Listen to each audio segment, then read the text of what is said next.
Um, did everybody, you followed the link and you were able to get this design guide and the sample data sets downloaded and installed on your computers? Okay. Anybody need any help with that? Yes, we're good. Okay. Good to go with that. All righty. So now give you a real quick layout of the manual here. Of course, it's PDF, but one of the things is in the table of contents, all of these items here are hyperlinked. Like I just went, from there. Um, there's the grading tools. Here's a single roadway design. So it'll jump you to those places from the table of contents. Now it doesn't, there's no back button on the end of each page because it doesn't know where you're coming from.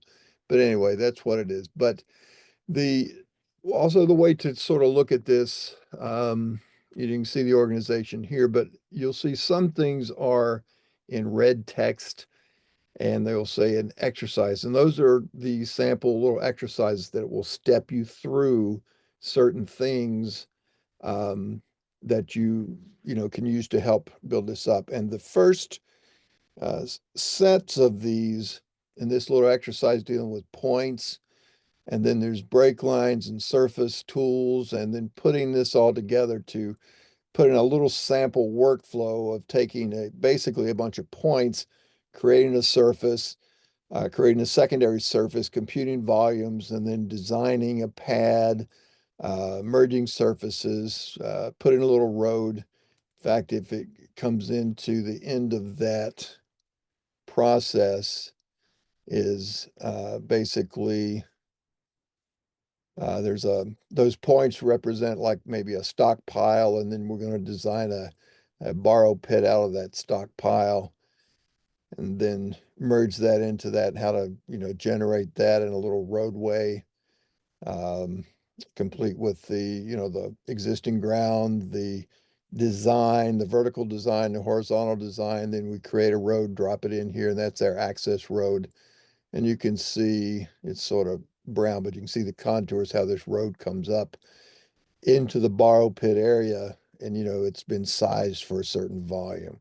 So that's really the initial um, sort of fundamentals part of this before you get into the really civil heavy. Those are using some very general tools like this road design uses a center line, and then we use a very simple vertical profile editor. We weren't worried about the cross-sectional depth of materials or anything with that road. And we just plotted it out here on the ground and offset the edges, down 2% and 12 feet over or whatever that width is. Laid it in and merged the surface and graded up. And that's basically a very simple approach. And then once we are through with that, this last exercise up there in the top, um, from here where it says putting it all together, and these we come down here and finish up with this.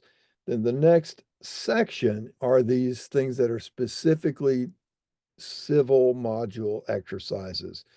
And we talk about roadway design. And here's the very first exercise is how to do a single road design, how we're going to model a roadway approach. Uh, you know, so we'll step through those. And here's their various procedures, and you'll see those as we go along. And then we have some grading techniques and exercises on how to blend those together. And then we talk about road net, which can identify those road, uh, intersections basically, as those roadways come together. Now, the other part I want to tell you about is once that is finished with those exercises in the civil side, the rest of the manual has to do with this. It's called command reference, and it's basically steps you through every menu. So starting here with the file menu, here's all these commands. And so it starts off with these general menus first, okay? And those general menus are things that are under the file, view or file, then edit, view, draw, inquiry, settings, and points. And then once you're past the points menu, you start to get into the module specific menus. So if you're running survey, the next menu you're going to see is going to be called survey. If you're running civil, the next menu you would see is called 3D data. So once we get into those, and you're going to go through, like I said, it goes through all of these different ones. But then those were let me get to that. Yeah, here's that. Shoot, sorry. So these were the ones we were just looking at, these general menus: file, edit, view, draw, inquiry, settings, and points. And then it goes into these civil menus, starting here with the civil module 3D data menu, and just steps you through those as well. Okay, now here's the format for this. And what I want to point out for you to notice in the manual. And there's a couple of things, you'll see, these are pretty self-explanatory. If you see project with a little arrow to the right, that means it's a pull right menu, and it's got submenus under it and all of that. But you're going to see a couple of things that are like drawing cleanup. You see that's red. And over here you see under the edit menu, some are red, some are not. Okay, what that means is nothing more than this, and it's really just an opinion kind of thing based on experience, that over the years as I've been using the software, these are some of the tools that I have found that are really, really useful, and they pack a lot of punch, and a lot of people don't even know they're there. They're not even aware of them and don't use them very much. And because there's a hundred different ways of doing, what you're trying to do. But some of these have some really, really great functionality. Others might be, you might find that you use this extend to intersection command all the time. I never found it to be anything that I used, of such greatness that it's a great command. I certainly use that command, but I also can just, do a zero radius fillet. That's basically what that is. But some of these are really pretty amazing commands, and one of which, get to the draw menu here a minute. I'll show you as an example. The draw under arcs.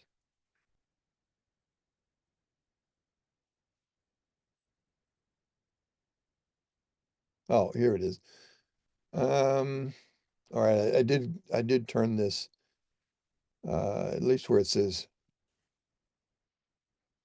curve calculator. That's red. I didn't read the arc part.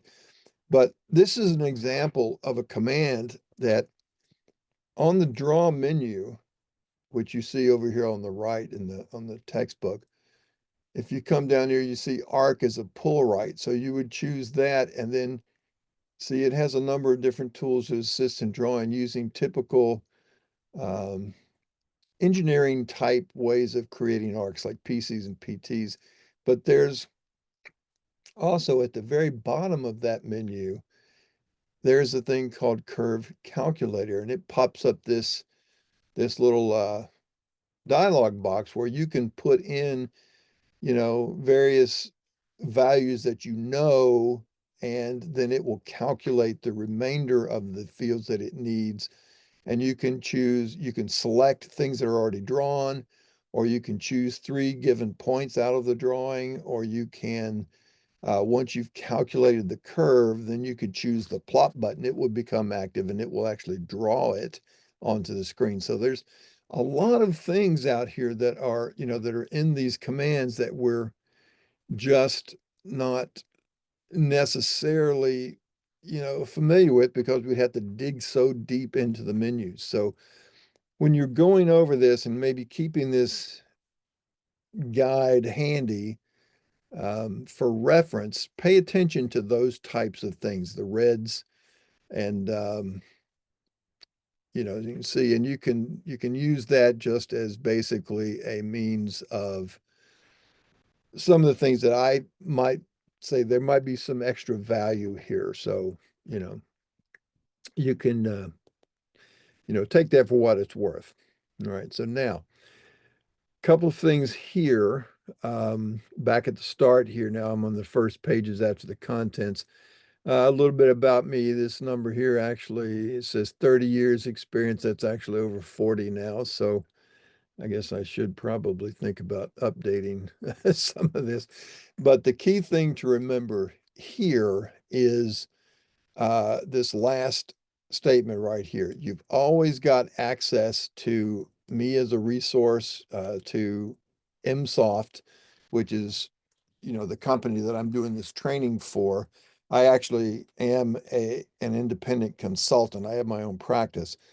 And part of what I do is do Carlson training, and I also do Civil 3D and open roads under Bentley, um, all of those different things. And I'll train other practitioners on these different softwares. Because, like I said, I've been using them for quite a few years. In fact, I've used Carlson since 1988, I think it is, back when it ran on 2 floppy disks.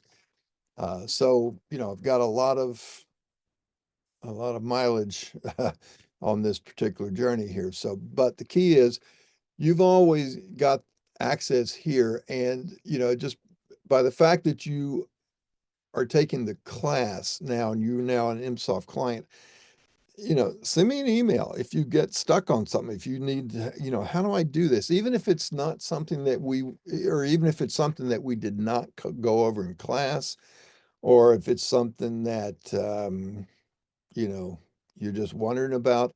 I've still got people up in Windsor, Canada. They had the entire engineering department of the Ministry of Transportation up there in the city of Windsor that, they actually came down to Pittsburgh en masse one week. I think there were 8 of them that came down and took a series of classes. I think they took fundamentals and then civil and maybe hydro after that. I can't remember. It's been a long time ago.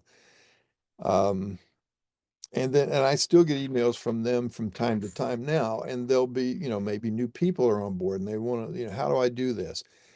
So that's always available. You always have access to Carlson tech support, which is also free. There's no charge for that, no charge to ask me a question too. And if it's something that I can answer in a little bit of time, an hour or two worth of research, and I can even set up a individual Zoom, show you how to do something, that's all fine. If it gets into something that might be, well, we can do that, but it's going to take a week, or that's going to take, several days worth of effort. We also offer as part of that, and we could, talk about this at that time if it becomes something you want to do. We can do consulting on some of your projects as well, especially if you've got a project that you can have some budget built in that you can um, use to spend on sub-consultants, then we can certainly work right alongside with you on your projects as well. So keep that in mind, keep that resource in mind as to when you got, because we're not going to just give you the class and kick you out and send you on your merry way and say, see you later. So you've always got that. All right. Now, the couple of other things to talk about. You're going to see a couple of, some icons, then they're explained here, like something that's IntelliCAD or AutoCAD based. The two that you really want to look for are like this little light bulb and this notepad. That means, here's an idea, here's something that's important, take notes. Um, you'll see those scattered throughout the book as we're going through it. And like I said, all of this mess here about, these arrows and bold faces and italics, that's all you'll see. It's all very self-explanatory when you look at it. Now, Um, I think all of you guys understand this, and I'm not going to read you much about this, but the whole idea behind this software is that it's running on top of a CAD system. And the CAD system underneath it was traditionally AutoCAD. It now also runs on IntelliCAD, which is an AutoCAD clone that's actually included when you buy Carlson. If you choose to run it on IntelliCAD, it will install that for you, and that part costs you nothing extra. If you run it on top of AutoCAD, then you obviously have to, maintain your AutoCAD licenses separate and apart from your Carlson licenses. Um, so that it's just a matter of which one you run it on. The commands are nearly identical on both sides. Sometimes there's a little bit of difference in um, how they work, but they're pretty much identical across the board. Now, just as a point of reference before I know which one to load up, what are you folks using? Are you all using the IntelliCAD version or are you on the AutoCAD I'm version? using IntelliCAD. IntelliCAD for Raul, okay. Yes, sir. Carl and Diane, AutoCAD. AutoCAD, and same for Diane, I presume. Yeah, yep, yep. Okay. Um, I don't know which one. I'll switch back and forth probably from time to time on this. I've got them both on mine. I will give you I do have them for that particular reason because of supporting both versions. But when I'm doing my own work, 9 times out of 10, I'll be doing the IntelliCAD version for a couple of reasons. One is that now at this version level, they finally have IntelliCAD working like it needs to be working. Uh, there was, some rough days in the early years when they were first coming on, and it was a bit of wasn't quite up to speed, but it's there, and I find it to be more stable than AutoCAD in terms of keeping things lit and running. And it also has a number of different tools that one of which and I'll show you when we get to it, is what they call a drawing explorer that basically brings everything together, the layer manager, XREFs, text styles, line styles, the whole works. And it sort of combines, if you're familiar with the design center in AutoCAD, where you can transfer, blocks and styles and things like that between uh, open drawings. You can do the same thing in IntelliCAD, but it's all included in that one particular interface. Um, it's not any particular reason that makes somebody want to go throw AutoCAD out the door and jump to IntelliCAD, but particularly, smaller firms, if they don't have any other particular reason to be running AutoCAD, it can save you a good deal of money, and it's very capable, and I find in a lot of ways even preferable to AutoCAD. So we'll talk about some of those differences. And also, when we're looking at some of these commands, if I'm in one particular platform, and if you're in the other one, if you see a particular difference, make sure if you have a question about it, just speak up and let me know. We'll talk about the difference and how to approach it. But I don't know that we'll ever even encounter that, but just make sure um, you flag it down when we get to it. All right. And then the so that's basically saying that when you're running Carlson software, and that's really all this is talking about here, is that it's basically, you can think of it as you're still doing a CAD drawing. You're creating a CAD drawing, you're interacting with that CAD drawing. But in the CAD system, let's say you design a center line and it has stationing along and it's got a tangent and it goes into a curve and it comes out to another tangent, or it's got spirals in between. When you in terms of what AutoCAD or IntelliCAD knows about that, all it knows is that that's a polyline, or that's a piece of text, or that's a point, or that's, whatever. And Carlson sort of sits on top of all that and sits between it and the user. And it doesn't make the user have to think in those CAD primitive terms. It lets the user think in engineering terms and survey terms. And so it does all of that by creating, um, and this, Carl, you alluded to earlier when we were chatting about your LDD days.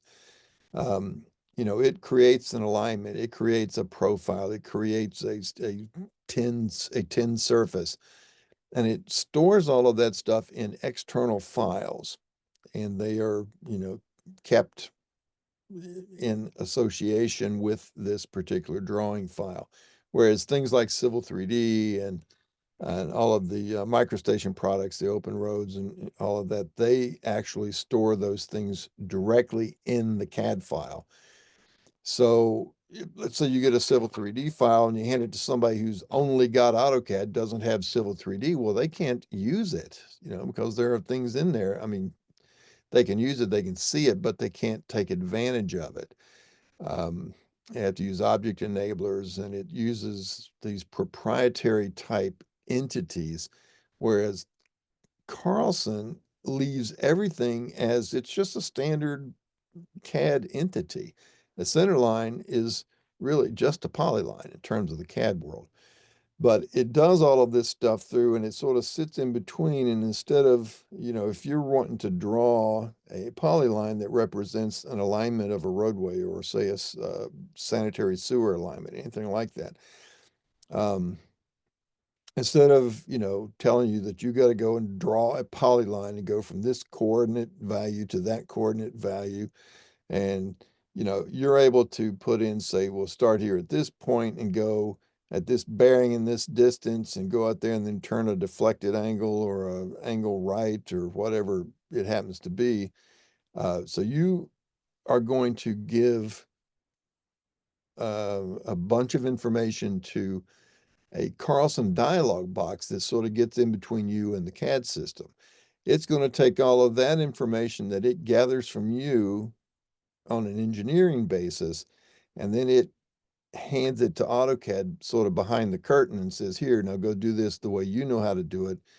It does its thing, it produces its stuff, and then when it comes back to you, Carlson might, reinterpret that and give you reports and things like that that are different. So, as far as the AutoCAD system though goes for that drawing, it doesn't know or even care that you're drawing things that represent, roads or pads or ponds or anything like that. It doesn't know that you're doing that. You could be drawing circuit boards or you can be drawing dress patterns. It doesn't know or care. So that's what the Carlson side of it's doing, is sort of getting in between you and the CAD system and letting us create these things as engineering type of structures. Okay. So now we'll talk about a little bit of this. We're not going to spend a whole lot of time on settings and how they work. We'll get enough to get things going, but I do want to point out a few things with it. But you need to know, how things are stored and organized, and toolbars and things like that where the commands are found.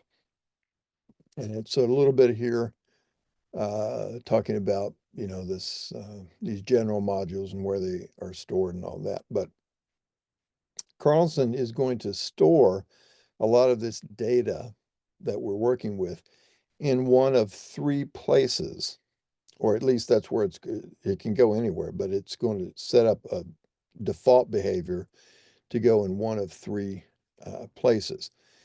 And the way it works by default is what we call this drawing folder configuration, or what we call follow the drawing. And then if you look down here in this setup that we'll see later, you're telling it where you want your data folder set up to be. You want to use a project folder, or you want to use the drawing folder, or you want to use a fixed folder. So this middle choice, the drawing folder, is what it is by default, and that's what we'll use for the class just to keep everything all in the same location where your sample data is. But your particular company might choose to use a project folder basis. And that's what this is talking about here. With this project folder, you can basically create a series of subfolders under any given project. And they can be anything. Like you can see, I've got some here called deliverables and PDFs. You can have things called, contracts and, here's one, alignments and profiles. There's drawings. You might have points, surfaces. So whatever you happen to create, when you open up a new project, start a new project, it's going to build all those folders for you. And then it's going to start looking for those particular types of data that it's looking for. You're going to assign. So like here, for instance, there's line number 10, that CRD file. That is a coordinate file. So where do you want to, by default, start looking for coordinate files? Either when you go to open one or if you go to save one, it's going to point you to that location where whatever the project might be and whatever folder you may have created. In this case, there was a folder called data and it had a subfolder under it called points. And I said, you just pull that arrow down and you choose that as the location for that to go to. All right. So that's not a very, I wouldn't say it's not as common as the other method of just by default going to where the drawing lives, and that's where everything gets stored, except for settings. Um, but it's really nice for larger companies in particular that might have multiple office locations and you got people working on projects from, you know, different teams. And so they might, somebody might be temporarily assigned to, go out to the Honolulu office and work out there for a couple of months. Be a rough assignment, I know. But then, you could be comfortable in the fact that everything's all going to be in the same structure across the board. You're going to know where things are. So that makes it sort of nice and a little easier to sort of manage and keep track of. Um, Now, the other one, this fixed folder choice, that is the way it used to be way back when the software was first created. It was survey software only. It was called ServCAD, and it went to a particular folder, and you could tell it what folder it was, but everything went into that folder, um, unless you navigated away from it at the time you were opening or saving a file. Same thing happens with this. All we're doing with assigning these is telling it where by default to start looking for these things. You can always navigate away from them to a different location. Okay. So now one of the things that's sort of handy about this, and the reason I actually pointed this out is that even if you do, and I tend to keep everything in my drawing folder. I'm one of those follow the drawing things here with because I don't necessarily do very large involved um, projects across multiple office locations, things like that. So I'll do that. But here is a little bit of a trick that you can use. Let's say you get a file. Let's get an example. Maybe let's say you get a file that says you look at your data and you see a file that says it's a DCF file. It's got an extension of DCF. And you don't really, oh man, what is that? What kind of file is that? What is it? If you go into your settings and you change this temporarily to this project folder method right here, and then you go over here and hit this button. This is data type subfolders, which brings this list up. And that list goes all the way down to like 274 different file types. And you can sort these. It's just like a spreadsheet. You can click on these headings up here, and they're alphabetical to start with, but you can sort them accordingly. And anyway, you scroll down, you see there's that DCF, say on line 13. And I look over here and I see, oh, that's a deed correlation file. That's the little example that you can get out of this is that you can temporarily switch to that, use that assignment, and use this to identify what those files are because every single one of them, all of these descriptions have been filled out um, for you. So, for nothing else, it can tell you what kind of file it is. All right. And so that's about really all to go over that.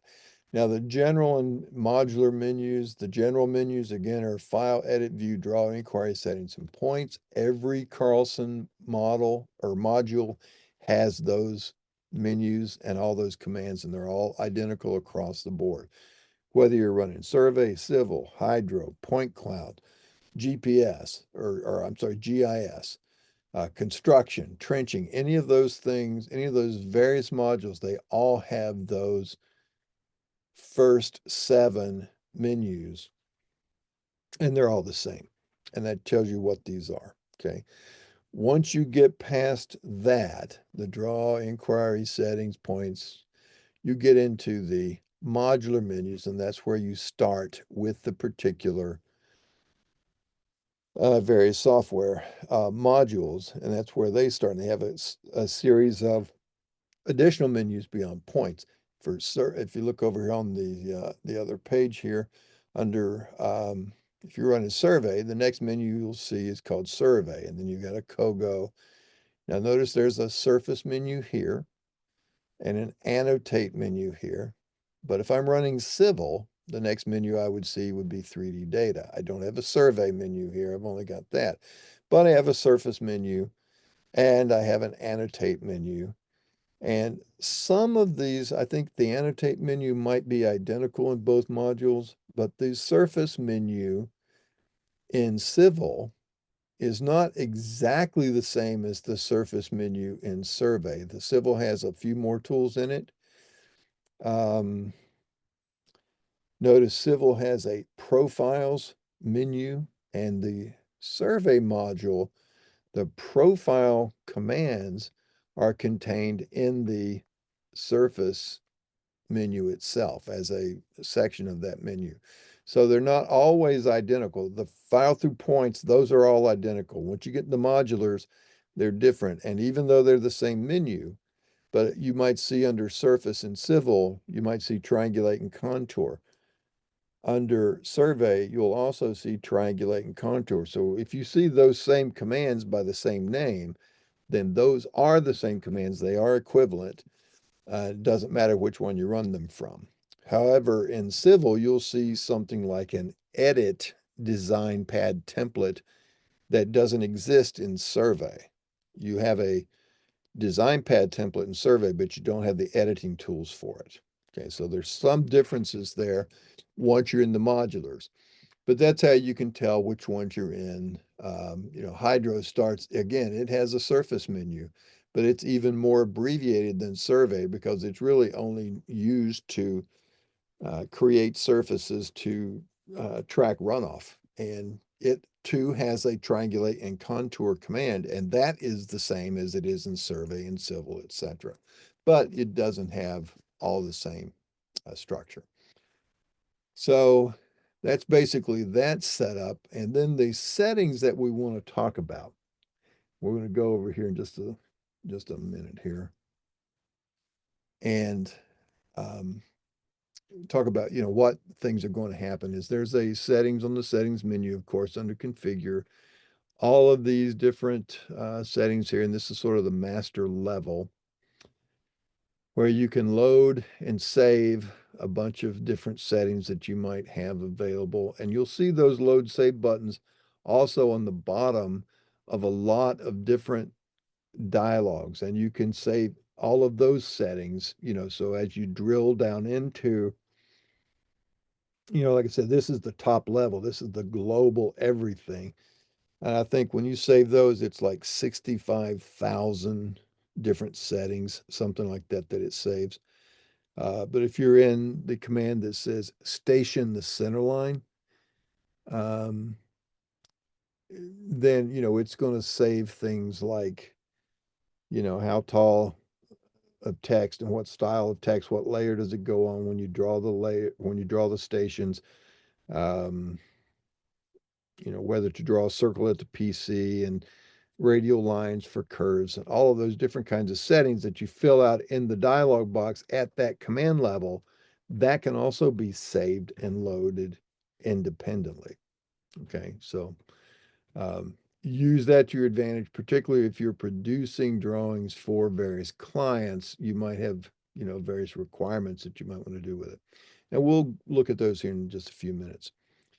Um, Now, Ro, you still do a bit of survey work with what you guys do. I mean, all of you may, but so you're dealing a lot with points and Yes. whether they are points that you're bringing in or points that you are sending out to stake out, either way. So that's where we're going to talk about these points and point groups. So let me ask all of you, we're talking about, the distinction between, say, a CAD point and a Carlson point object. Has everybody got a good handle on those, on what the difference is, and um, or do we need to go over, or does everybody know how you use points in your work? Like when you use a Carlson command to draw a polyline, you can draw from 3-8 and it will draw from point number 3 to number 4 to number 5 to 6 to 7 to 8. Anybody not know any of that stuff? You want to go over that pretty quickly, or you want to, is everybody good with points? Pretty good. Okay, Raul's Yeah, good. I'm all right that way. I mean, I might get more into points in the future, but at this point, I'm fine. I know how to use points really well. Some of those features you're mentioning, I'm probably not as familiar with, but Yeah. should be good. Okay. Yeah, and like now as an engineer, for instance, when I do design work, like I did a big drainage reconstruction project up in Beaver County up at the high school. They were having some flooding issues in their school building, and it was a pretty large project. And I did the entire thing without using the first ever Carlson point. You can do that. You don't have to use points. You can snap to other geometry. You can, let's say if you wanted to draw a rectangle, you can use other commands to draw rectangles. You don't have to do that. But a lot of surveyors, for instance, I knew one surveyor that, to draw a square, he would traverse his way around and create points at each of those corners as he goes. And then he would draw, from point 1 to 2 to 3 to 4 and back to 1, because he was so familiar with the whole concept of everything being point based. So everything came out of being associated with a particular point. Um, but uh, so you can use them. You don't have to use them. There's some good things, the good little exercises here, and we'll go through a real quick one just to demonstrate a couple of things with the settings. But I would leave you to your own time and enjoyment looking back through these exercises here with points and point groups. So there's some, you know, good examples with that. And then we're going to really, when we first, we're going to really sort of start focusing here on this terrain modeling and how we're going to do that, and how do we how do we look at the nuances of building these surfaces and get beyond this sense of we run the command triangulate and contour and we don't get any errors, and therefore yay, it's complete, it's successful. Because no, that just means you ran the command without having the errors. You may have some serious problems with the surface. So how are we going to be able to evaluate those problem areas, look at them, find them, identify them, and figure out what to do with them? So we'll spend a bit more time on that.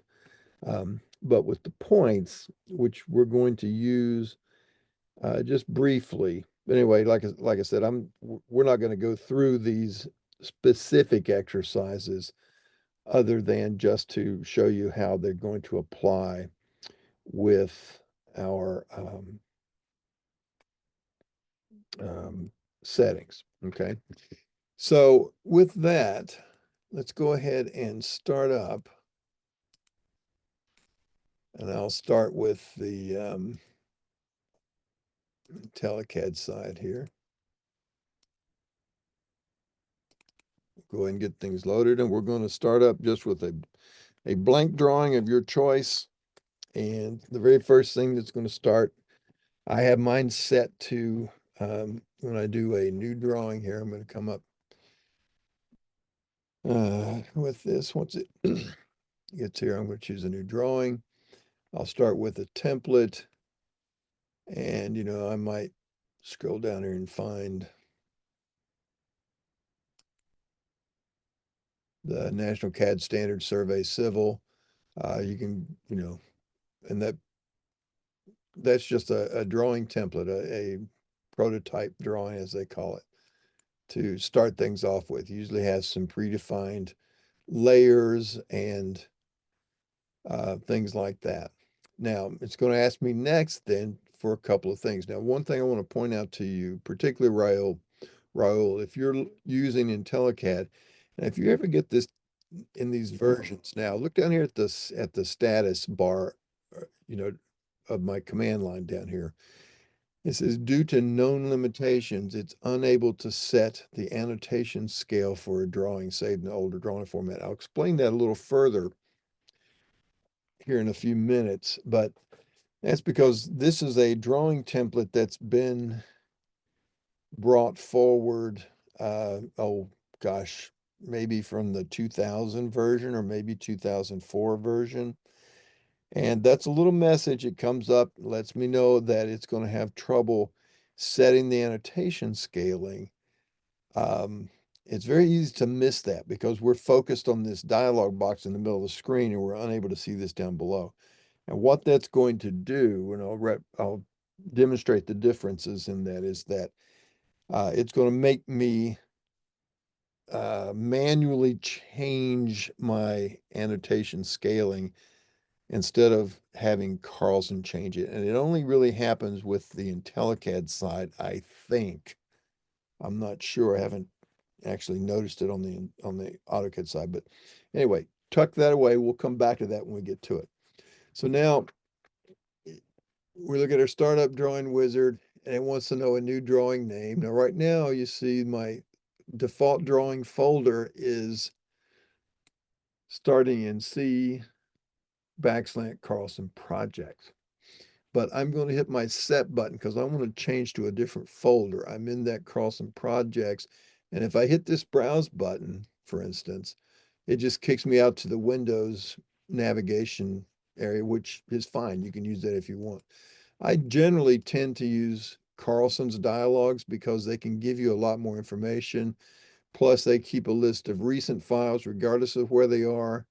And they show you over here on this side subfolders, files that are in the particular folder you're in. So if I'm in Carlson projects, I know that here's the one, my 2025-05-08 civil class. And then I've got this data sets for civil class. I'm going to go down to there. I'm going to make that my current working folder now. And now here's all the files down here. So I'm going to come up here, my file name, and I'm just going to put class example 1. Let me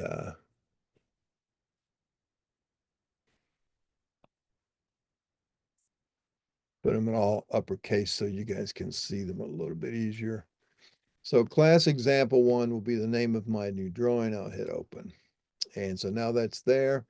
I need to tell it a particular horizontal scale. Right now, my default is sitting there at 50 based on that drawing template or on my startup settings. Let me change that to say 30. And if I do that, now is everybody familiar with this business here? setting my symbols and my text sizes. Like right over here, you notice these numbers, that's the actual ground distance. So if I'm using a drawing scale of 1 inch equals 30 feet, notice I've chosen English, meaning 1 inch equals whatever feet, then at 30 scale, if I'm choosing the symbol plot size of 1/10, so 1/10 of an inch at 30 scale is 3 feet on the ground, okay? I'm using my text to be not quite 1/10, but 8/100ths. So that would be 2.4 feet on the ground. Now, the nice thing about this is if I switch that from, say, 30, say now to 20, and I don't change these because I want to always keep my symbols to be 1/10 of an inch and my text to be 8/100ths, but it takes care of computing these values over here. And these are the values that get fed to AutoCAD behind the curtain. But me as a user, if I just, when I see that, what symbol plot size and text plot size, when I see those in dialog boxes, I think to myself, just how many plotted inches do I want that, at whatever scale I'm doing? So I'm going to put that back to, say, 30 scale. And so I don't ever have to stop and make that computation. Now, Land Desktop used to do this sort of a similar approach, except what they did was they rebuilt all of the text styles after if you changed scales, it would go through, ripple through, and rebuild all of the text styles in your drawing and it would compute this number here, but it would rebuild them when you change this. Now, we never have to do this conversion. We keep everything at whatever we choose here, and we could set that and never change it. And then when we do this scale here, it's going to feed these values at the time it's creating these to AutoCAD. So it's not having to recreate another style at that size, at that given size. It is a zero height defined style. It just uses these numbers to feed to the command. Anyway, just a slight difference in how it's done. But the point is, we don't have to calculate those ground distances. We don't have to do that little bit of math in our head, okay? Now, for what we're doing now, I'm not going to use a coordinate system. Those of you is everybody using 2025 version, by the way? I'm on 2024. Okay. I don't recall when you're setting up your coordinate system projection. I don't remember if it was 2024 or maybe it was 2025 when this changed. It used to be, and I think 2024 was the way it used to be, is when I pulled this down, I could choose my desired projection right out of this list. Now, however, I have to choose this predefined, user-defined first, and then I come down to this button where it says define the projection. When I choose that, I have a number of these here, and the only ones that I have here are the ones that I have chosen to go there. So I would go to my add let's say if I wanted to do in Austin, what are you there at your Texas Texas Central. Central? Yeah, I didn't know if you, Mine's 24 and it looks just like yours. I'm on it as well. oh, okay. All right, so if you don't see that in there, if you don't see the one you're looking for in there, you choose this add predefined, and then you would find, here it is, and I'll just type Texas to search for that. That'd be net 83, the 86, or the 2011 readjustment, or the Harn high actually reference net worth, etc. So I would choose that and I would say, okay. And now that has been added to my list. And then I could choose that at this point and it would be here. If I go back here and if I were going to be in, Idaho, Idaho's not in my list here, but I would have to go here and choose it. But then once I choose it here, it stays there. All right. So right now I'm not going to do any, it doesn't matter. I'm not doing any of that. All right. And for those of you who may never have used these before, these project name, job number, and project locations, that basically just uses that as a label to put down on the tops of reports and things like that. I generally don't ever bother with them, but if you need to for reporting, you can do that as well. Now, right here's another little button that says skip the startup wizard next time. Some of you might not use the wizard. You may not like to use it, just want to go in and start working. That's fine. If you ever decide you do want to use it though, there's only one place to turn that back on, and we'll look at that here in a minute. Now, keep in mind, I'm here at 1 inch equals 30 feet. That's really going to be my annotation scaling as well. I'm going to go ahead and hit next. And it's going to step to the next part of the wizard, which is asking for a coordinate file. And by default, it's going to choose the same a CRD file of the same name as my drawing file. There's class example 1.crd. If I already have a coordinate file, I'm going to hit set. And I can choose new or existing. I'm going to go to existing, and I'm going to choose this exercise 1 coordinates.crd, and I'll open that. So I've switched from a different name, and I can import points into this file from these different sources, a data collector, from a text or ASCII file, and this is bad nomenclature here, Mr. Programmer. It says the current CRD file. That doesn't mean the currently selected CRD file. That should say an existing CRD file. That means go out and find another one to import points into this one. But I'm not going to do any importing. I'm just going to take what's there and we'll hit next. Okay. Now that's coming back, and I get that warning again, due to a known limitation, unable to set the annotation scale for a drawing saved in older drawing format. Now, what that means, if you guys are using annotation scaling, if you're not, don't need to worry about it. It's nothing to get all hung up on. But if you are, look down here at this little, looks like almost like a 3-point. It's basically, it's a engineer's scale in cross section. You see those little 3-pointed thing down there. And right now it's pointing, it says 1 to 1. So it has an annotation scale of 1 to 1. It's sitting right there at 1 to 1. But I wanted my drawing to be 1 inch equals 30 feet. Well, right there it is. Okay, so I would have to change it to that so that now when I draw things, they're going to be at the proper size. If I go to my settings menu and choose drawing setup and choose not drawing setup, but go to my settings menu and choose Carlson configure, my general settings, right down here at the bottom part of this left-hand column, I'm telling it I want to use annotative scaling, and I'm going to set the annotative to my drawing scale, and I'm going to use these prefixes and suffixes to create that annotation scaling. All right. So now, when I look at this, I've got that 1x50, 1x30. I had some of these that were pre-built. 34, there's 100. All right, so I don't have a 1 inch equals 60 feet. But if I do this, if I go to settings, drawing setup, and I change my scale up here to 60, okay, and say okay.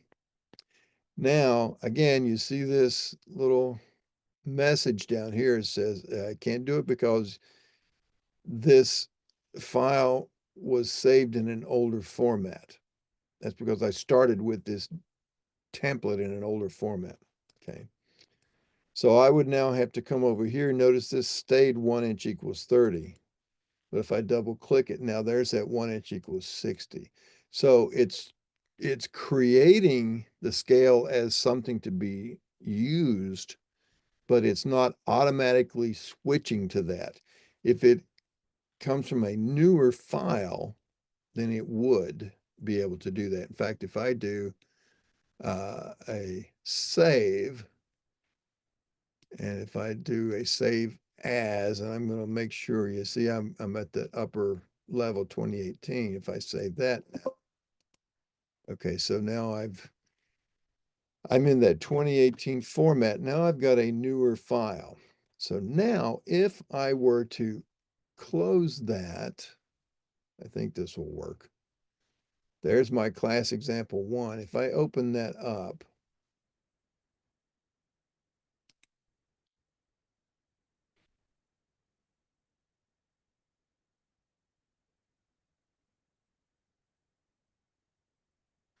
and now, let's see, I'm at 60. Let's go to my settings, drawing setup.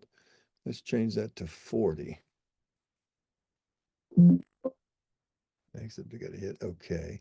Now, did you notice over here? It switched it automatically to that for me because when I started, I had started with that older drawing template. So once I save it and I up the version level, it's going to automatically do that change for me. So it's now switched to 40. If I go back and change this back to say 20, it switches it to 20 automatically. All right, so just something to know about that. Now, we have some points here. If we go to our points menu, we list our points. We'll just look at all of them. We see 1 through 22, and they've got northing, easting, and elevation. They have no descriptions on there. That's fine. We'll do them without descriptions. Notice these coordinates don't have any real meaning. There's some, negative. But let's just drop them in our file. Let's go to points, draw locate points, and let's choose a particular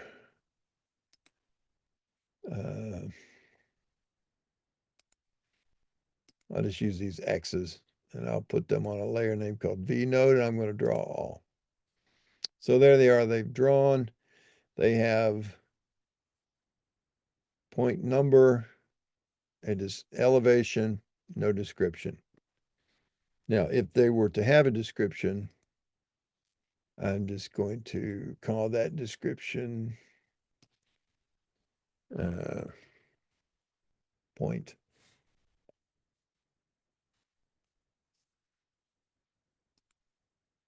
Then it would show up like that. I've got a point number, I've got a point symbol, I've got an elevation, I've got a description.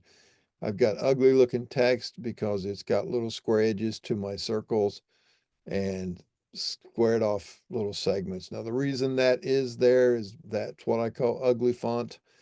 But that was what a lot of CAD systems used back in the early days, back when we only had pen plotters.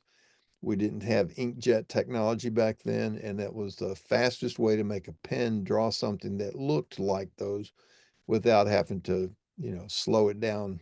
So it took a week to draw a word. So one of the things that you can do if you don't like that is change that particular style. So if I go to my draw menu, look at text, and you see this text, where is it? Set style right there. Or you can type the style command and you would get this. This is what you have to do in AutoCAD. Okay, so, and you would sit there and you would choose that particular style called PTXT. That's the point text style. I'm going to cancel that. And you AutoCAD folks, that would be the way you would do it. In IntelliCAD, there's this command called layer control. This would be just like typing layers in AutoCAD and getting your layers dialog box up. That's the icon that's also available up here on this toolbar right there, layer control. But look what happens when this comes up. I get, of course, a list of all these different layers, greens and reds, and it's probably a bad greens, reds, some blues, probably a bad drawing template to start with. But This lets you do the traditional things you do with layers. You can name them, you can change their colors, their line styles, their line weights, etc. And but look what else we have over here. Right now it's sitting on layers. And notice the title up here. It says Explorer Layers. Well, there's layers, but I've got layer states. I've got any groups. I've got dimension styles, coordinate systems, blocks. These are all the blocks in my drawing. Any layouts like this layout one down here, all the paper space layouts that you might have, line types, materials, you get the idea. Right there's text styles. You can even do your XREFs from within this dialog box. You can also type the XREF command and it brings up your traditional XREF dialog. But there's my text styles, there's PTXT, and instead of using that old ugly text, I might change that to be Calibri Lights, one that I like. Here's a mono. One that's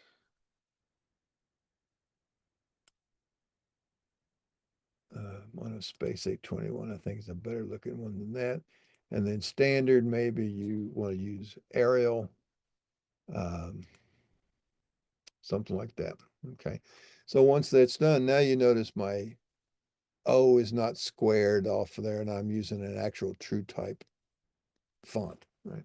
So just a couple little things to keep in mind with these points. Now, here's what I want to, the reason I wanted to pop this up and show you about points is to deal with this. You go to settings, Carlson configure, and you go to your general settings. And over here on the right-hand side, if you look at this as like 3 columns, on the rightmost column area in this middle block, what they call object linking. Notice I have on here link line work with points, okay? Now what that means is if I draw lines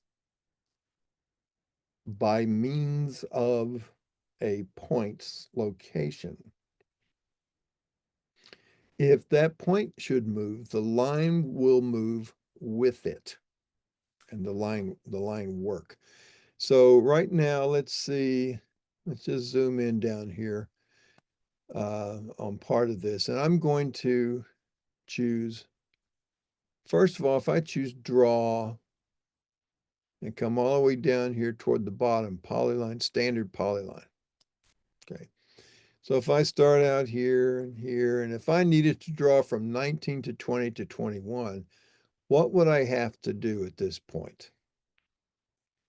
I would either turn on my intersection snap and snap to that corner point, or I would turn on my node snap because there is an AutoCAD point there, or I could, you know, but I can't type 19. I can't just use the point number. So if I'm using these, now notice I'm pointing to one of these attributes, all right? And then maybe I came over here and I said close. Now I pointed to those attributes and you notice it still snapped to that location, even though my snap settings, which are here, I use endpoint, center, midpoint, and extension generally as my typical things that I'm using, but I still managed to snap to that without using node, without using point. Now that comes from this setting here called point object snap on off. And that came from, again, under settings, Carlson configure. In my survey settings button, I have on down here to automatic point object snap on. And that lets me, you know, not have to turn on the node snap or whatever. And because if I'm looking at these, and if I also have endpoint snap on, even if I have node point on, if I happen to get closer to the endpoint instead of the node, I'm going to grab that corner there instead of there. All right, so anyway, there it is, using that point. Now, if I take that point and just do a CAD move on it, it says you want to update the coordinate file too. I'll say yes. And nothing happened there, right? Because that was a standard AutoCAD polyline. Now, I'm going to put 0.20 back. It asked me again if I wanted to update. I'm going to erase this one. And I'm going to draw a polyline using the Carlson command. And this is the difference in almost, well, I'm going to say all, but this is the one of the primary differences between a CAD command and a Carlson command. If I go to draw and just say a 2D, 3D would work as well, but if I do a 2D polyline, I get this little dialog box, and there's all kinds of things I can do here. I can have it automatically, make my corners 90 degrees if I wanted. I can start at a specific elevation, set the elevation based on the first point I pick up, or I can say, use my current drawing properties, or I could say, even though I'm on layer 0, color white, I might say, well, what layer do I want to put it on? I want to put it on this C building deck layer. And then what color? Right now it's set to by layer, but I might want to make this building deck, say this 133. And I'll say, okay. All right, I'm just going to go this to this. And now if I wanted to go 19, 20, 21, I can just do 19-21. And it knows to do that. Okay. I could even do 22. And then I might come over here and do a couple more, and I might say 18-14. So it will work backwards. Okay, and then I might close that off as a figure. All right, so now I've got something that some of these points were changed. Now, just like we moved that 0.20 before, if I take this guy and move it here, yes, notice the line goes with it. That's what that linking does. Now, if I were to grip edit the line, it doesn't pull the point. Okay, so only the point's going to pull the line. But now watch this. If you happen to have this set up this way, and if you grip edit this figure that was drawn with a point, and then if this point gets moved again, or if anything happens, if you just add a new point, if anything happens to change the coordinate file, it jumps that back. So it undoes that grip edit because that was created with that switch on that said under crossing configure general link points or link line work with points. Now, if I uncheck it and say okay and exit. Now let's move this point again. It still happens. It still moves, right? The takeaway from that is that this figure, this behavior, that linking behavior, and it's this as well as all of these other ones we're going to talk about quickly, that inherits the state of that switch at the time this figure was created. So I had linking on when this was drawn, so it's on for this figure from now on. If I wanted to have it not be on like I have it now, I would have to, go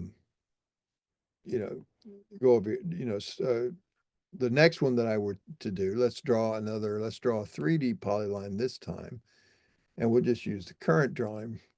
And I'm going to go to, say, from here, and I'm going to give that, it has an elevation of 0. I'm going to go, say, 12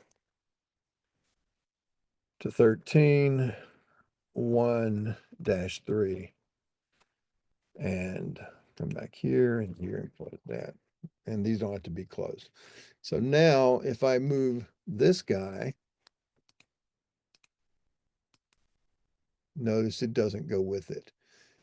And if I go back to my settings, Carlson configure general, and I turn that linking back on, it's still not on for that object. See if I move that, notice it doesn't do that. So it's whatever the switch is at the time is how that's going to behave. Okay. But that's the advantage of these Carlson draw commands, for instance, is that anytime it's asking you for a point, just like AutoCAD, when it asks for a point, you can type a coordinate or you can snap to something or click something on the screen. And Carlson, you can do that same thing, but you can also use point numbers and point number ranges. Okay. So one other quick one that we'll talk about here, look at Carlson configure under general settings under this linking, is this one right here, link line work with center lines. Okay, now with that done, and oh, by the way, one of the things you might, particularly you doing with survey work, being aware of that switch right there, linking line work with points.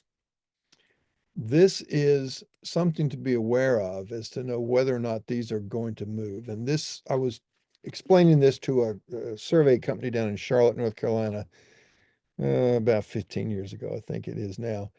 And the guy goes, and this was a pretty large company. He had like, I don't know, 10 or 12 people in the class. And he goes, oh my gosh, I want every one of you guys to go back and to your office and tell me what your desktops have them set to. And they came back and reported, and some people had the switch on and some people had the switch off. And he goes, oh my gosh, that explains the last lawsuit we had. And so here's what happened. They were a surveying company. They bring a bunch of points in and they're resolving deeds and property ownership and boundaries. And so they may have drawn these deeds based on those points that they found in the field or what have you. Now, some of these, and that was the other switch, by the way, was link points with the coordinate file. That's an also on or off. Now it doesn't matter. It always asks you that question, do you want to update the coordinate file or not? It used to be if the switch was on and if you moved a point on the screen, it would update the coordinate file. And if you updated the coordinate file, it would move the point on the screen graphically without you having to move it. But so what would happen? Some of these guys would work on points. They bring them in, display them, and they start drawing their line work, but they might have a point that's in the way. There are a whole bunch of points on top of each other. And so they would just grab those points and just scoot them out of the way a little bit on the screen so they could see what they're working on. Because they were thinking, well, my point's in my coordinate file. That's the real location. I'll just go back to that and reload those points. Well, unbeknownst to them, somebody else had already started creating this stuff. The points in the file maybe were done by somebody else, an office 2 doors down the hall. He had the linking on when the point was made. So this new guy picks it up and he's starting to work on this file that's got points in it, and he's not used to that behavior, and he starts moving points around. Now, they don't move enough to notice. He's just getting them out of the way because they're crowded. But they're now changing the value in the coordinate file. He's thinking the coordinate file is holding it steady, but it's not. So, it's based on whatever the switch was when the points were first drawn in the drawing. And that's when somebody, 2 doors down did it with the switch on. He didn't know about it. So he's scooting them around thinking he's not doing any harm. And so that was starting to affect their boundaries and their closures and their stuff on their where their property lines were going. So you need to be aware of that switch and the effect it might have. And if you don't want your line work to move with the points, you can still draw to the points, but you don't want the lines to change. If the points change slightly, then that's something you might want to be aware of.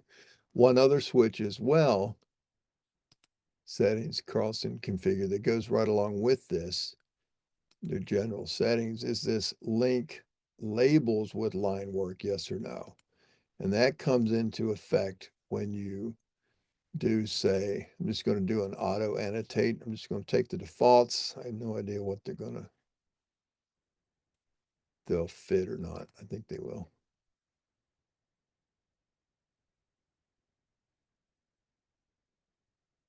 Oh, come on. There it is. All right. So now, you see, so if I move this point, for instance, way out here, it's going to redraw the line work, and it's going to recompute and redisplay the annotation for that line work. Okay, so it just comes along and updates itself. And again, for deeds and boundaries and such, you might want to show the distances in particular, sometimes the bearings as well, from the deed descriptions, and you want to keep them held, even though you might be off by a hundredth or so at a particular distance, and yet because of because of the legal orders of precedence and those deed calls, you want to keep those deed calls displaying.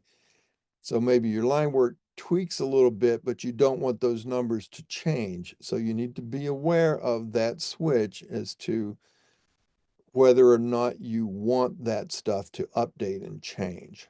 Okay, does that make sense? Everybody follow how that works?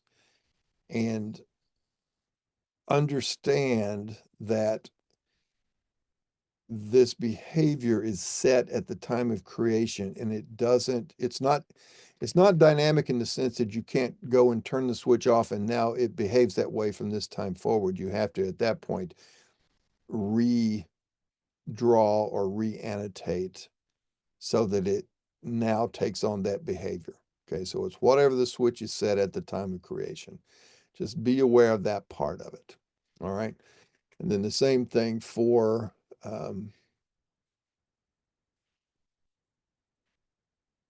last little bit. Let's just draw a 2D polyline. We'll go to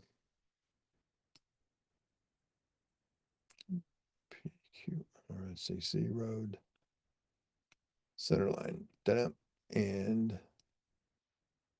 just use by layer. So if I've got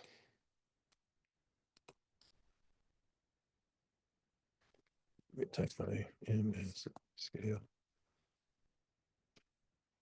Sorry, MSLT scale is on. LT scale 1. There we go. All right, so now if I've got a just a polyline, I'm going to turn that, I want to make that into a center line. Okay, so I could go to the centerline menu. I'm in survey right now, civil has it as well. I'm just going to say polyline to centerline file. I'm just going to call this junk as the name of it. So select the polyline that represents that. There's a direction. I'll hit enter and it's done. Now I've got a file. I could even, I can delete that and then redraw that file. But now because I have this linking on, what's the difference in what happens? If you come down here and double click this polyline, what comes up at the command line? AutoCAD's p-edit command. If I double click this one now, it puts me in Carlson's centerline editor. Okay. So that double click behavior, because I made that a center line, again, the CAD system only knows that as a polyline, but Carlson sneaks a little bit of extended entity data onto that feature that tells it, Carlson, that that's a center line and knows to load up this editor. So if I'm sitting here, I'm going to fit a curve. Let's just do a 50-foot radius and see what that looks like. And then we'll come down here and we'll do another curve. We'll put, say, 40-foot radius and say, okay. And there's that. Now watch what happens here. If I save and exit, boom. And I didn't change it. It did it automatically. And there are certain, if you can do some of this, sometimes you'll break tangency on it. So you got to be careful. Now I moved at that time and I think I kept my tangency, yeah, there. So now that curve is, instead of that 50-foot radius, it's now a 70.46-foot radius curve, okay? So even a graphic edit will update the centerline file. An edit to the centerline file will update the graphics, okay? Same thing holds for labeling. If I had that stationed and annotated, based on its station values and the PCs and PTs, all of that would update if that link is on as well, to link labels with line work. So all of that stuff would take care of itself as well. All right. Now, any questions on this part so far? This is sort of a real quick refresher. These all may be things you're aware of, but there are also some things that are a little bit important to know that a lot of people don't think about where these things are. But that's something. There's one other that we'll talk about real briefly here. Crossing configure, general settings, and that's this number down here in the lower right, as to when you're removing arcs, and that means when you are converting 2D line work to 3D, any type of circular or arc definition is only definable in a flat, in its own, in a plane, in its own plane. But if I have something that might represent, say, a edge of pavement, curb return, at the edge of a parking lot, for instance, it's going to have varying elevations along its length. Well, it can't maintain it as an arc if it has changing elevations, because it's no longer circularly defined as an arc within the plane that contains those points. And they may not even be coplanar. So Carlson and every other CAD engineering design survey software in the world has to do this. It replaces those arcs with little bitty line segments that approximate the arc in its 3D representation. So how do you want to create that? One method is to use this maximum offset. The other method is to use a chord length. And that maximum offset, that's basically, if you've got, let's just do this right here.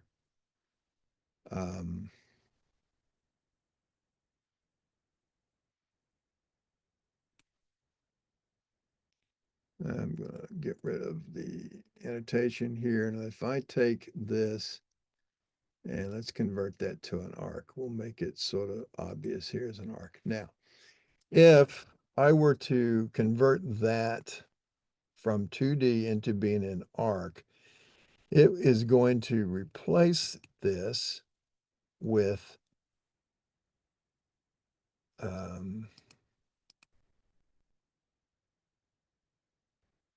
something like this. Let me change this. So it might go from here to here to here to here, and then to here. Okay. It wouldn't be that crude. All right. It would be a lot smaller. But this is what we're talking about. And if I go back to now, put this back. Oh, wait, there we go.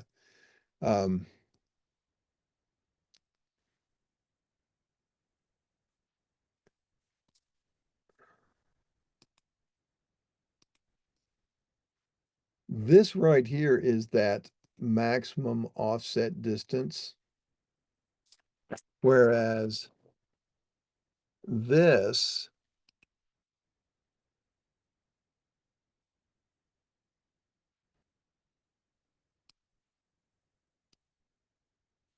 is the chord length distance that it's talking about. Okay. So, and it's however you best want to have that replace. And you can see those choices are either a maximum offset value or a chord length. Okay. So what I have found is that Carlson used to, out of the box, it had a really small number here, like 0.0001, something stupidly small, which means that all of those little segments are so close to that curve that you can't visually distinguish it. And that's fine, except the problem is when you do it with too many of those, if it's too small and you get too many little segments, when you go to build a terrain out of this, you model a surface out of this, every single one of those points, all the endpoints of all those little segments have to become a corner of a triangle. So you're going to generate a huge number of triangles that are not really necessarily needed. Okay. If you make that number too big, you're going to deviate too far away from the original curve to where if you're trying to, if you're going to go out there and stake that out or build it or something, it's not going to construct correctly. You would definitely start to see those numbers. So my preference is to keep it as maximum offset. I found that 0.02 generates a decent amount of points for my modeling without overburdening it, and it's close enough to where I can't really tell it. And I do that instead of the chord length because it depends on the amount of curvature or the degree of curve. If you got a very shallow curve, but maybe a long, 1,500-foot radius curve that's 500 feet long, if I use that chord length to be, 0.25, well, I get a huge number of points, along that every quarter foot. But if I'm using that maximum offset value, I might wind up with chords that are, 8 or 10 feet long that still don't deviate from the curve more than 0.02 feet. So I find that max offset is the more optimum choice, and 0.02 gives it enough definition to keep it looking circular without overburdening the modeling process. Okay. So that's about that. Here's where you can change that project data folders we talked about. If we switch to that and look at these numbers, and look, if you didn't know, if you said, all these different categories, or look at all categories, you can come down here and see there's 271 different file types that are possible. And every one of them has a description down there. All right, so that's that little trick that if you needed to find out what that was and then just switch it back or just hit cancel. Okay. All right, so that's really all I want to talk about on the settings. We'll come back and start getting into the modeling when we come back. And we're about 20 minutes late from our mid-morning break at 10:30 to be exactly right on the money, but we're going to get our 15 minutes in.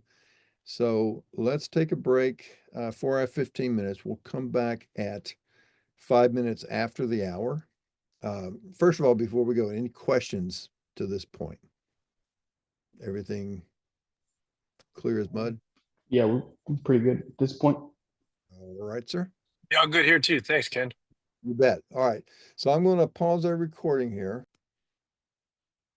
So let's talk about now um, sort of the basics behind modeling our terrain. Um, I'm going to start here on pages 18 and 19 in the training guide, and it gives you a little bit of background. I'm not going to read all this stuff to you. Obviously, you can do that on your own, but really what we're trying to do is to come up with a data structure, this mathematical model that can represent the shape of a surface, whether that's, on the ground, or maybe it's, a layer under the ground. Let's say if I'm a coal miner and I've got, 85 feet down, I've got, an 18-inch seam of coal or something like that. So it's basically just collecting up a group of, a bunch of points that represent some common phenomena. In our case, it's almost universally going to be elevation, so that we can model the top or bottom of a particular um, zone in or on the earth. But surfaces can be anything. They can be temperatures, they can be age distributions. It doesn't matter. Anything that has some kind of related data that is associated with some X and Y spatial location can be generated as a terrain model, or as a surface model, I should say. Terrain typically would indicate the ground. For instance, my wife is also, she's a CAD designer herself for a pretty large company, civil and environmental consultants. There may be one in a town near you. But one of the things that they wanted her to generate was that they had a series of drill holes that would drill down to find a particular layer of, I don't know, some kind of, probably some limestone or something under the ground. So obviously all the survey points across the top of the ground, she could model that, but they didn't give her the data from the drill holes. They just told her at this drill hole location in XY, there is a depth of a certain amount down to that location. So she knew the depths from, or no, I'm sorry, they didn't even give her the depth of that, which she would have been able to have computed the elevations.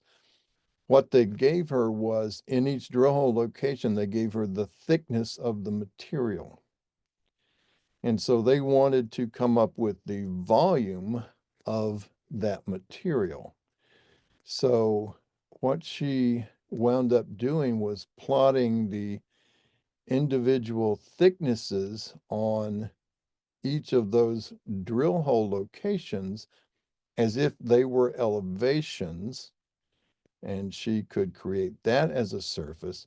And then she compared that surface to a surface of zero elevation, and then did a volume comparison from the zero surface to that surface of thicknesses, and was able then to use that to compute the volume of the material. Something like that, if I recall that project. Anyway, it was along those lines. It's basically just to say that it's not always just elevations that you are plotting. In fact, sometimes in our civil design stuff, you'll generate cut and fill contours, which are not contours of elevation, but they are contours of an amount of change either 0, negative, or positive, zeros for cuts and positives for fills. So the way we do that is that we are going to use a process called triangulation. Now, the software will also do a process called gridding, whereas it still most often triangulates the data, but then it samples the data into a regular rectangular array of gridded points to come up with that grid structure. It's not something we do very often in straight civil. They use that a lot in mining, where you've got multiple strata all underneath any given one point might have multiple layers of multiple different strata underneath it. And gridding as a computational method is much more efficient when you're dealing with that, but we won't get into that. It's for another day. So, but what we're going to do is we're going to triangulate this data. And what that means is we're going to take a point and we're going to look at all the available points that we have. And we're going to sit on those points and we're going to look around ourselves in a 360-degree circle. And we're going to find, say, the next, the near point that we can get to, and we're going to draw a line from our point to the next point that we see. Then we'll turn and look in another direction. We'll draw those lines up, and all of those lines are then going to become edges of what will ultimately result in triangles. And we use triangles because it takes 3 points at a minimum to represent a plane in space. So every 3 points is going to generate a little fragment of that surface, a little planar facet of that surface in that particular location. And you can see that right here in as this example right here, we might have had 4 points in this particular region. And what happens, the software is going to sit on, say, this point in the lower left of 110 elevation. It's going to look around itself and it sees this one above it at 100. So it draws that line. And then it looks over here and it sees this other one at 110. So it draws that line. Now it does all this in memory. Okay. And then it turns around and it sees this next one over here at 100. It draws that line. And then maybe it didn't find any others over here. Or if it did, it would draw those lines as well. Okay. So once it draws those lines in memory, that's going to prevent, let's say it's going to go up to this next point, goes up here to the top to this point at 100, and it's going to do the same thing for it. Well, it's already got this line drawn, and it's already got that line drawn, and it might, you would think it could maybe draw this line down to the lower right, also at elevation 100, but there's a line already drawn in its way, so we can't see across that line. So that line then effectively becomes a break line because it breaks that triangulation from happening. Okay. So this is a very possible, legitimate thing that could happen here. And what would this represent? If you look at these elevations, this would represent a line from 110 to the upper right at 110. So that's all that same elevation at 110. So it's a ridge line that runs at 110 to 110, and it falls off to the left here up to the upper left to 100, and it falls off again to the right or the lower right to an elevation of 100. So that's a ridge at 110 elevation, low points left and right of it. But look at those same 4 points, but maybe it formed in this fashion. The 100 point got to first, and it drew the 110, and also drew this 100. And so now the 110 in the lower left looks around, it's got the 100, it's got the 100, but it can't look across this line and see this 110 over here So that's not allowed. It won't allow that to happen. So it just depends on which one gets there first. And there's no way of knowing how that's going to happen. A lot of times it works out okay, but sometimes it doesn't. So what this represents here, though, would be a valley at elevation 100, starts in the upper left, goes to the lower right, and then it rises to its left, or in this upper right corner, to 110. It rises to its right to this point in the lower left, up at elevation 110. So that becomes a little valley with high points either side of it, as opposed to the other way where the 110 was the ridge and it had low points either side of it. Both of those conditions, this one and this one, are perfectly valid, but only one of them is true to what's on the ground. So when we are modeling our data, we have to pre-draw these lines between points that keep points on either side of it from seeing across the line to the other side. So if this were truly a valley, we would need to draw this line in here first before we told it to go through and triangulate. Then it would sit here and it'd look around itself, but it can't look past that line. Okay, so that because we already drew that in as a 3D line, that becomes a break line and it's pre-drawn. Now, here's a classic example down here of a curb structure. Let's say the surveyors go out there and they get a bunch of points. Now, the way a lot of surveyors get around having to create break lines is they'll get a point on the back of the curb, the top of the curb, the face of the curb, the edge of the gutter, and they'll do all those points, 1, 2, 3, 4 of them right here, and then they'll go a ways down, they'll get another 4 points, and then they'll get another 4 points, another 4 points, but they don't really need to. They could only really just have to get 2 points along this edge, 2 points along this edge, 2 points along the top of the gutter, and then 2 points along the curb, 2 points along the back of the curb. As long as they connect lines through those points ahead of time, and that would do what would, or that would prevent this from happening, which if you don't draw the lines first, A can see point number E. Now, like I said, a lot of surveyors, they just go in there and grab all four, grab all four, grab all four. And what happens, A sees this point down here first before it sees up here to the top. And so they generally work out, but it's not always the case. And it also requires more effort to get all of those extra points. So in the case of they only got points A through H, then some of these triangles are valid like ABC, but ACE is not a valid triangle. C, or yeah,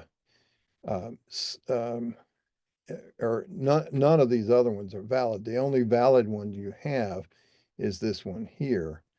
But like E to C, that line is correct, but this line E to A is incorrect. E to C is correct. E to G is correct, but G to C is incorrect. Okay, so if we draw those lines first, then that forces these triangles to form like this. You got ABC, then CBD back to C, then C to F to D and back to C, then D to F to H are valid lines, but it would not connect that up, so it would not form that as a triangle. But H to F to G and back to H would form, that's a valid triangle. G to F to E and back to G, that's a valid triangle. So by pre-drawing those in and then triangulating the data, we would model that correctly, as all of these individual triangles would then form correctly against those lines that we pre-drew, and it would prevent, say, this point A would not be able to see point E because this line is in the way. Point C would not be able to see point G because this line E to F is in the way. So that keeps those invalid triangles from forming when we pre-draw those in. And those are break lines. And right here is this is really the only thing you need to know about a break line. Break lines are nothing more than edges out there on the surface that we're modeling. And so if it's an edge on the ground, you need to make it an edge in the data. So there's your example with the curbs. Other examples might be the top of a bank, the bottom of a bank. Okay, so I had a surveyor once that was doing some work for me, and he couldn't figure out, like, when he would give me a bunch of points, say out in the parking area, and then he would go over and shoot the building corners, but he wouldn't shoot the building corners down on the ground. He would shoot them, 5 feet up on the side of the building. He was just getting the corners because he was just thinking in 2 dimensions. And so if I were to try to model that, I go from my point out there in the parking lot, and it shoots all the way up to that point, 5 feet up on the wall, where it should be getting the point down on the ground as my modeling point.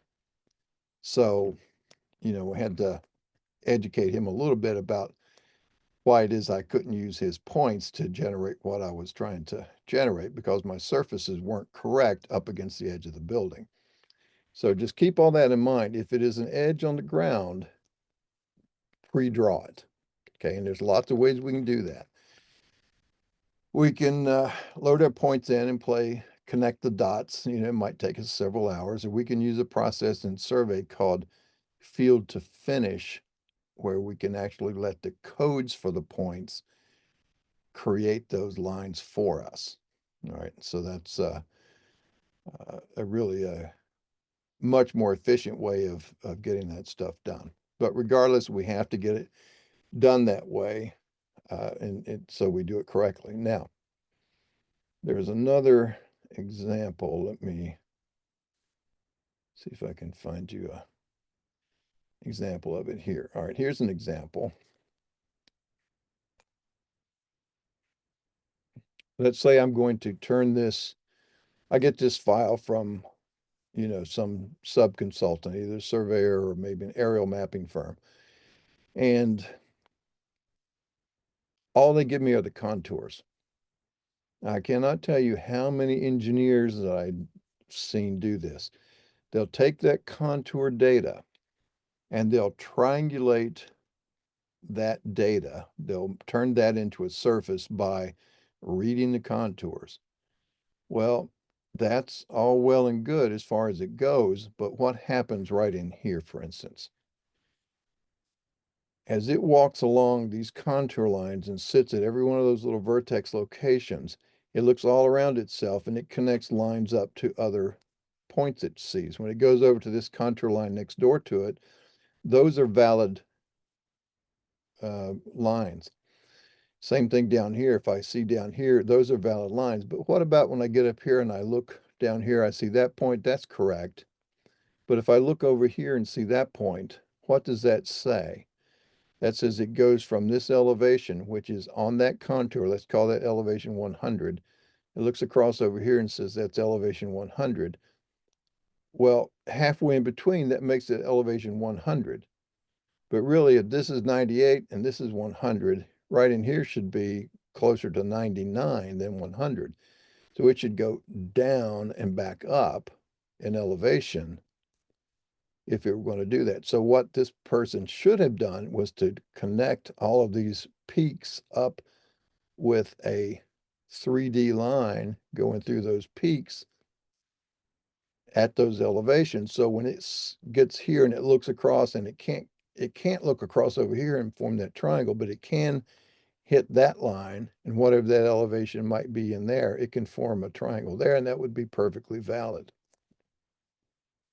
All right, so that's one way that we can do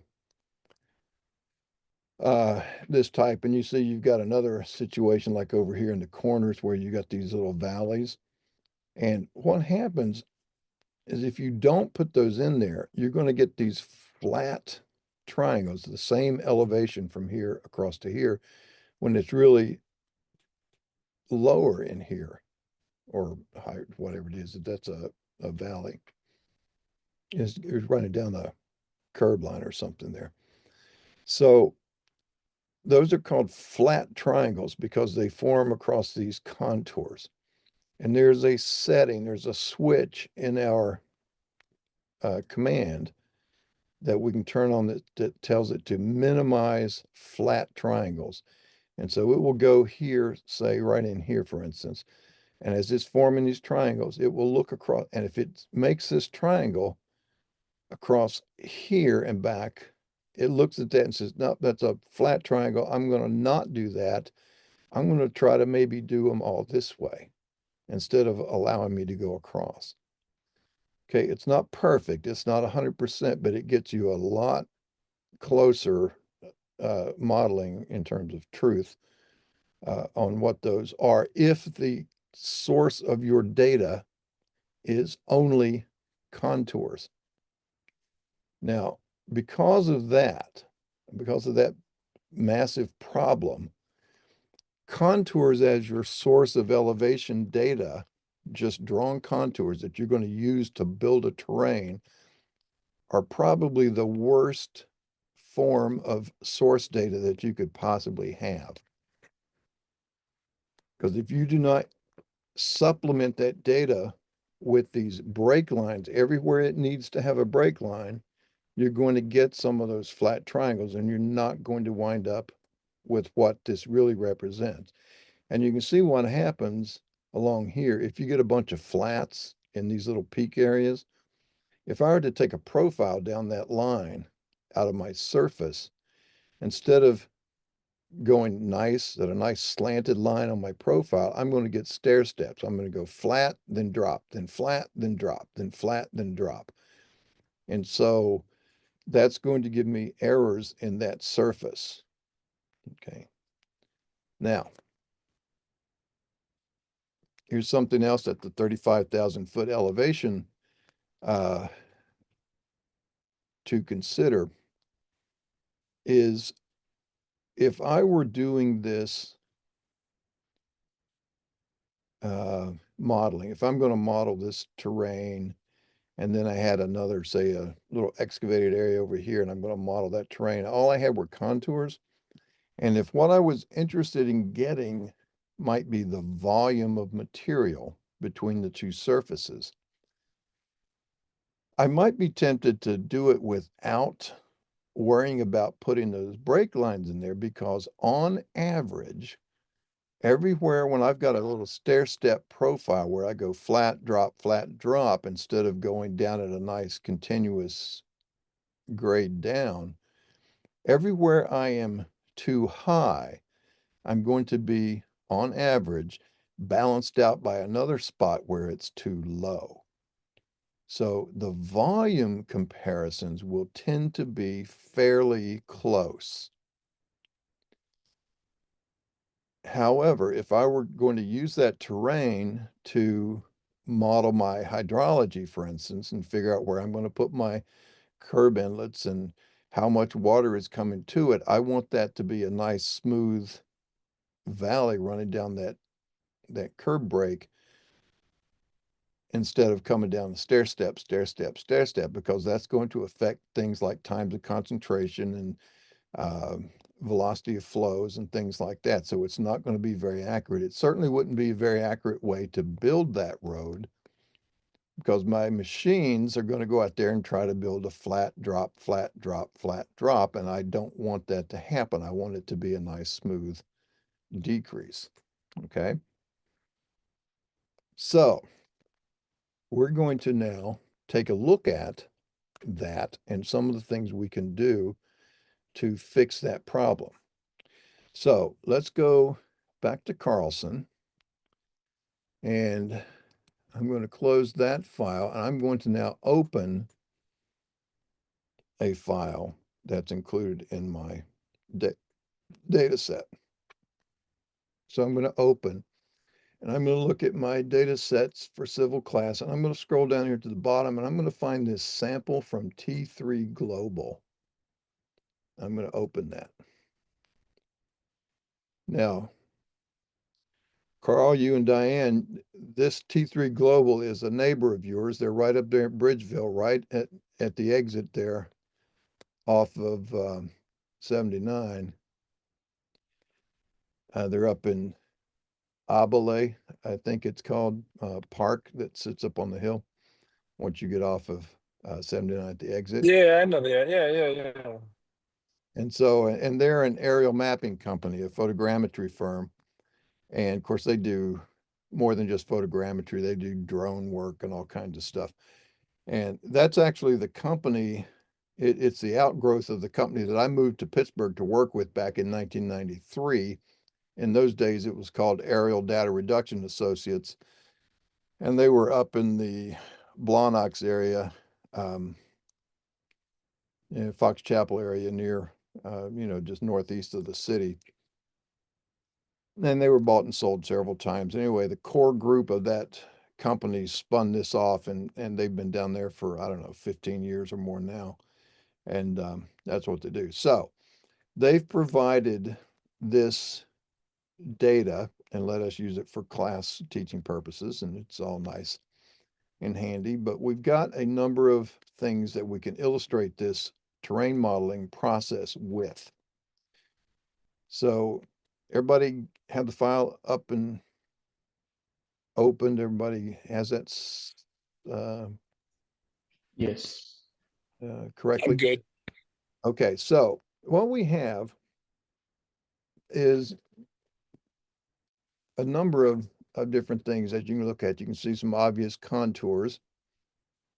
And we've got, if I go to my settings, IntelliCAD settings, I'm going to change my point style to be this. Instead of a dot, I'm going to make it these little X's. And you can see now there's points, just CAD points, throughout some of this blank area. All right. And we got a bunch of these white lines. They don't really look like they're doing much. In some places, they're sort of random, but they sort of follow some edges that we can see around here. And if I hover the mouse in AutoCAD, I'll see what layer they're on. If I click it, I can see I've got a polyline, which is a 2D, down here on this V road outline, but I've got another set on this layer called V topo BKLN break line. So they had, in fact,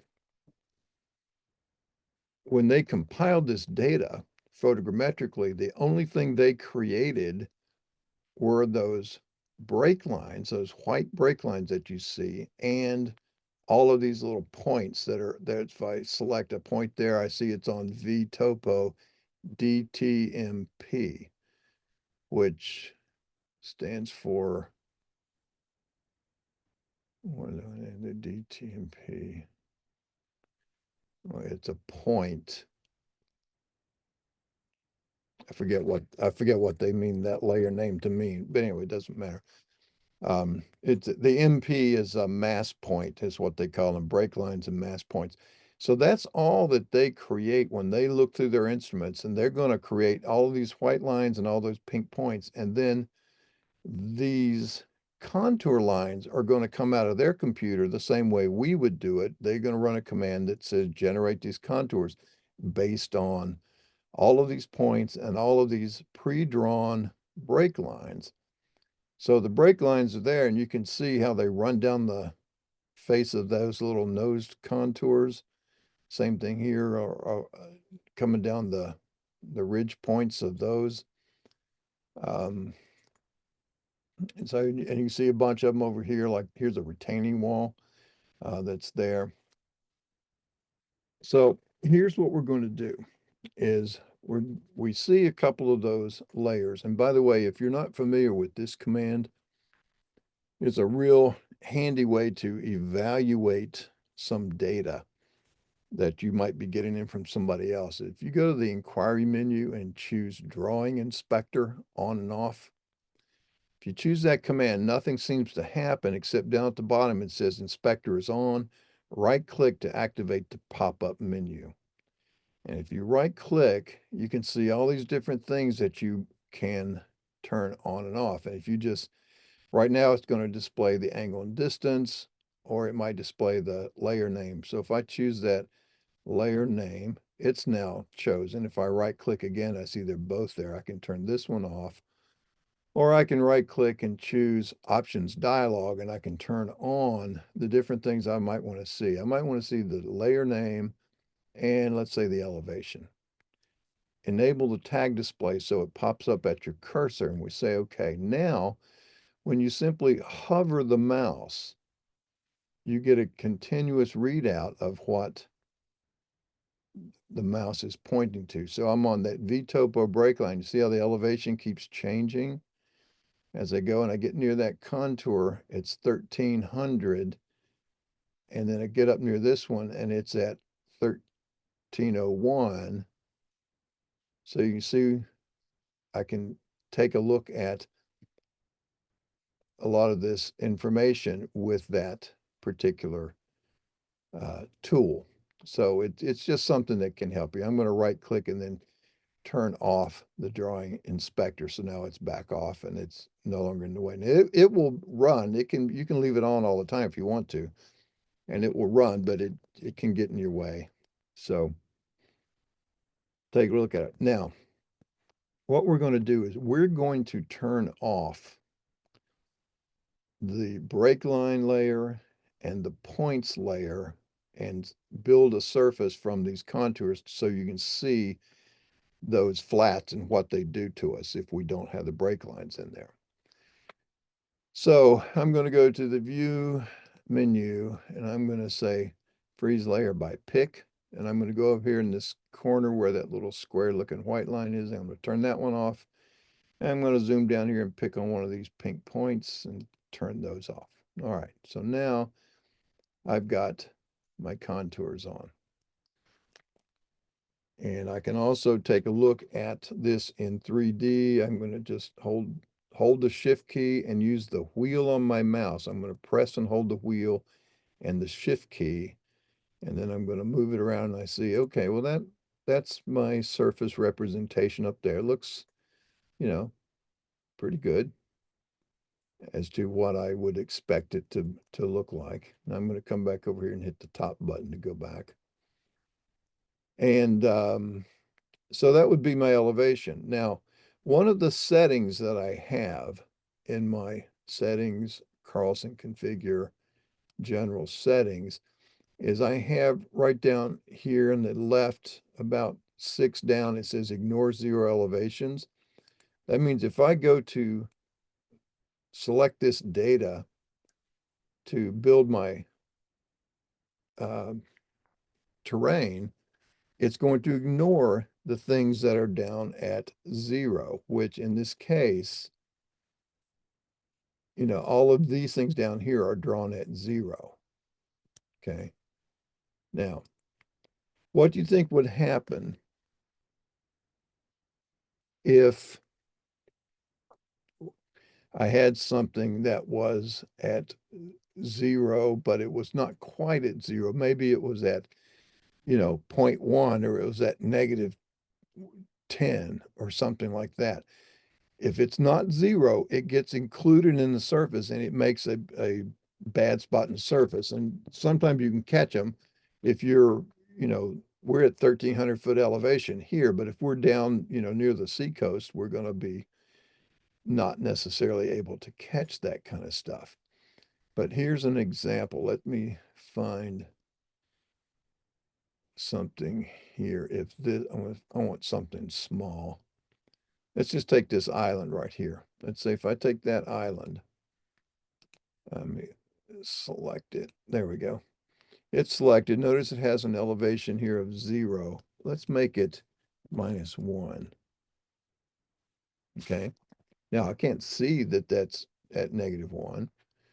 I could maybe, if I zoomed it up and got, real close to it, see, I can't even really tell it there. If I go straight on the front view, right there, I can see it's just underneath it.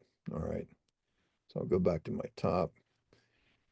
Now, if I were to build this as a surface, let's go to the surface menu. Let me switch to civil. And let's go to the surface menu. And let's triangulate and contour. Now, let's talk about what this is going to do for us. We've got 4 tabs at the top. And for right now, I'm going to turn this on. I think I'm going to be in, before I do that, let me see what that is. So those are 1 foot contours. Okay, so if I go to triangulate and contour, and I'm going to let it label or draw the contours. Normally, I don't do this until I'm ready to make my finished map. I generally don't draw my contours, but this will show us something real quickly that we can see that we had a problem. So I'm going to change my contour interval to 1 foot and my indexes to 5. I'm going to uncheck, I'm going to labels tab. I'm going to uncheck the labels.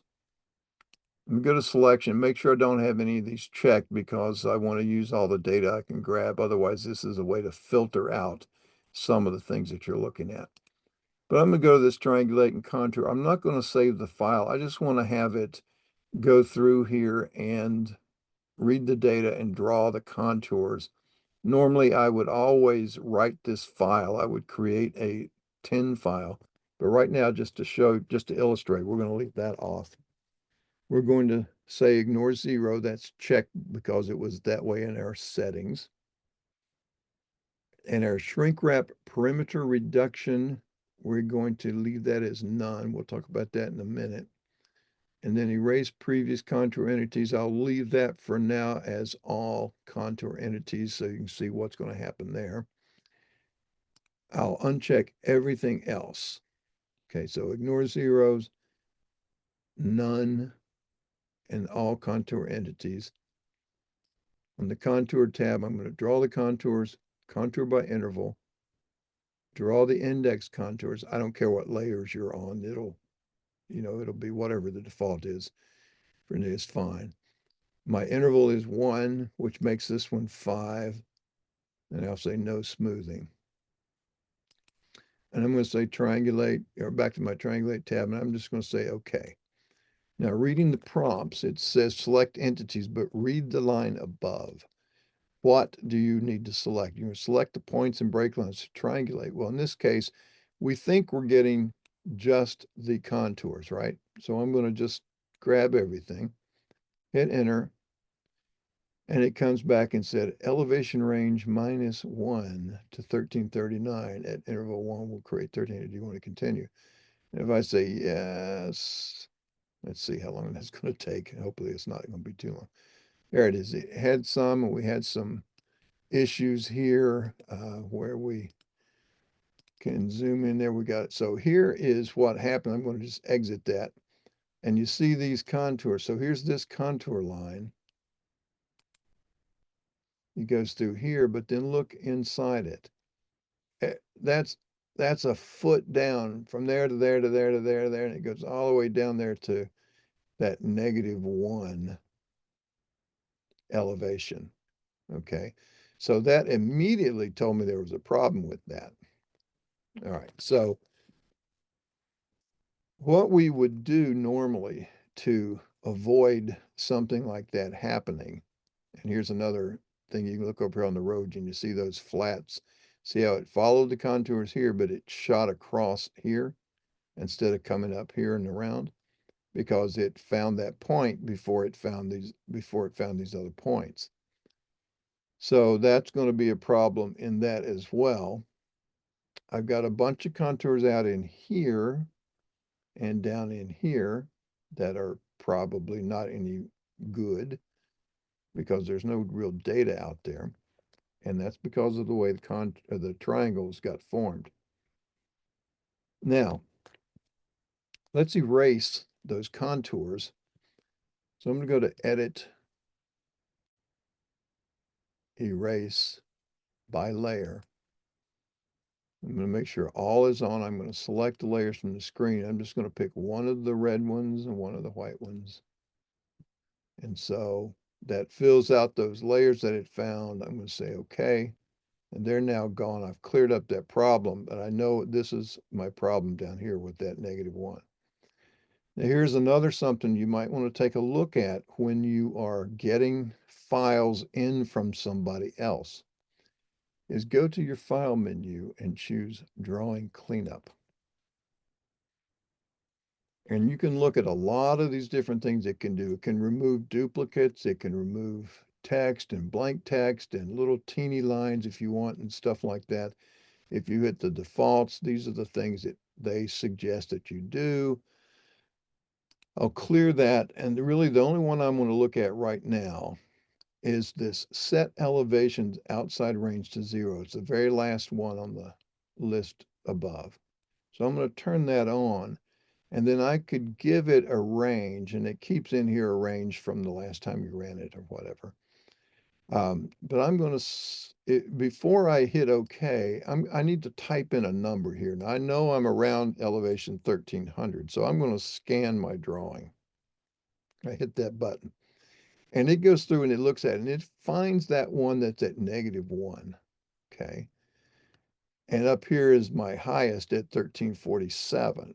Well, I know I'm around 1300, so I might, once I see that I've got a problem, either minimum or maximum, I know about where I am, I'm going to say, all right, well, let's say 1,000. Anything from 1,000 up to 1,300 would be good. So anything outside of that range, it's going to set it to 0. And if I hit OK, it's going to go through here and tell me that it's set one entity outside that range to 0. So that would be this guy right there. Okay, and so now, instead of that, if I go back to triangulate and contour, my recent command here is CTRI. I'm going to now leave that on like it was, except this time, I'm going to write this file because we're going to take a look at that file in our 3D viewer in a minute. So I'm going to say select after I've checked that on.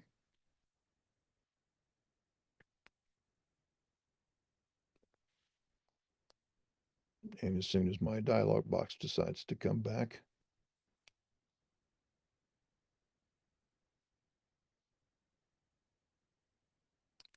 let me take a look at something. I may have something cooking here that's, let me disconnect from that.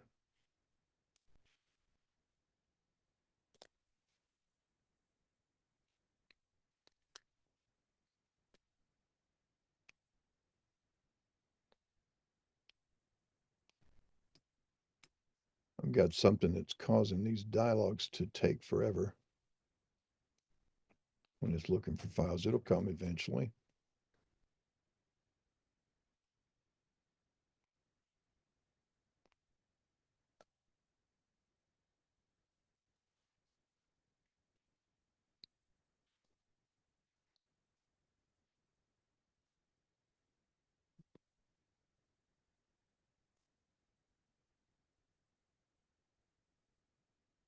He hopes.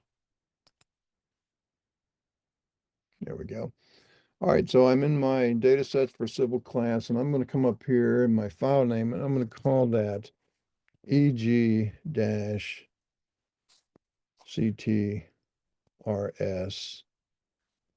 only. I'm going to save that. Leave everything else like it is. I'm going to say OK.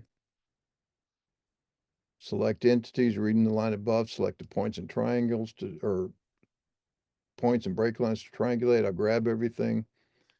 Off it goes. It draws my contours. I now no longer have that problem right in there, and I did not get my errors to pop up. And so a lot of people are tempted to say, hey, it came up, it did it. Yeah, I'm done. I'm perfect. I'm fine. But we can see based on how our contours look compared to their contours, we missed it in some places. Okay. And we also have a bunch of things out here in these corners that we really should have gotten rid of by putting a boundary around this data. I'll show you some techniques on how to do that here pretty quickly as well. But let's evaluate a couple of things. And we'll look up here and you see all of these contours in here. And remember when we saw that before, we look at their contours and they've got this green one here. And it had this green one here. And it had this green one here, this green one here, and a green one here, and a green one here.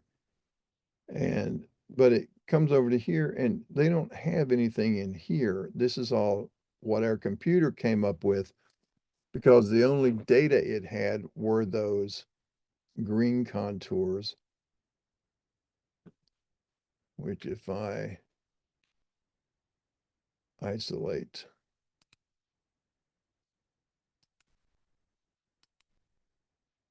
see, that's all the data it had, and it set here and it looked way out here and it found these other points on these other contours that were just partially drawn because there's a building in there and there's a wall right in here.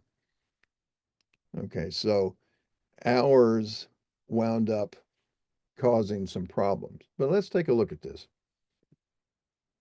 Let's go to our view menu and let's choose our 3D view and let's choose our surface file viewer. Now, when that comes up,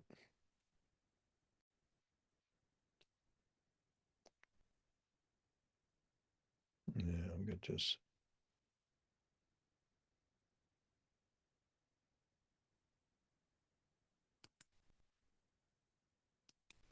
sometimes I have to set this back. There we go.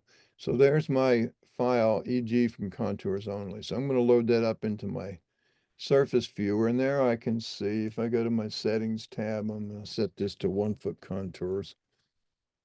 And I see that, and it looks, fairly okay. But if I come over here, and we'll go over this in a minute, over how to zoom this stuff up and around. But if I zoom this around and maybe change this in here. Let's look right down this edge of this road.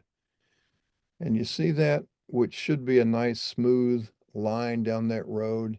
Same thing over here. You see how you got those stair-steppy looking triangles in there?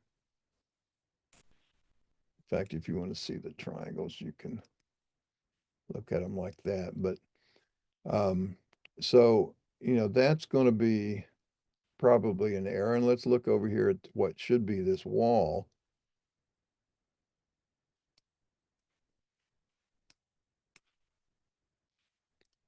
And it looks like, I've got a giant loading ramp climbing up there to that loading dock.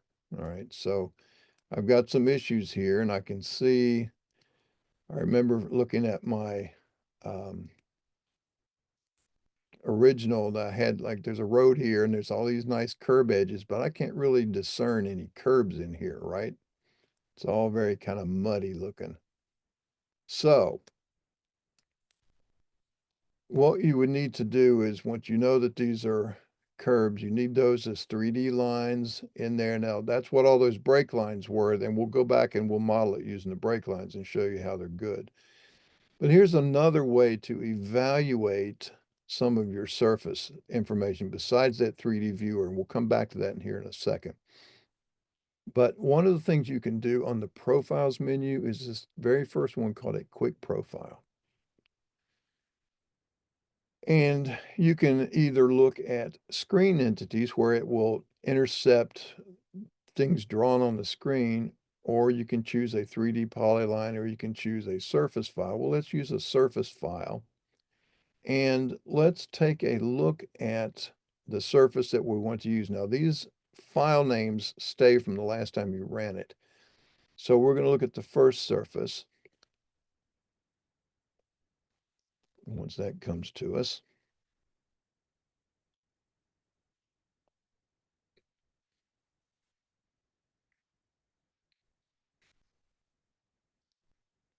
I apologize on this. Zoom does something to this file selection inside of Windows. It slows it down. I don't know if it's trying to scan the network or something, but it puts these lags in here.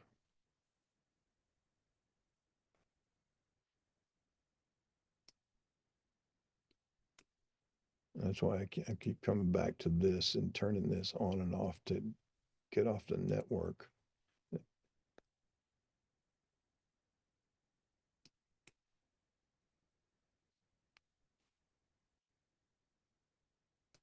Trigger it back.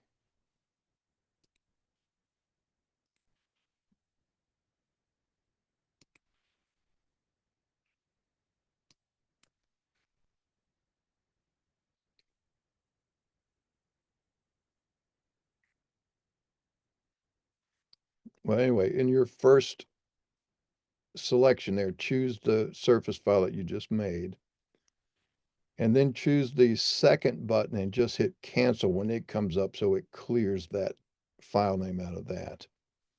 I'm going to have to sit here and wait on this one.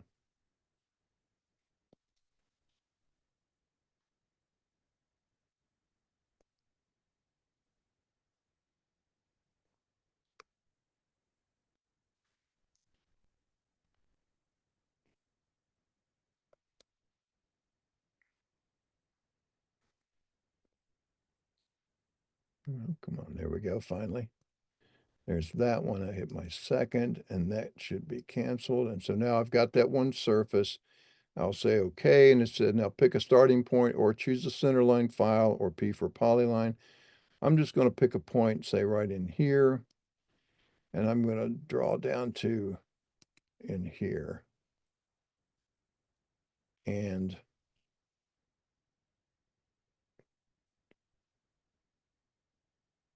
now I'm going to get a little marker here that comes along my line. Let me zoom that up a little bit with my wheel.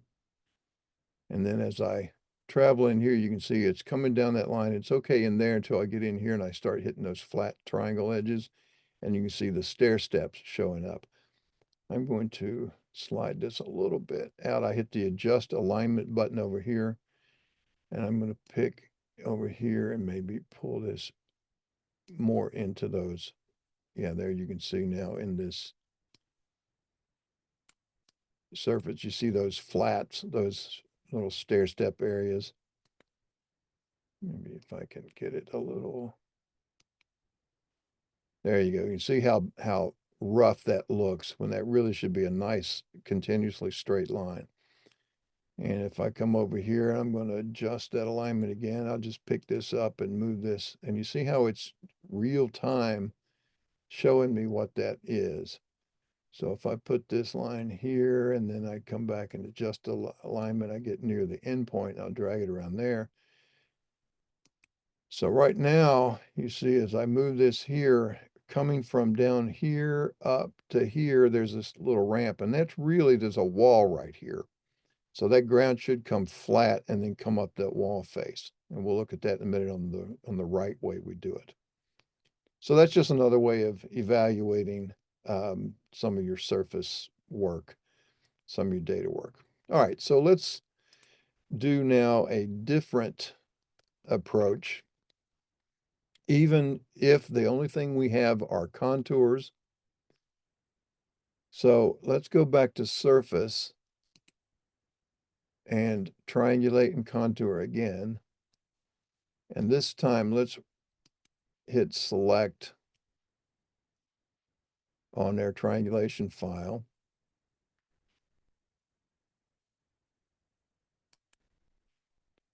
Let's see, I'm gonna make that VPN. away.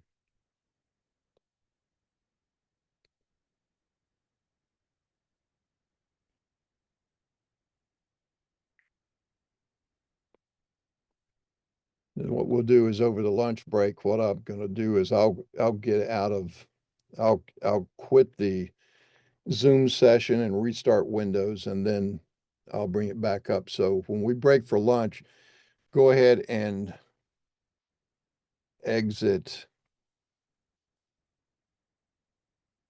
your session. Well, which you can do anytime. You can exit and come back in anytime. I'm trying to think if, yeah, I won't need to kill the Zoom. I just need to restart Windows. So anyway, so that'll be all right. You can stay where, you can leave it as it is. All right. So I'm going to now, instead of this time making contours only, I'm going to say contours min flats. I'll save that. And this time I'm going to change this shrink wrap perimeter reduction from none to medium. We'll talk about that in a minute. I'm going to hit the setup button and I'm going to draw that boundary so you can see it on this layer, boundary 10. And I'm going to check down here, and you see in this box, it says adjustments for source data of contours. So anytime you're building a surface from contours, you want to minimize those flats. And let's take a look at that now. And because we said erase all contour entities, it's going to get rid of all these. As I said, okay, it's going to now clear those out. And it asked me to select the data. So I'm now going to grab this data, hit enter, and now it's going to build it. And now look how the contours, see those flats went away, mostly. I see there's one right in here where it missed. And there's possibly some others. And I've got this up here where it still did all that weird looking thing in there. All right, so notice now if I go to my layer, I'm going to turn on that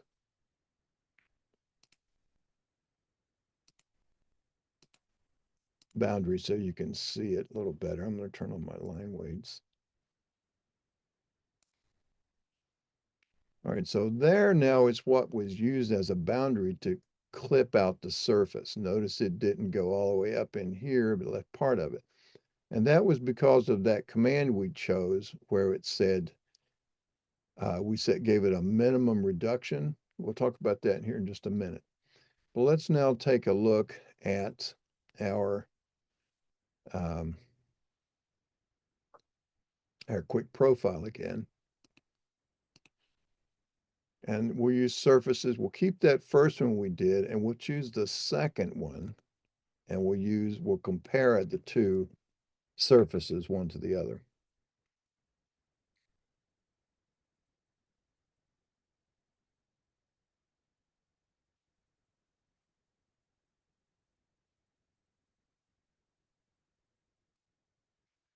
Oh, come on, here we go.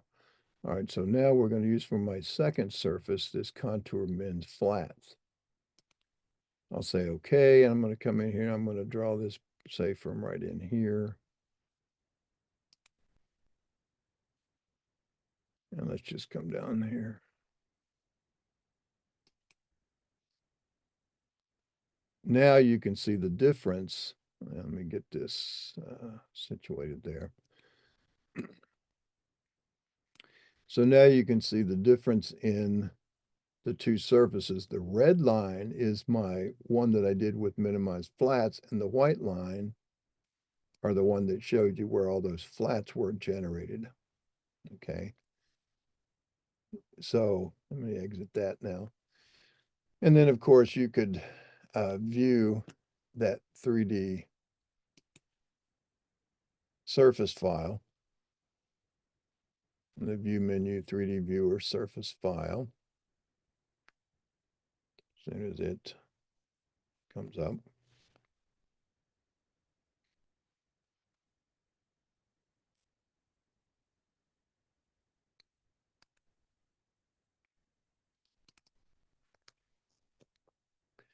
And so now when I look down that road edge, it's nice and crisp and follows those contours a lot nicer. Now over here, we've still got some steps going on because there's actually a curb over here and a little flat walking area. Okay, so, but we still have this mess over here. You see all that going on? Okay, so we still have some issues. So you can see what happens when you're doing your modeling from contours only. I'm going to go back to erase by layer.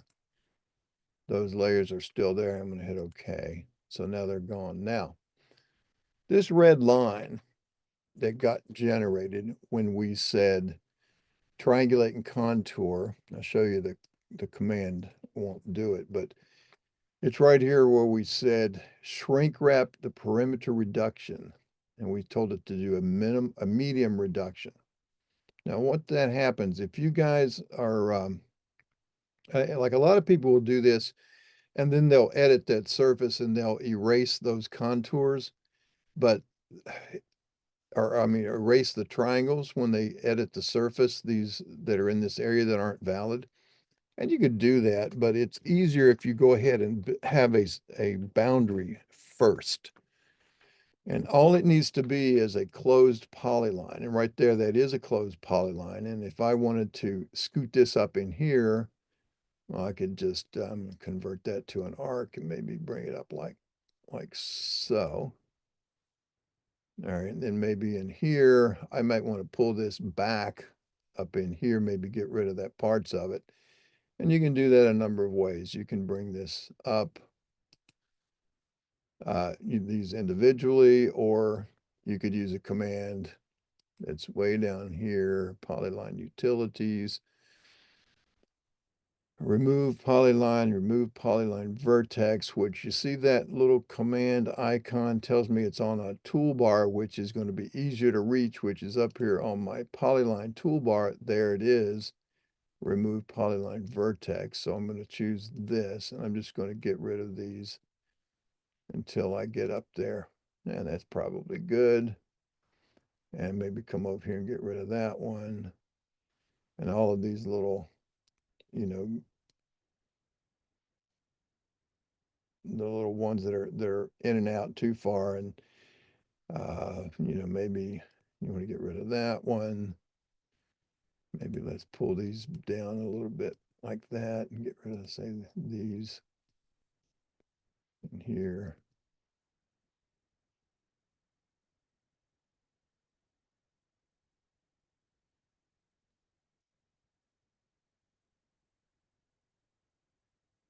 There we go. So that's maybe clean it out. So that's a little bit more self-contained.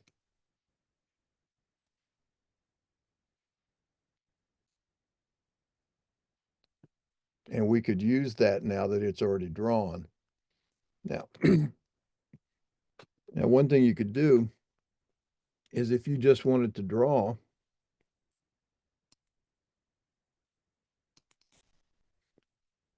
a polyline, you could simply, let me turn my snapping off here a minute. You could simply just, draw any polyline. It doesn't have to snap to those edges or anything. You could do that. No, I'll get rid of that one there. As long as it's a closed polyline, you can then use that as a boundary, okay? And,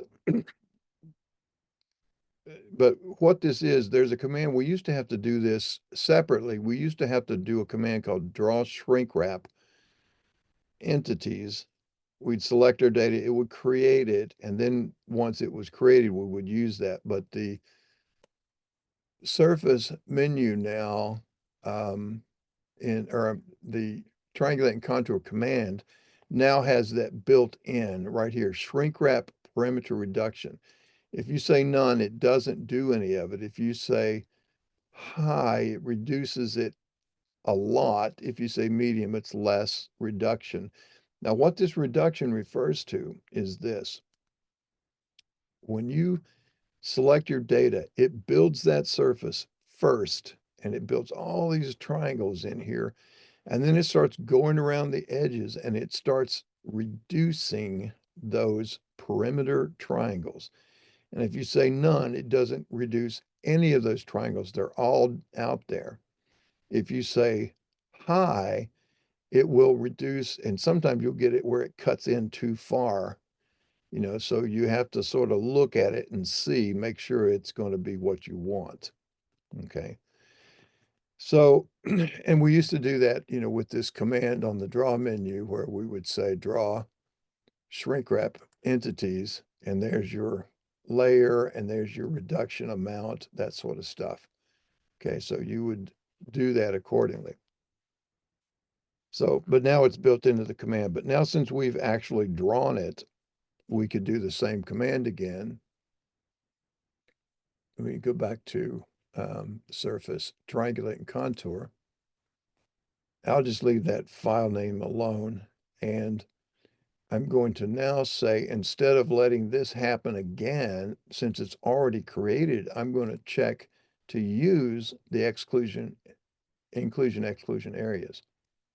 And I'm going to trim at the boundary. Instead of removing the crossing triangle edges, I'm going to trim them at the boundary. Otherwise, it would take the whole triangle out, even back into the interior.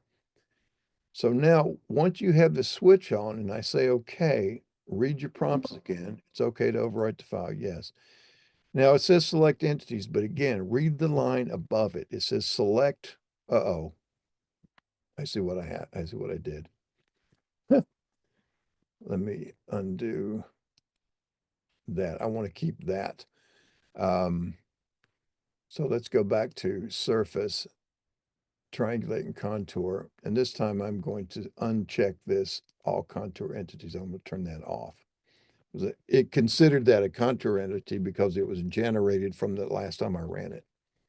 So I'm going to leave that alone. So I keep that. I'm going to say, okay, yes, it's okay. And now it's select the entities, but read the line above. It says, select the inclusion perimeter polylines or enter for none. Notice it's plural. So you could have, say, just this area up here enclosed in a polyline and an area over here enclosed in a polyline, and it would make two separate patches of that surface, and everything else would be ignored.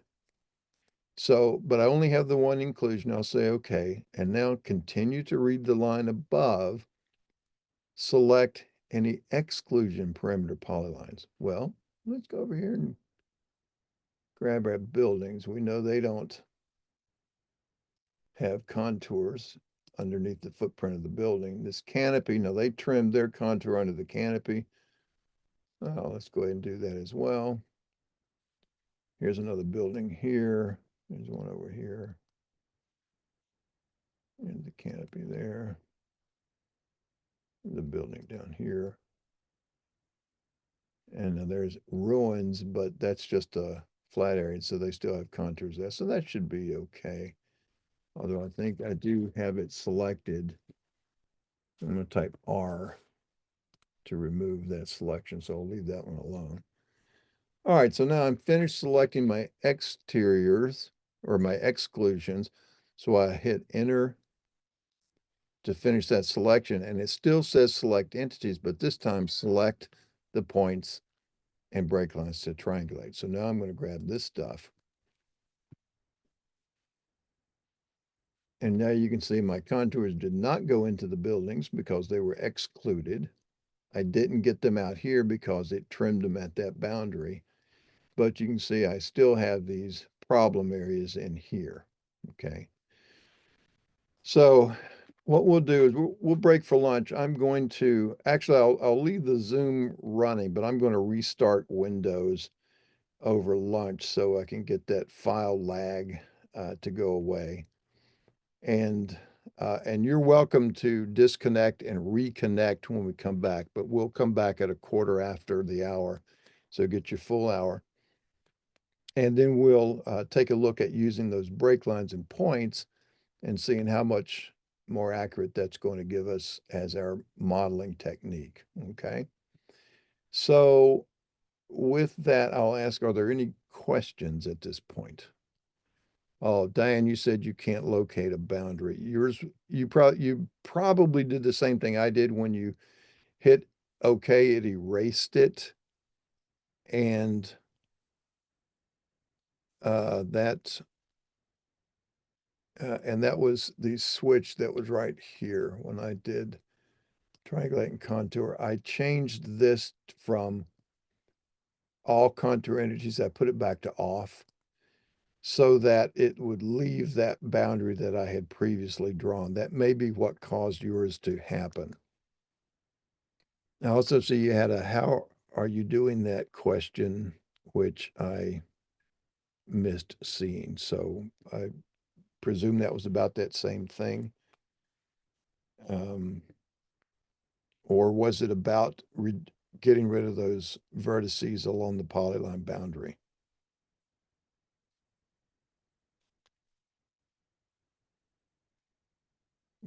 Which was that?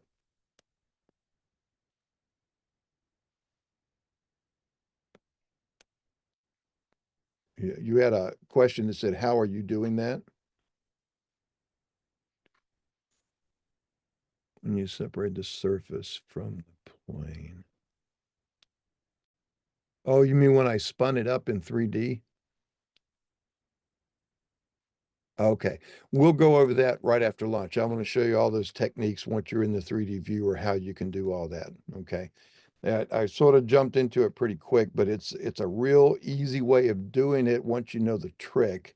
And we'll go over that 3D viewer when we come back after lunch. But let's go ahead and do that. And again, we'll keep our same hour break. So we'll come back at 20 after the hour and start up from there. Everybody else good? Any questions on anything? I'm good, thank you. All right. I'm good. I mean, I'm a little curious. You're in Pennsylvania. I use a LiDAR contour to build surfaces all the time. I Yeah. wonder if I guess if there's any break line data or the best available data that you would use to get that most recent LiDAR data, but maybe that's a little too specific. Yeah, like if you probably get a lot of stuff from Pazda. Yeah, and you can get stuff that was flown in what 1920. It's recent stuff. I mean, our well pads Oh are yeah. are Yeah. in there. Yeah, and that's where you're going to get most of your information from. And your LiDAR data sets are going to be a lot tighter because your points are so much closer together. But they often will have, particularly if they're in urban areas where you've got road edges and stuff, you're going to see the brake lines as an available data set as well. So you just need to bring both of those data sets in and then use them. Now, I would also recommend, do you guys have the point cloud module?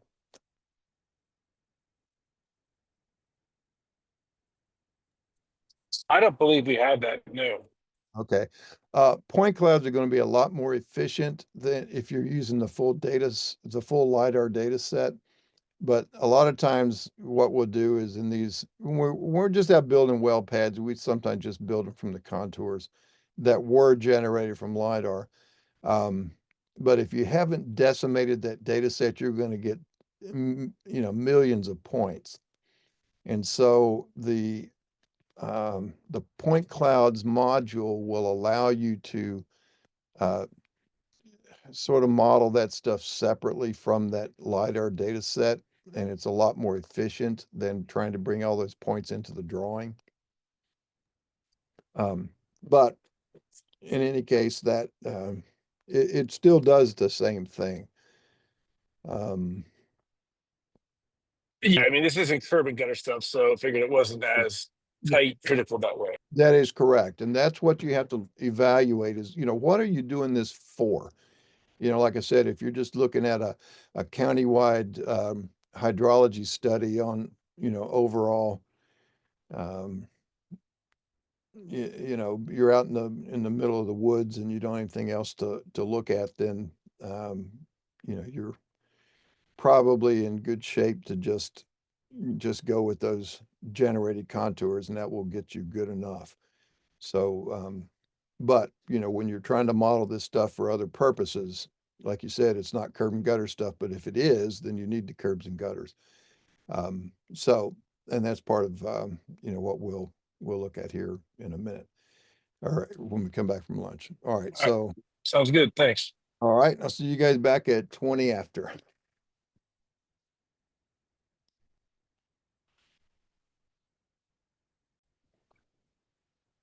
So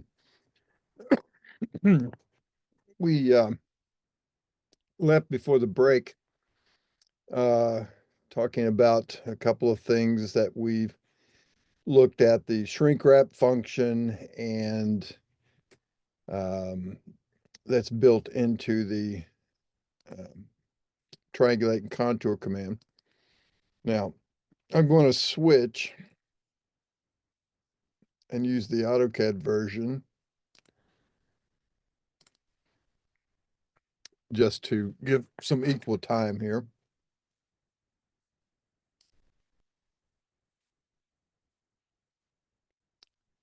And we'll pick back up, and we're going to now look at this 3D viewer and learn how to use it and all of its functions, because it can really give us a lot of good information. So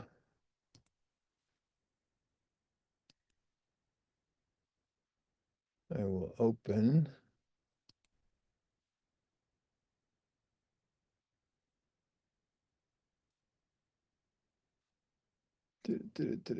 Civil class, data sets. Our sample from T3 Global.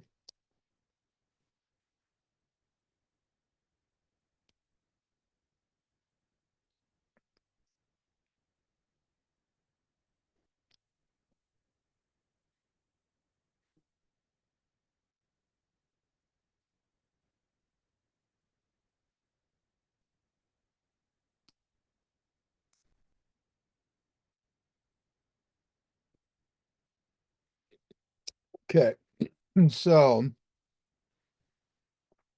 what we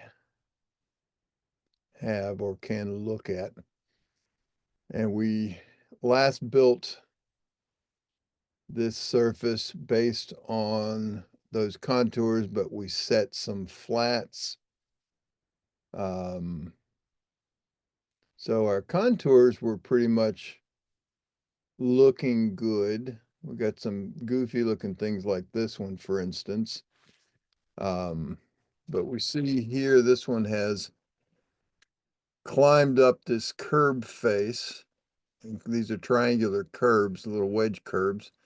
So it's looked pretty good across that, at least in that area, but probably not exactly the way they should be looking in some of these places. So like here's, for instance, that's their original contour, and we had a situation that jumped over here. So there's a couple of places that are not quite exactly the same.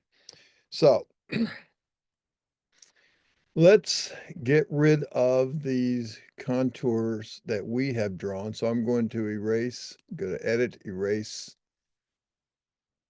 by layer, select from the screen. I'll get one of my red contours, one of my white contours, and choose OK. So now we're back to what we had originally had. Now, here's the thing about this 3D viewer. It is the same viewer, whether we say look at the drawing or look at a surface file, and it works accordingly. It behaves a little bit differently the way it loads data and what it can do with that data once it's loaded. But if we look at this edit, or I'm sorry, view, 3D view, we have two choices. We can choose the drawing viewer or the surface file viewer. You can also look at these 3DX model files, but we haven't made any of those, or surface objects. But in any case, these two are our main choices. The drawing viewer, and the little icon looks like a cube. The surface file viewer shows a little like a stockpile, which would be like a surface. And those icons are also up here. I've got this this toolbar here called Surface that's on right here, the second one down, second row down. You see it has that little cube. That's the 3D viewer window and the surface file viewer. So let's look at the difference between the two. If we look at the 3D viewer window, it prompts us to select objects. So we can grab our objects and hit enter. Now, when this comes up, this is a resizable, repositionable, and I'm just going to maximize it, window on the screen, and it loads up everything in the viewer that you have selected. Now, on the right-hand side, we have 3 tabs that control some of our functions here. The first one you see is ignore 0. Now remember when I grabbed everything, I had some of this stuff that was drawn down at 0, but the only thing you see here are the things that are not 0. If I uncheck that, you'll see those things down below it. Now, the reason they're not right on top of each other, if I zoom way out here, they look to be right on top of each other. But as I zoom in like this, the reason that's happening is because you're actually looking at a perspective projection. And you can see that if you go to the Settings tab and turn on this bounding box where it says none. If you look at, say, box only, now you can see the bounding box and you can see how that just bounds your data. Okay, now, if I turn that off, I'll go back to none. I'll go back to view control and I'll check to ignore zeros. Now let's learn how to view, how to spin this thing around. That was one of the questions that Diane asked was, how do you control this viewer? And you can see there's a number of icons in here. There are, first of all, a vertical scale exaggeration, and all this does is just exaggerate or suppress the vertical scale. It doesn't change the data at all. So right now it's at 1. And keep your eye on that sometimes, because if you change it to where you want it to look at something, say at a lot more exaggeration, where you can really see the vertical, the next time you come back into the file, that's going to still be sitting on that value. So I want to look at this as 1. So there's my one-time exaggeration. Now, the thing is, when we said look at the drawing, things that we select from the drawing to go into this viewer are typically going to be line work objects and points and text and things like that.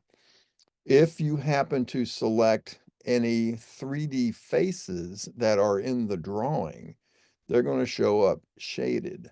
And that's really the big difference between this and the surface file viewer, because when you use the surface file viewer, all it does is it goes out and it reads the surface and it creates in memory all of those triangles as 3D faces, and it'll let you color them in or look at them as they would exist as if they were a continuous surface with all those triangles edge to edge. So, but once you're in here, it's all the controls are basically the same.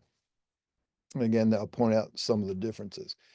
But here in this first tab, the view control, you've got this little icon here, which won't have much effect when you're not looking at those 3D faces of a surface. But this you can think of as the sun in the sky. And if you push all the way out here on the edges, that's it, like on the horizon. Right in the center is like dead overhead noon.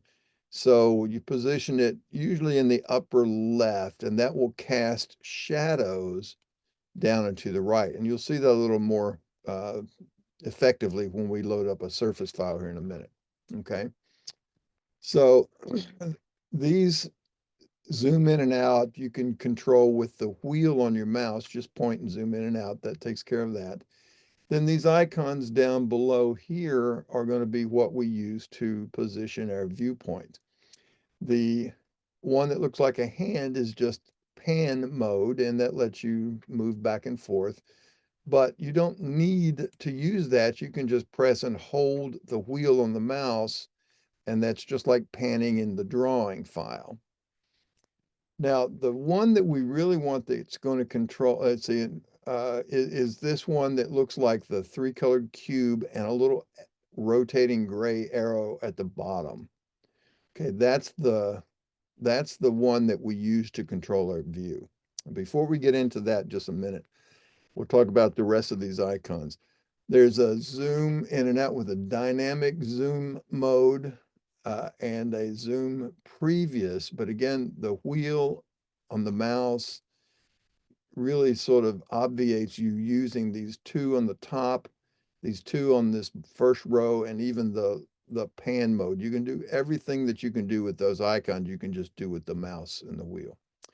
Now down below is this little icon here is a toggle switch that colors in, or it either shades in or unshades any kind of 3D face data. Again, you won't see it here because we don't have any 3D faces selected. When we load a surface file up, you'll see how that changes. If you choose the pick mode, the arrow, the cursor changes to an arrow, and if you hover the mouse, now read down on the bottom line down here on the bottom of the screen, and you can see as you hover over something, it tells you what it is. It's a lightweight polyline or a 2D polyline, tells you the layer it's on, tells you its elevation, and the area that's enclosed by it, if it's a closed polyline, that sort of stuff. And the length. If you hover over, say, this little block and text, it doesn't really give you much in information about things like that, but things that it's over top of it that have some kind of identify. See, these are blocks. They're what are called inserts. They're blocks in text. So you don't see those really show up anything. But this pick mode will let you, even if you double click with the pick mode, it will select what you are over top of. It tells you the layer it's on. You can change its layer. You can set it to 0, or you can add it to a selection set. So if you add a few things to selection set, like I picked that contour line. So let's add that to a selection. I'll pick this contour line, add that to a selection. No, you don't need to do this. I'm just going to demonstrate. So when I exit, and now I want to say, let's do this as, let's isolate.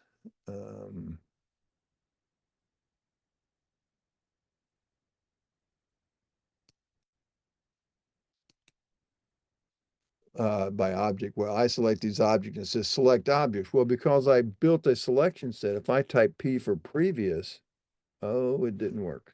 All right, sorry. No, if I type P for previous, I must have cleared it, but it would have taken the things that I built in that selection set and used that to select my objects. So I'm going to come back into this. That's not a function that we do a whole lot of with that pick mode, but that's just some of the things that you can do. Now, these two icons do a plan view. So if I'm zoomed in, and let's say maybe I'm turned up and zoomed in like this, and if I choose the plan view, it's going to keep me at that same elevation, but put me in plan, so I'm looking straight down on it. If I choose the other one that does plan view, but zoom extents, okay. I think it does a plan view. I don't think it does a zoom extents. Yeah, it resets it to plan view and does a zoom extents. Now, these three sliders down here are the axes of what you're looking at. You see, as I move that back and forth, I move this back and forth. So that's the x-axis, the y-axis, and the z-axis. If I uncheck this lock button, then I can go zoom around all three of those axes. And that's one way you can position that, but there's a much easier way to do it. And it's easiest if you lock. Well, let me go back to plan view here a minute, put this like right in the middle. Plan view, zoom extents, and then lock. Keep that y-axis locked. And I wouldn't even bother touching these, okay? You do have a series of these saved views, these fixed views. You can do a plan from the north, the northeast, and do all these different kinds of things. And then there's a custom, you can actually save it, and it will do that, but it's less useful in that if you save the view at this particular set of coordinates, say, and then you load up another project in another part of the world, and you go back to that saved view, it goes back to those previous coordinates. So it's less useful between sessions than it would otherwise be. All right, but now let's take a look at how we do that. The remaining buttons here now, there's one you can save whatever you're looking at to an image file. You can save it to a PDF or a 3D PDF. There's a help function, then you can exit by the little doorway there. All right. So now here's how you navigate. This is how you find out, this is how you can figure out how to look at something from any particular orientation that you want to do, is zoom all the way back out, maybe do a zoom extents, this rightmost button, so that you're looking straight down on your data. Now, what you want to do is grab this icon, the second one over, that's the three-colored cube and the arrow at the bottom. And notice the mouse, the icon or the cursor. As I move the mouse from the edge, I'm just hovering. I'm not clicking anything. I'm just hovering as I come in from the edge and I get over the data. Now notice it's not exact. Okay, so right in here's where it's changing. It's really over here, I'm off the data. In the middle, I'm over the data, and it switches to XY when I'm over the data. When I'm out of the data, it's a Z. And you see it's a rotation around the Z axis, and this lets you move the X and Y axes. So if you put the X and Y in the middle, now click and hold the mouse and push it up and down a little bit, and you see you're rotating that around that X axis. But now try to go left and right, and you see you're not rotating around the Y axis any, because over here on the right-hand side, we've locked the Y axis. And we do that for this particular reason. And this will be how you learn to very quickly position where you want to look at things. Is if you picture this as if you were standing in your driveway and you're looking at all of this data here as if that's your garage door, right?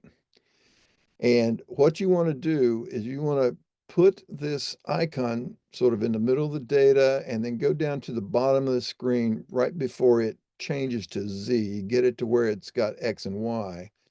And what you want to do is raise your garage door up. So I'm going to click and hold the mouse and I'm going to push it up. And you want to lay it, and I'm going to go back and grab another chunk. You can just let the mouse button up and reposition. And you want to lay it back to where, not all the way flat, but where it's sort of like this, sort of, nearly flat, but not quite.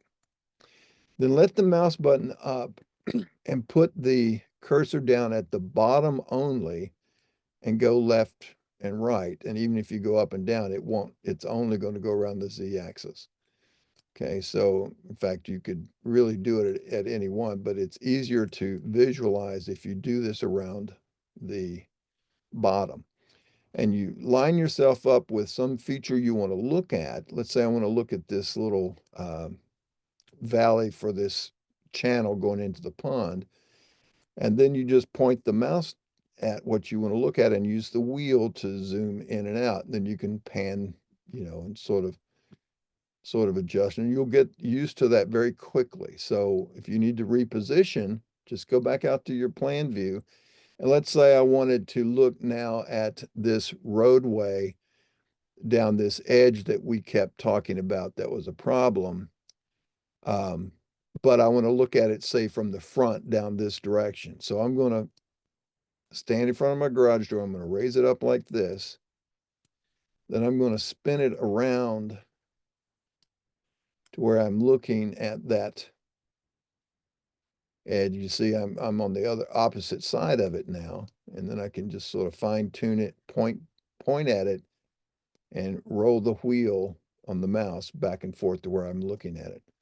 So if I want to go back now and look over there at that pond again, I would just zoom back out, spin it back around, and then point at it and move it in. Okay. And if you need to reset it, just hit that plan view button,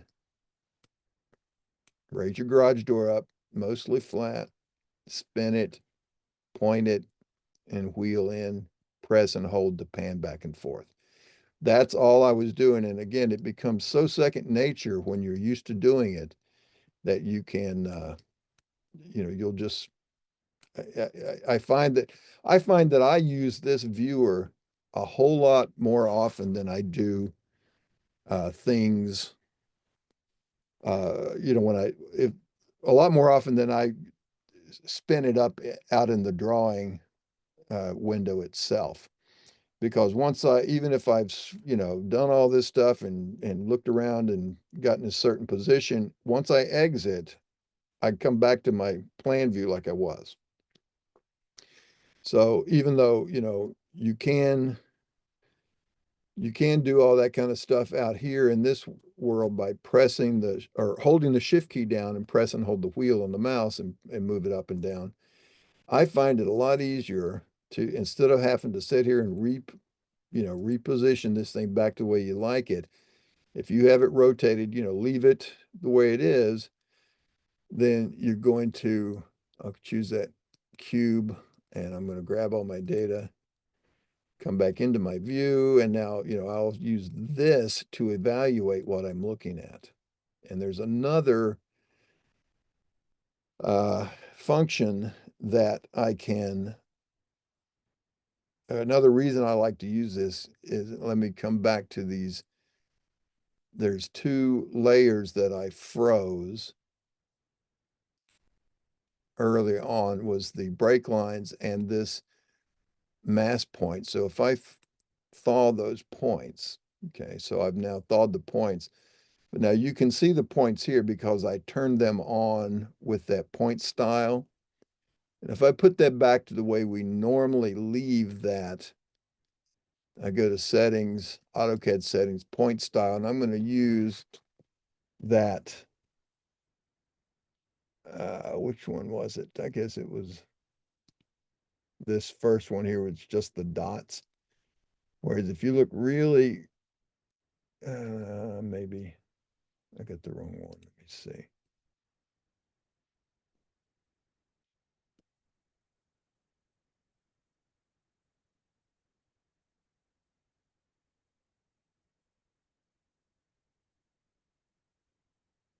Nope.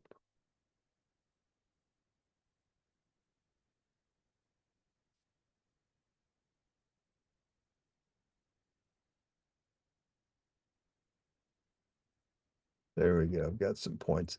See, I can barely see them here in my drawing because I've turned that point style back to that, to just be a dot.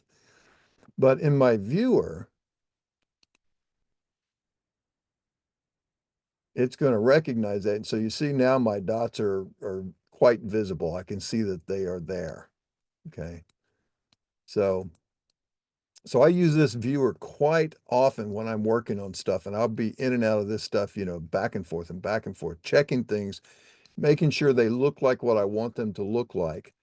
And we go from there. Now, let's look at one of the files that we just made. So let's go to the view, 3D view, and instead of drawing viewer, let's look at the surface file viewer.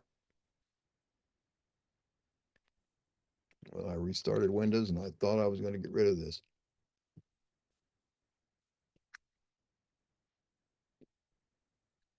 Hmm.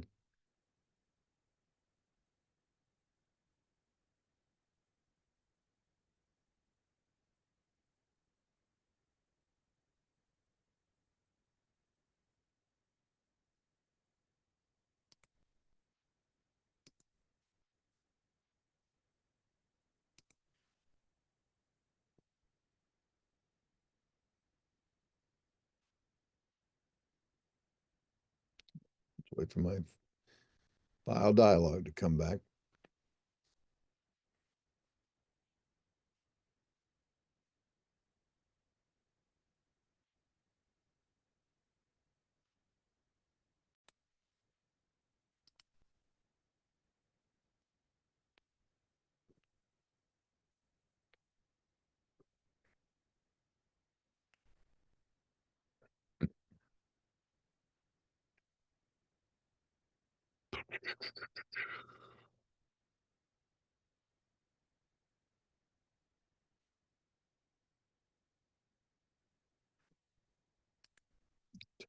All right, there it's back.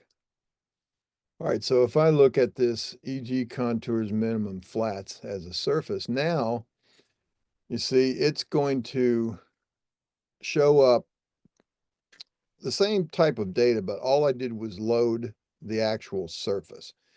Now, over here on the settings tab, I've got on to display triangles. I'm going to turn those off. And I can display contours and I can set those at, any interval that I want. And it just dynamically calculates these. If I put them on, say, a 0.25 interval, you see it draws those based on drawing the contours based on the surface data that it reads. It's not anything that's drawn. It's just doing that from memory right here in the viewer. So you can either turn them on or not. Now, if I go back to my view control tab and now you click the little fishnet that shows the colored things in, you can see how that works. You can also on the settings tab down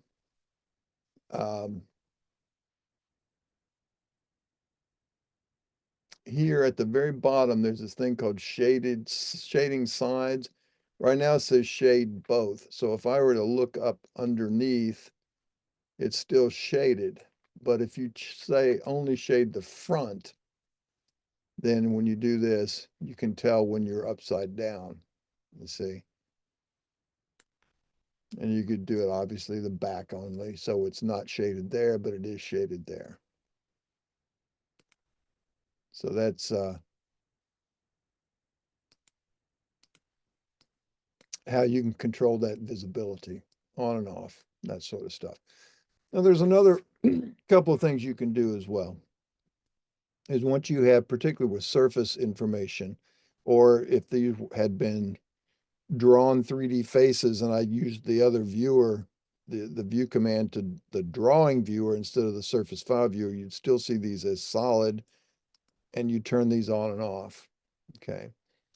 Now, another thing that you can do is on the view control tab up here at the top where it says color by elevation, and you'll see this constantly. If you watch any of the Carlson YouTube videos, the training stuff, when they show you how to use this, you'll see this all the time. They love to do this, set the color by elevation, and they leave it like that. I don't particularly do that very often.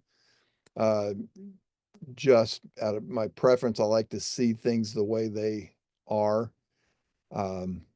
separately. So now this is, though, a good QA/QC tool in that if I look at this data and I see that it's all, and again, those colors, if you go to settings and in your color, the set colors, this is where you can control the colors of what's high, middle, and low elevation, that sort of stuff.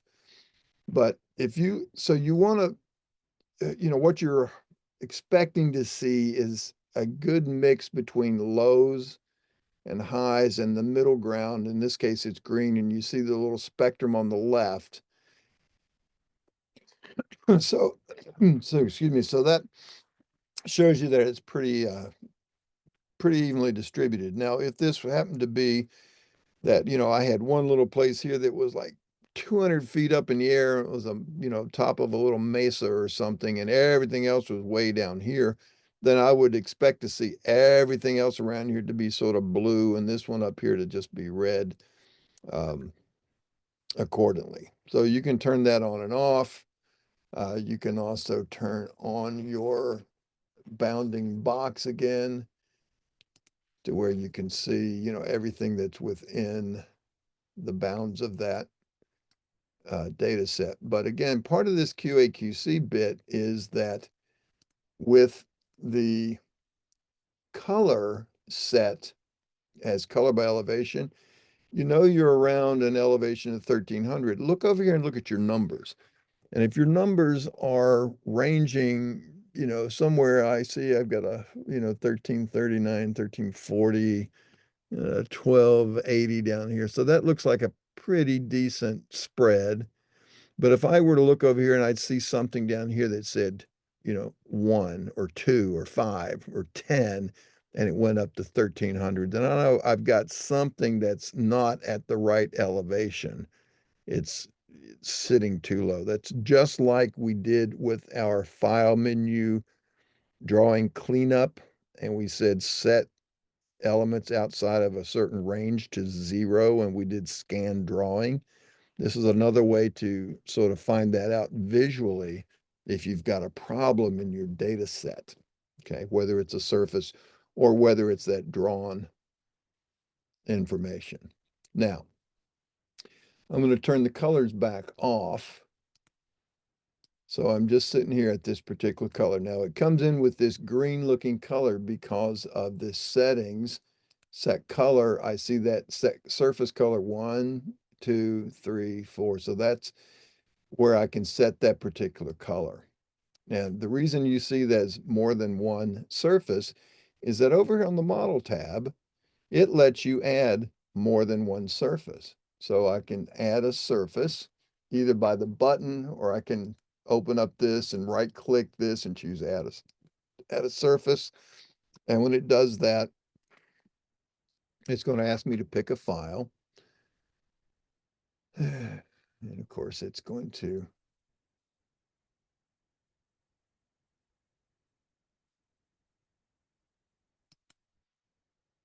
take forever.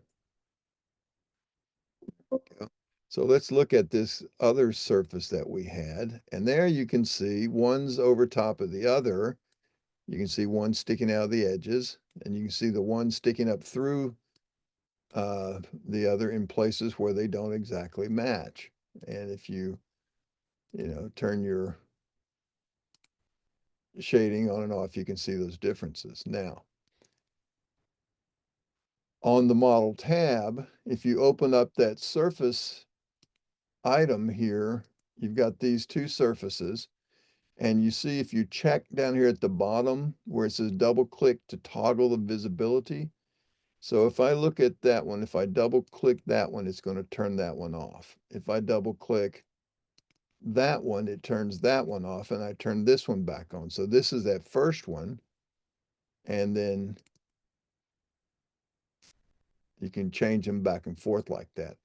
You can also right click and choose surface properties, where you can make one of them sort of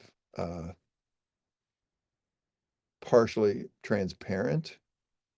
And then if you turn this guy back on, now you can see through the surface and see, sort of see through the various surfaces because you've set the transparency. And if I run that back up, and you keep an eye on that too, because that sticks between sessions, okay? So now I'm back to solid. I'll turn this one off again, and you can also further do things like apply a texture, and you've got these different, textures that you can apply and set scale. That's some kind of dirt. So you can use that to help make a, let's make that a 20.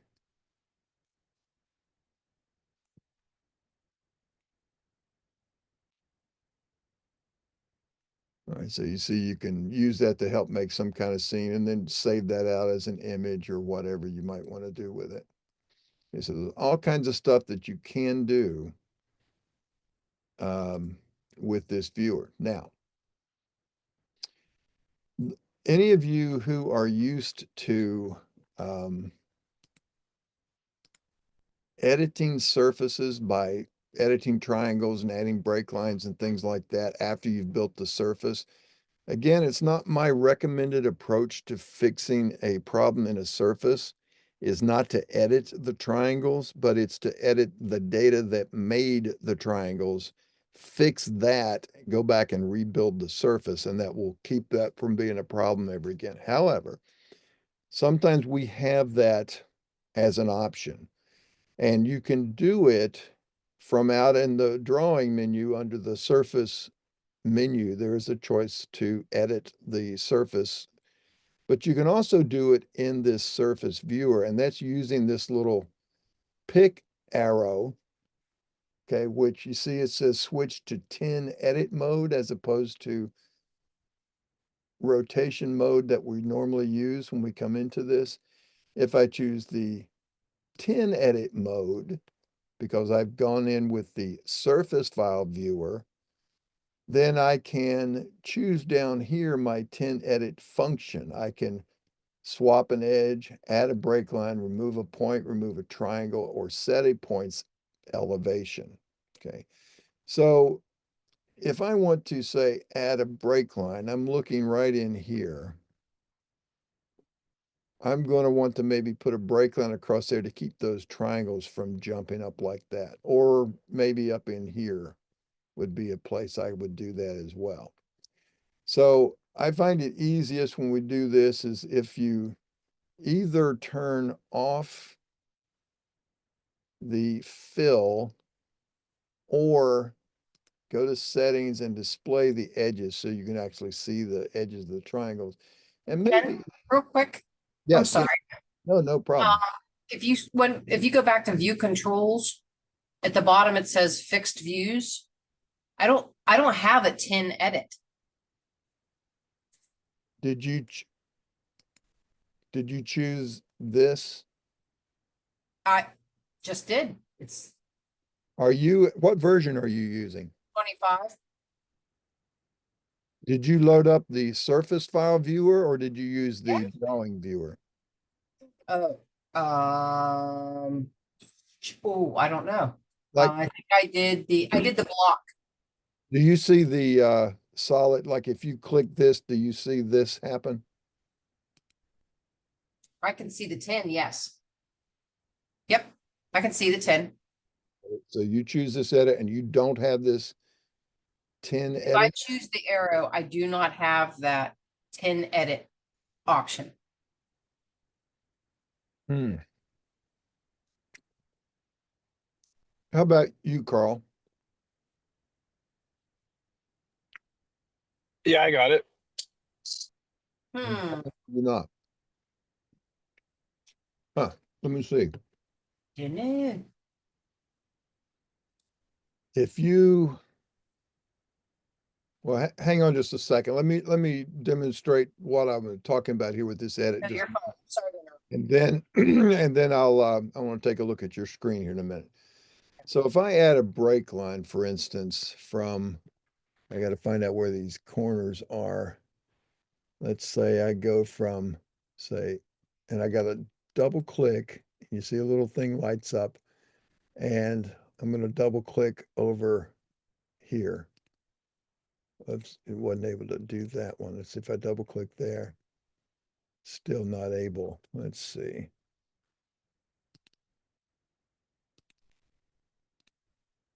Well, it's not.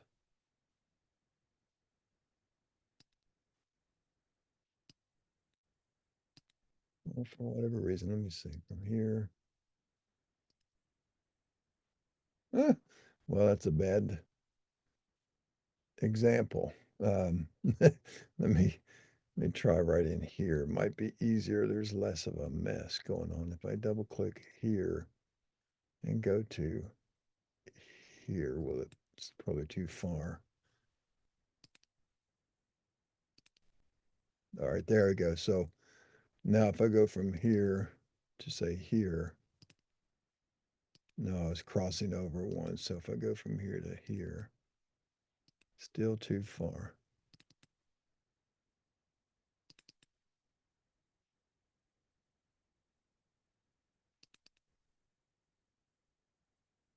All right. Now, if I wanted to get rid of this triangle edge, I need a break line from here to here. And that's not. There we go. So that took that one out. If I wanted to take this one out, I could go from, say, here to here. And there's something else in between. All right, maybe from here to here. So anyway, the point is with this kind of editing, it becomes really difficult. Let's go from there to, yeah, it becomes really difficult to force these edits. Go from there to, yeah, see there's a break line that's already in there somewhere. All right, but if I swap a 10 edge, you see it's, let me see an example like right in here.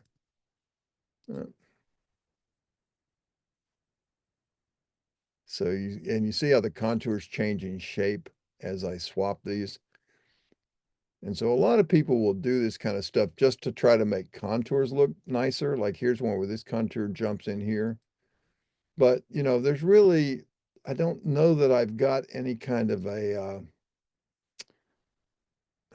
I don't know that I've got any justification for doing that, you know, because really what I'm trying to do with this process is to fix problems with my triangulation. So instead of, you know, making these edits and not knowing where my other controls are, you see, I keep getting those errors.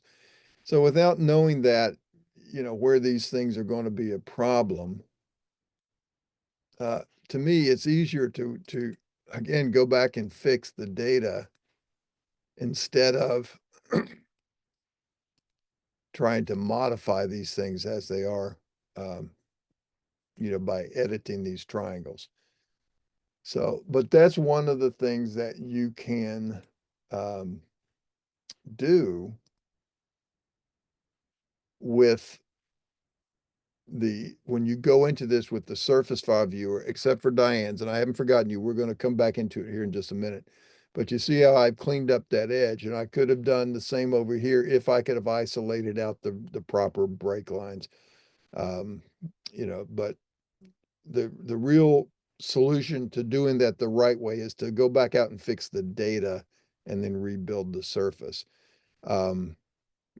Now, just like we did, I'm going to go to the model tab, and just like we did with adding a surface, you can also choose the next button over here that says add entities, and that lets you come back out here and pick things from the drawing and add them in.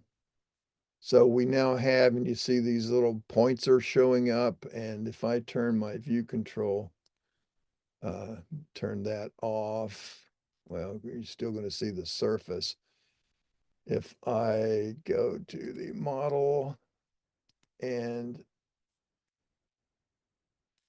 turn my surface off, you see there's now the things that were in the drawing. Of course, excuse me, all you see here are the contours and the points because I've got all those other things turned off. But you can do that. And let's say if you didn't want the points to show up, you can down here. Now we've got layers, and we find that V topo DTMP. If I double click that, you see the points are over here turning on and off. So you can freeze those. You can even right click and choose set the properties. And let's see, first of all, let's turn it back on. We'll edit the layer properties if I can get that to.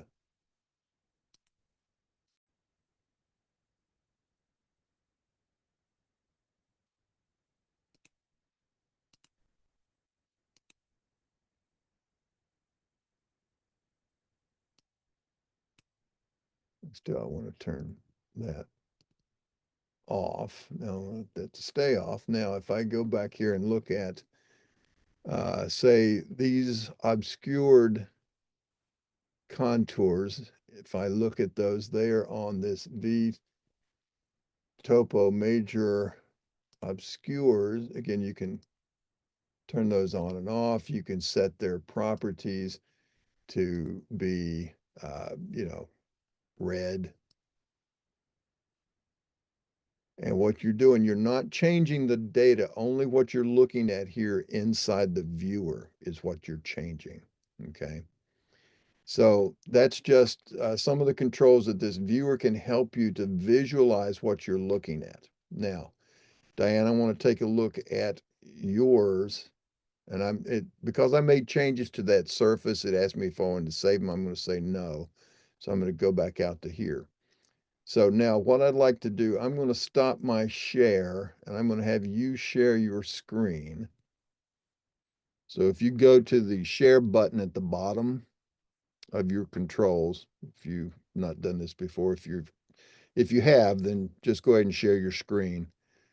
But click the share button, find the screen that your Carlson is running on and select it, and then go back down and hit the share at the You bottom of see it. it? I don't yet. Let me see.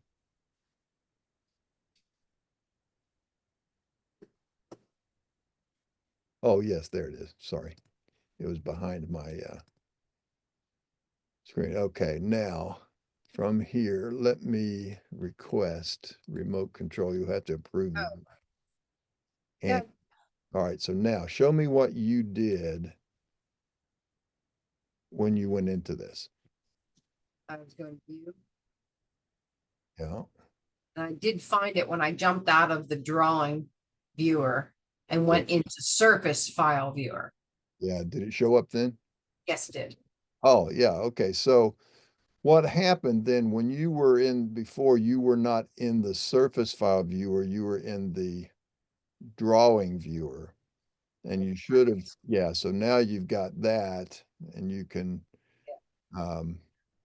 yeah, now you have that control there, the 10 edit function. Okay. So yeah, so you got it there as well. All right. So that's good. That's working the way it's supposed to be working. So that only happens with that arrow. You get those controls when you go into it with the surface file viewer. Okay. Now I'm going to, see, I was going to stop. Okay, so you stop the share. That's good. I'm going to go back to share mine now. Now, just like we did before, just like we did how we loaded up the surface file viewer and loaded drawing elements, if we choose the 3D view and choose drawing viewer, and we select our elements, we can also go to the model tab and add a surface file. And so this is going to add, again, this stupid, some kind of a lag that it does on this. And this has only happened in the latest Windows update and Zoom update. So I suppose there's something going on and I can't figure out what it is that's causing it.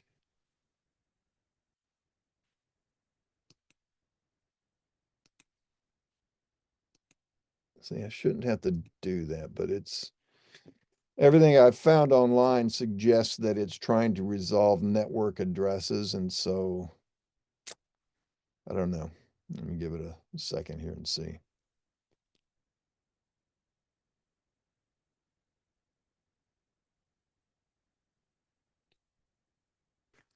'cause we really sort of need some response out of this. I may need to stop our session and restart Zoom. I tried just restarting Windows, but leaving the Zoom session open because I didn't want to disrupt the recording.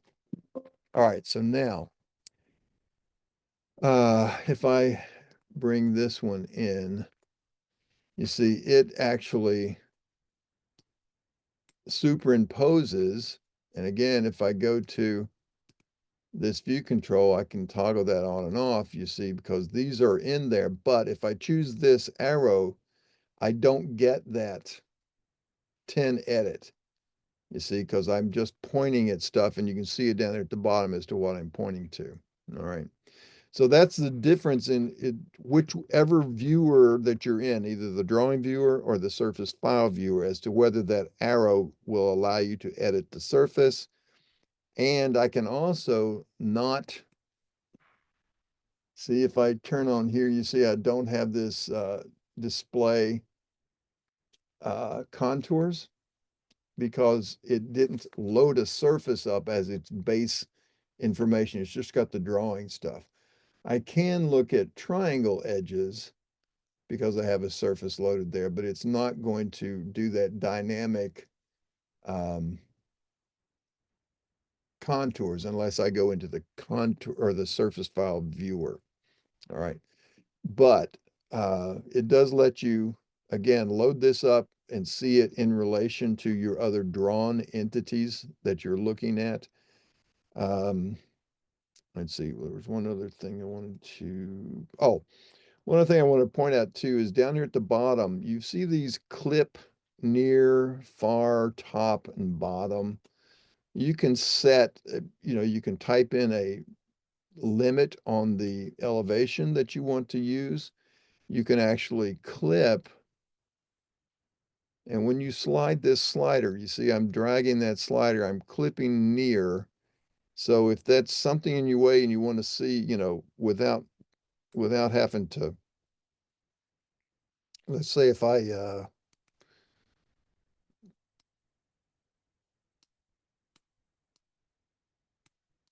let's say I wanted to look right in there. But if I don't have it clipped, you see I've got some stuff here in the way and I don't want to be looking through that. Then I can take this clipper and sort of get rid of, things that are in my way. So I can slide that. You do clip, near, clip far, clip top. So it goes from the top down. You can clip the bottom and you can synchronize those. So if I synchronize front and back, if I do this, you see how they move back and forth synced together. Let me pull this all the way back and pull this all the way back. Let's unsynchronize. And now sync.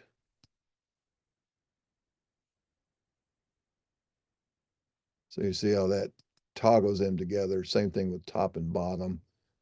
If I do that, it sort of brings one up and it runs the other one down. So those are just some of the other controls that you can use down here. A lot of people they forget about this stuff, but it can really be helpful to help you. Because if I needed to see around that little hill side there, I might just come in here and clip this out, just sort of drag it out of the way. Okay, there we go. I'm past the hill. Now I'm looking at what I want to look at. Okay. So that's the essence of that 3D viewer. Remember that control right there. You're looking at your garage door. You're going to click and push your garage door up. Let me unclip this. Sorry about that. Get all these back to 0. There we go. So you're going to push your garage door up. You go down to the bottom. You spin yourself around to wherever you want to look. And then you zoom in, pan back and forth, do your wheel. Okay. Move things around. If you need to reorient, just come back out and do your plan view and just do that same thing. lay your garage door up nearly flat, get yourself positioned and move in and out. All right. And like I said, that will become, you won't even think about that once you've memorized that and got it in your muscle memory. You'll just sort of know how to do all that. All right. So that's some of those things to consider when you are doing your terrain modeling from a bunch of contours. Now, if you remember, we had more than contours, right? We had, if you go back and let's turn on, I'm going to go to view and I'm just going to thaw/on all layers. Remember those 3D break lines that we had? And again, we have, if we were to look at all of this data now, I'm going to select it. It's one of the few Carlson commands you can select stuff first and then run the command. There's my 3D viewer. So that's going to put me up in the viewer. And now you see all of those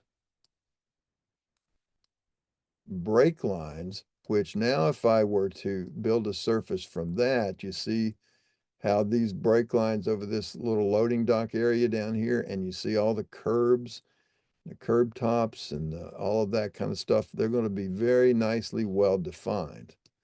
So we would build our surface from that. But one of the things to realize is, let's say I decide to build this surface, and I'm going to get rid of this bounding polyline right now.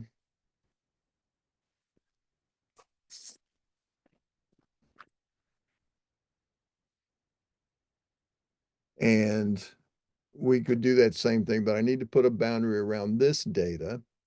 So I could shrink wrap this or let the command do it for me. Let's do it manually. I'm going to draw shrink wrap entities. I'm going to go across gaps. So I'm going to let it jump across the ends of these lines instead of only around bounded line work only. I'm going to select that boundary 10 layer. So you'll see it here when you get to perimeter reduction. I'm going to set that back to medium. I'll show you the difference if I choose high. And if I do this, you can see how jiggy jaggy it all gets looking, and that might be okay. But if I do that again, shrink wrap polylines, I'm going to set this down to, again, if you said none, see, that looks like, and that would allow triangles to form in here and down here. And that's what it looked like the first time we did this, remember? So once more unto the breach, as they say, and let's change that to, say, a medium. And then we're going to grab this and it's going to do it a little bit less jaggy down here on the bottom. It's still kind of jaggy up here on the top. So maybe let's set that to low instead of medium. Let's see what that does. Now, the reason it's, medium worked the last time because it was contours, but this is different data. So now I've got a 2D polyline drawn here that's going to be limiting this. I'm going to convert that segment to an arc. I'm going to just bring that in a little bit. And I could come up here and, clean some of this stuff up with this delete.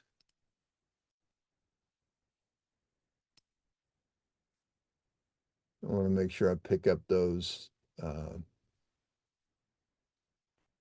curve edges. Maybe that's good there. I think that's probably fairly decent for me. Maybe get rid of those two.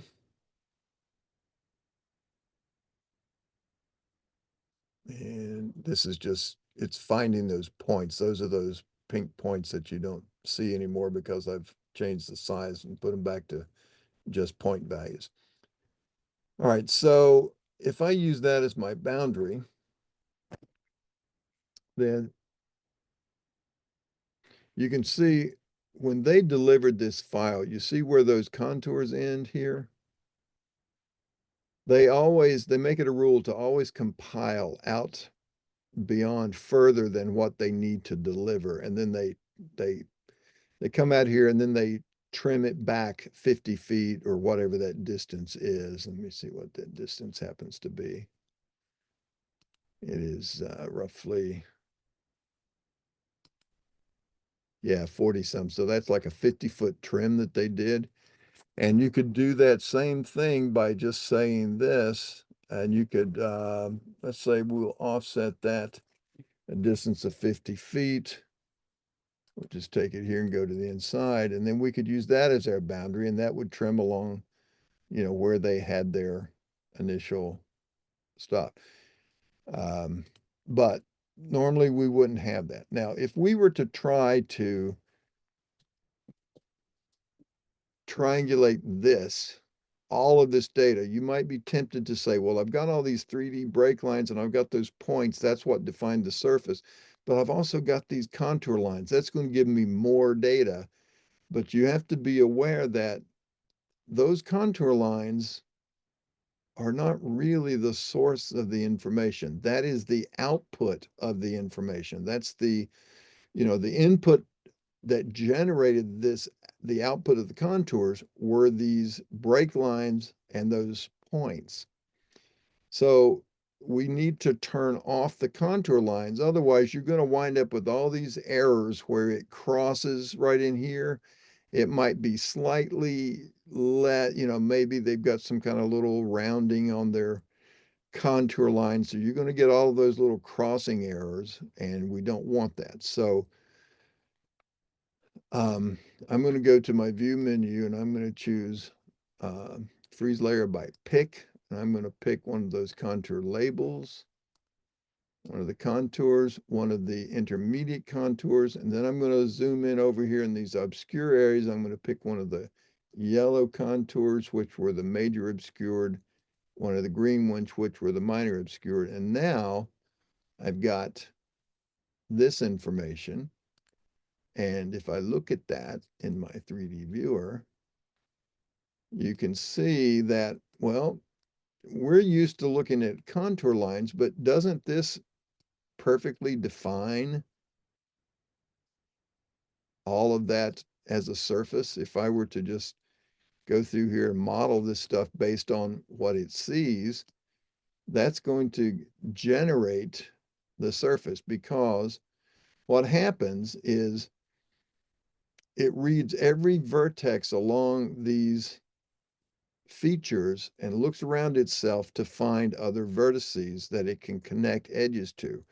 But it can't, like, for instance, if I'm right here at this point, I look around myself, I can see a point up here, I can see another point down this way, one down this way, I can see these points over here, but I can't sit here and look across this line and see points over here or any of these, because this line is in the way. That's a break line. Same thing along this road edge that we saw before. I can't sit down here and look across and see these other points.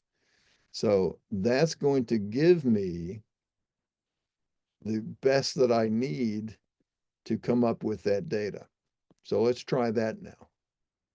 So I've turned off, or frozen rather, these 5 layers right here. I've got VTopo major, VTopo major IDEN. That was the label, the contour label, which it would have been fine to have left that on because it doesn't use text.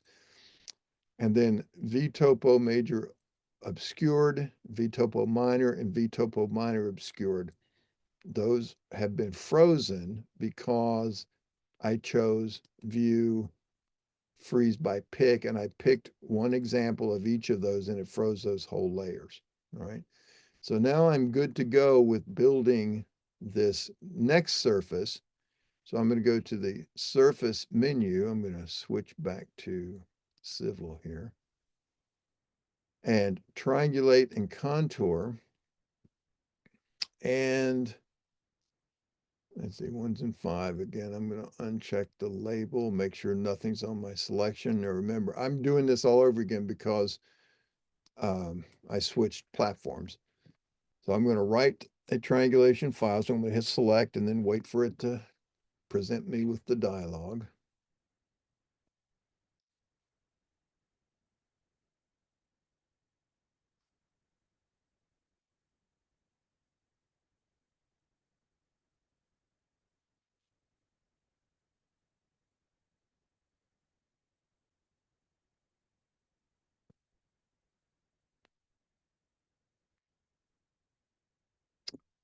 Oh, come on.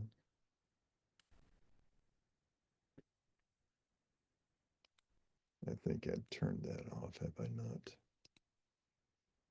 Yeah, I don't put that on anymore.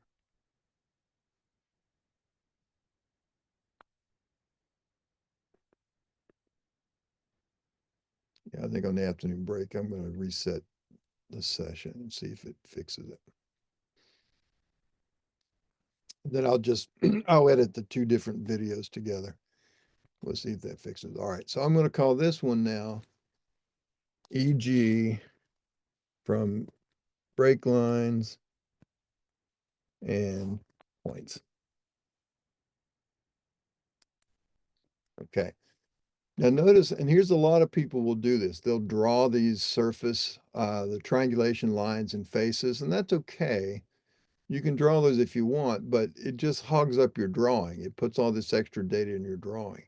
So what I'm going to do instead of that is to not draw them here. I can always draw them anytime. Once I've saved this file, I can create those from that at will. If I need them in my drawing, I can always see them in my viewer. Okay, so I don't really need to have them on here, but if I ever did, if I had to deliver triangles, you know, I could have it generate those for me if I wanted. But I will use the inclusion exclusion areas. I'm going to trim the boundary. That's going to be my red boundary line. Erase previous contour entities. For now, I'm going to change that, leave it back to off in case so I don't want to recreate that again.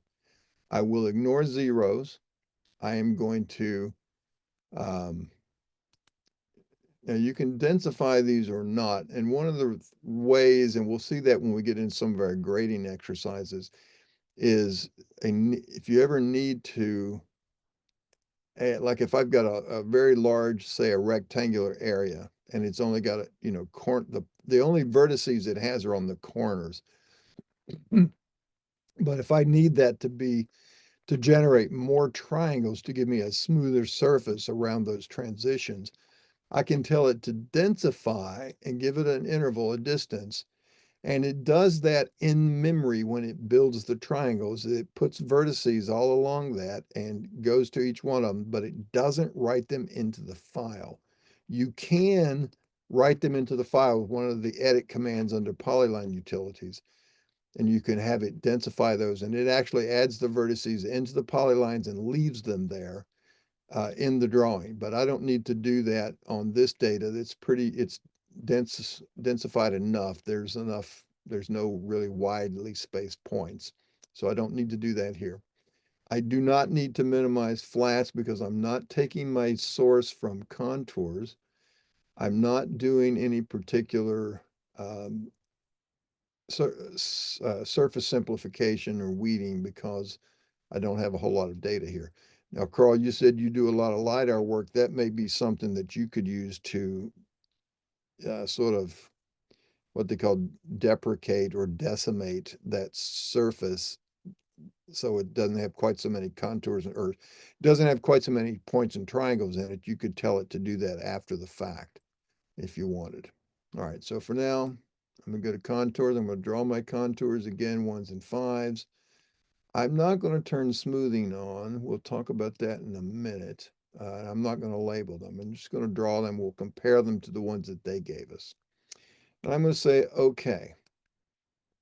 So now I'm going to select objects, but I read the line above. Select the inclusion polylines, and it's plural, so there could be more than one. I found one. I'm going to hit enter to finish my selection. It comes back and says select objects. Again, read the line above. It's a new selection. It wants the exclusion polylines. So I'm going to grab that building outline, that building outline, that building outline. Those were ruins. I'm going to leave those alone. I'll take the canopies since they had theirs done that way as well. And I've got another building here. Gotta get all my buildings. The ruins I'm going to leave alone. I got building, building, canopy, canopy, building, and building. Okay, so that should do it for my exclusion. I hit enter and finish that. And it says now select the objects and break lines to triangulate. Now I'm going to grab all my data. And up it's going to go, and I'm going to get this little error pop up. And you'll get this anytime you triangulate data when there is a one of three potential problems. You can have crossing break lines where something crosses, one break line crosses another, and when they cross, if that intersection point, if they are at two differing elevations, that will flag an error. Same thing happens with a T intersection. If one break line goes up and hits another break line feature, doesn't cross it, but it hits it, but it's at a different elevation, you'll get that as a T intersection. Or you could have a vertical edge where things are vertically different.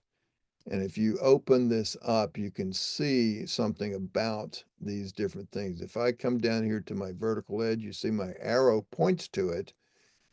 And the number in parentheses here is the amount of vertical difference. So I'm 4/100ths of a foot different right at that point.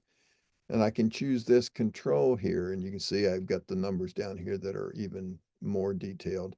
But I can zoom to, and I can zoom to, it centers it. And then I can zoom in, and I can keep zooming in. And if I look at that, zoom in, and then I can even just use the wheel on the mouse now that I know where it is.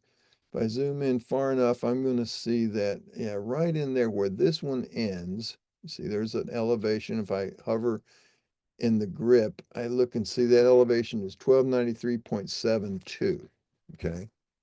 If I then select this and hover in that grip, I see that's 1293.68. So there's your 0.04 difference. So I could either change the elevation of that point or just, the easiest thing to do is to just give this a, we're going to break it. And I'll just break this, say back here. And if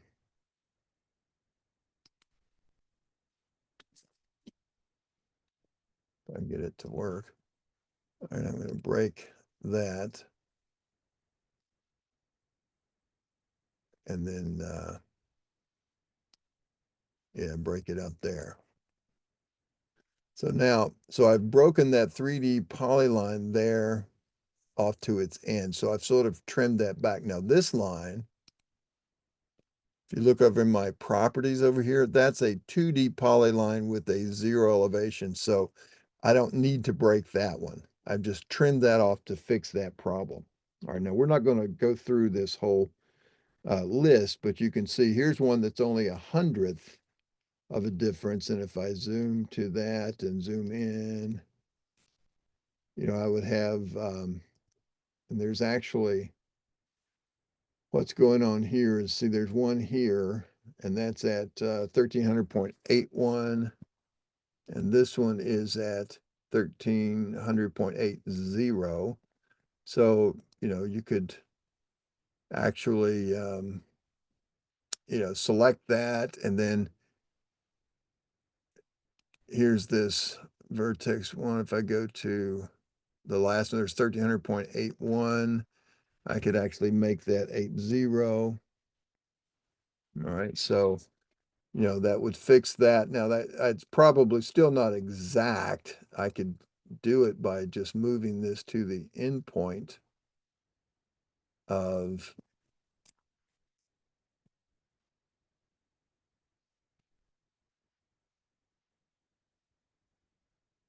that, where's?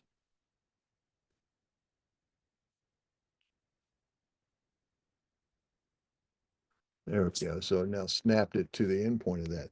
So that should clear that error up when I go back and redo this.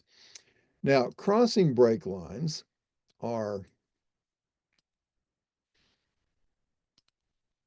going to be potentially some issues as well. And by the way, down here, you've got some settings.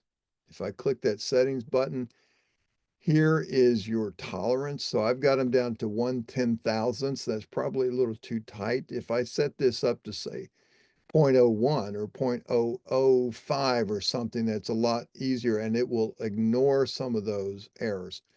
Now, what happens when it ignores these errors, when they have an error, is it selects one of these and doesn't use the other one. I don't think it averages the two. I think it uses one and disregards the other. But if they're small enough apart, it's okay to allow that to happen. Like this vertical edge number 2 down here, I wouldn't have bothered to fix that.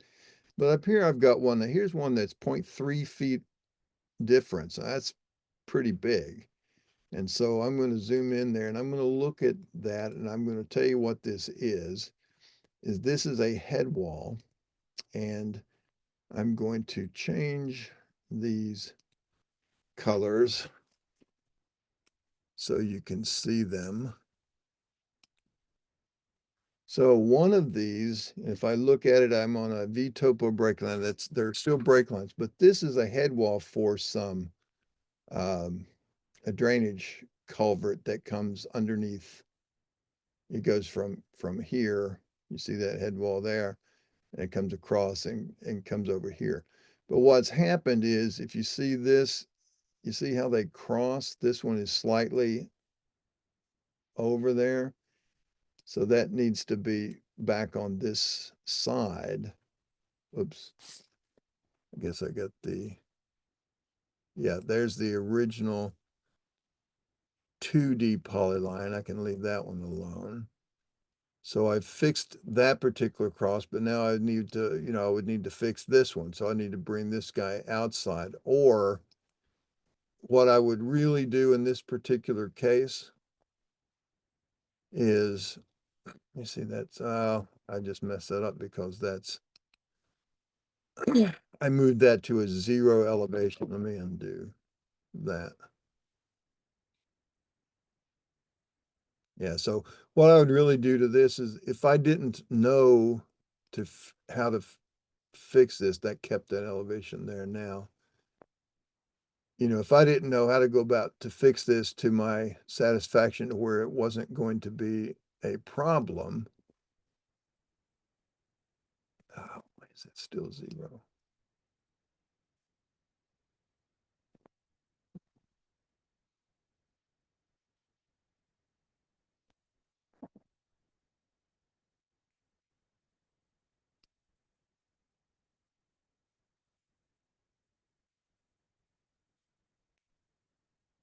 Let me see what that elevation is. It's 1366. So I'll make that one 1313.75 just for yucks. All right. So that would probably fix those, one's the top of the wall, one's the bottom of the wall. What happened is the people that did the compilation on this got in a hurry and they did this incorrectly. So you could, have cause to send this back and say, hey, fix this. But in any case, you could go through and if you find these particular item, there was another place where it was slightly crossed. Another place up here where, again, and you see the 0.000, it's not even enough to show it. It's 0.0049, you see down there on the bottom. All right, so I could do all of that and fix all those and rebuild the surface. I'm not going to do that. I'm going to leave this, as it was for right now, just so that you can take a look at what we've done and the differences in the surface model. Now, To compare our contours with their contours, I'm going to freeze by pick again. I'm going to pick that break line, and let's get one of these points. I don't know if there we go. Let me pick, oops, freeze my selection. All right, so I've turned all the points off and the break lines off, and I need to go back and now find these contour lines that were frozen. Topo, minor, minor, major, major, major. So not these two, but just those, turn those back on. And now you can see ours overlaid over theirs, and you can have to really look. Like right here's a spot where it's slightly different, okay? Could have been some rounding. Maybe the algorithm that they used to generate contours was slightly different than ours. But you see, we're so much closer. We get a little bit of differentiation in here. So it just depends on how those contours were done. Now, what I would do if this were my project and I built that surface, I would make sure that now my surface looks good, it matches. Then I would go through and actually erase my contours. Undo that. Erase, clear. I'll select one of mine.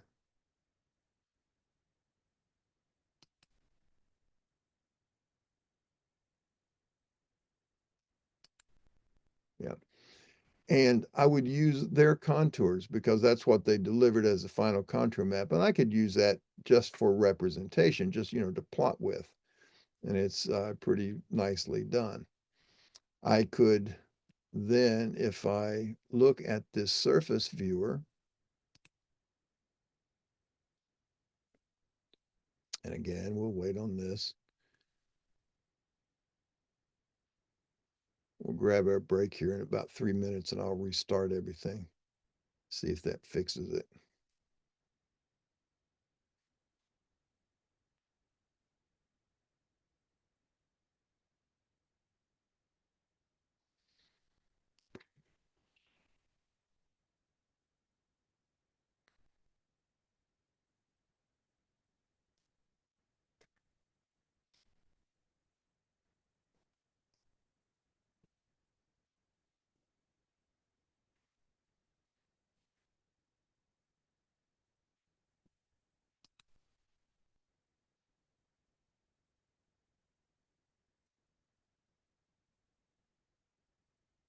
Come on. Sometimes just running this up here doesn't. Yeah, sometimes just triggering that will bring this up. I don't know if it did or not, but let's look at now my EG with break lines and points. And now notice the difference. Look at the road edge. Not only down here on this edge, but here on the right-hand edge, you can see it actually found that little walk area, that little flat area. And you can also, again, remember, you can slide this light source around if you need to cast some shadows for some different areas. Look up here at these curbs. Look how nice and sharp and well-defined the curbs are. And notice over here, there's that retaining wall. Let me put this side, see it? At that, it's a loading dock actually on the side of that building there. I've got walls up here across the street here. There's a little, there's a curb and then a retaining wall because they've got a parking lot that's built up here. And you can see a couple of little things in, like right in here, although they did not even, they trimmed it, remember, 50 feet in, but you've got a little bit of something right in there that you would probably need to go back and fix. They maybe don't have the elevation set right for those brake lines. But as an example, if I see if I'm able to do it from here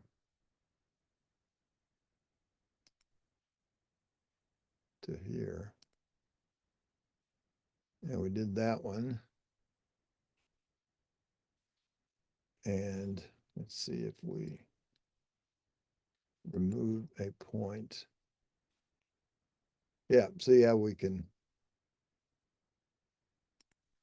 do a couple of little cosmetic things like that. So that wouldn't be bad to do. But again, I would go back and try to figure out why it did that in the first place. There's maybe a break in the actual compiled brake line, and I maybe would fix that gap. Now, that's not something, that's really being picky. That's being an engineer to the point of, you need to get a life.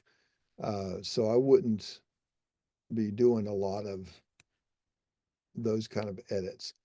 But you can see the difference because we took just the points and the brake lines, and you see what a much more precise looking surface that we get out of this with all of those little problems that we saw before gotten rid of, and I got a lot more definition. Now, right in here is that problem with that little head wall, and you can see that that's still probably a bit of an issue. And if I was doing some work in there, I would make sure that I fixed all that. But maybe I'm not going to be doing work there. I'm going to be doing some maybe work over in this area, whatever I need to be doing. Okay. So that's that difference. I'll go ahead and save that. Oh, I should have said no. It's going to try to ask me for a file here. All right. So we'll take our mid-afternoon break here in a minute. And while we do that, all right, so let's see. Let's just save that back to that. Save it, write it. All right, so now we've saved that. We've got this particular edge. This was our original boundary, and we could do a little trick with this as well too. If I take, I'm just going to draw a 2D polyline, and I will uncheck the use current, and I'm going to pick this layer to put it on. And say, okay, and I'm just going to, excuse me, I'm going to turn off my snapping. I'm just going to do this. I'm going to snap in there and maybe up to, what is it doing?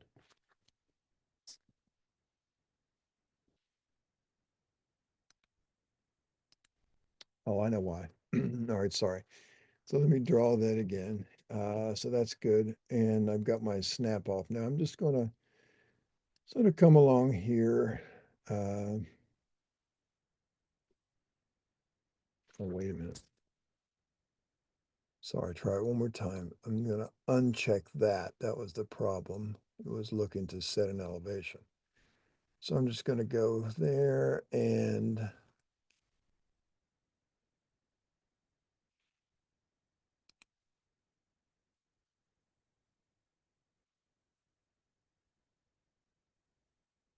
I guess it's because I'm selecting, it's sort of picking.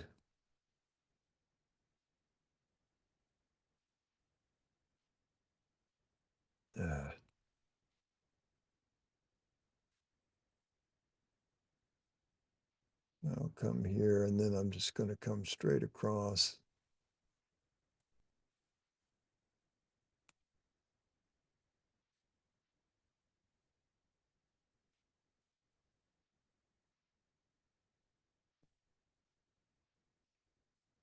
Down to here.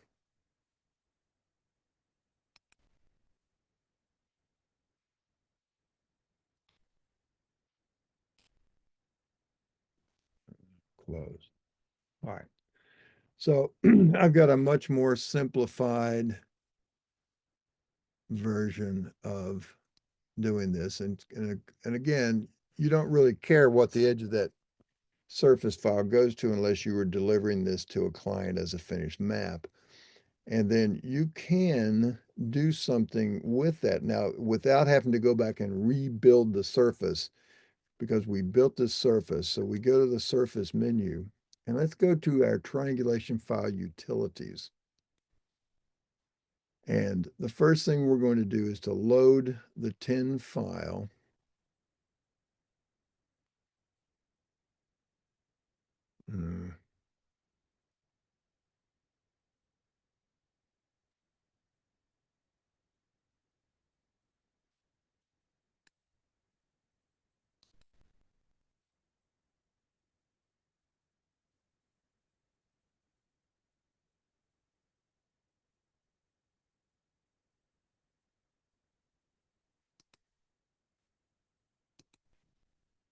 All right, so that was this break lines and points. And you can see it's much like the surface viewer is, but it's slightly different. And I'm going to now pick a bounding polyline. And I'm going to select that. And no further exclusions, just that one. So I've now got that one bounding polyline. I don't know that it shows.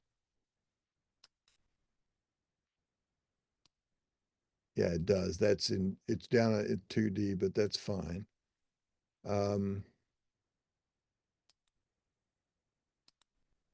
now that that's been done, I can simply go to next and then save the inside and border.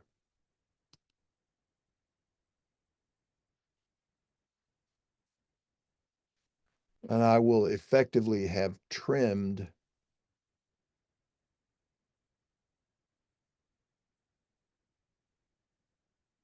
so you'll see, instead of having these triangles up here, our new surface now will be with that. I'll call this one EG. We'll just call it trimmed.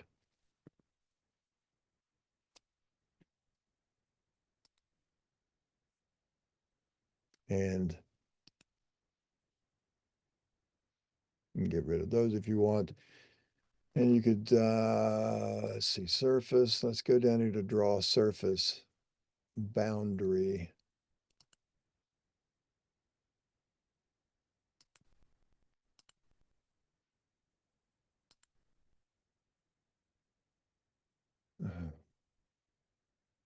Once again, all right, let's see if we can get this to trigger it.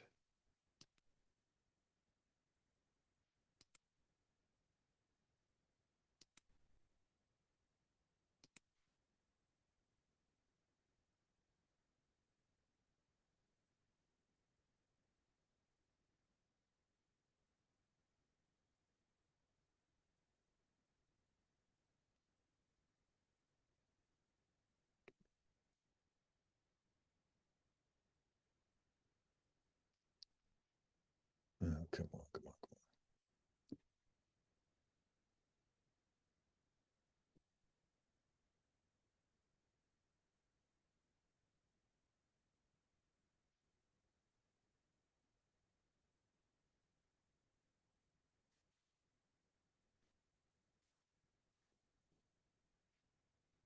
All right, finally. So now you can see I've got a little preview over there as well. If I open that up, now you see how that's the actual extents of that surface. And you can see these were selected as exclusions before. So it actually goes around to this, but it followed that outside edge. And that's the actual edge of that new surface because I added that as a boundary in my triangulation file utilities and brought those in together. Now, some of the other things that we're going to use the utilities for is to merge these different surfaces, because we're going to be doing some grading work and we'll put things, we'll do them piecemeal and just merge them into these master, existing base surfaces. Or if we're doing, say we're building up a parking lot, we'll maybe do the parking lot by itself, and then we'll design some parking islands on the surface of the asphalt, lay them on there, drape them on the surface, build them up, and then add those extruded, curb areas into that parking lot surface. So that's a really handy tool, and a lot of people don't use it much at all, but it's really good to know how that's done and what it does for us. Okay. So you've gotten to see a bit of the 3D viewer and some of the vicissitudes of building surfaces from data. We lost Ralph, or Carl, I mean, not Ralph. He may be coming back, but we'll see. So what we want to take a look at now is to look at some of the, because we've got about an hour and 15 minutes to the nominal end of the day. So we want to look at some of our grading tools and what we do to grade things with, and how we set things at particular elevations, et cetera, et cetera. So what we'll do is we're going to work, say, in this area right in here, and we'll design us a little parking lot, and see how we can piecemeal that all together in a little design. And then we're gonna, we'll focus tomorrow pretty extensively on the roadway stuff to get that done. But there's one other thing I wanted to show you, and Carl as well. Carl has left us for the moment. So Diane, do you see him in case he had to run for some particular reason? He said he had some things to jump in and out on. Will you see him? Are you able, you communicate with him back and forth? Yes, I communicate with him through Teams. Oh, okay. So what I'm going to do is I'm going to show you a little something that you guys may or may not have already in your software that you have, and it might be something that you want to take a look at getting. And I'm not trying to sell you software, but it could be something I want you to see it and see if it could be useful for you. Okay. Because a lot of these places, when you're doing, well pads or something out in the middle of nowhere, it's not necessarily of great value. Or if you are getting most of your data from POSDA, you've got image data that's available from that location as well. Okay, so it might not be something that you need, but here's what it does. And it does require the GIS module to be, as part of your software package.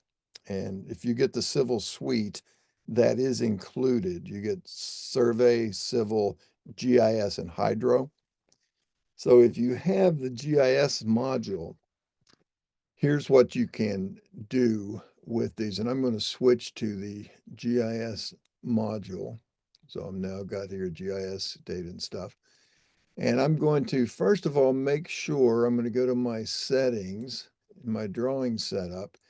I need to make sure down here that I have my projection set. Right now, I'm going to use a predefined, user-defined, and I'm going to choose my NAT 83 PA South.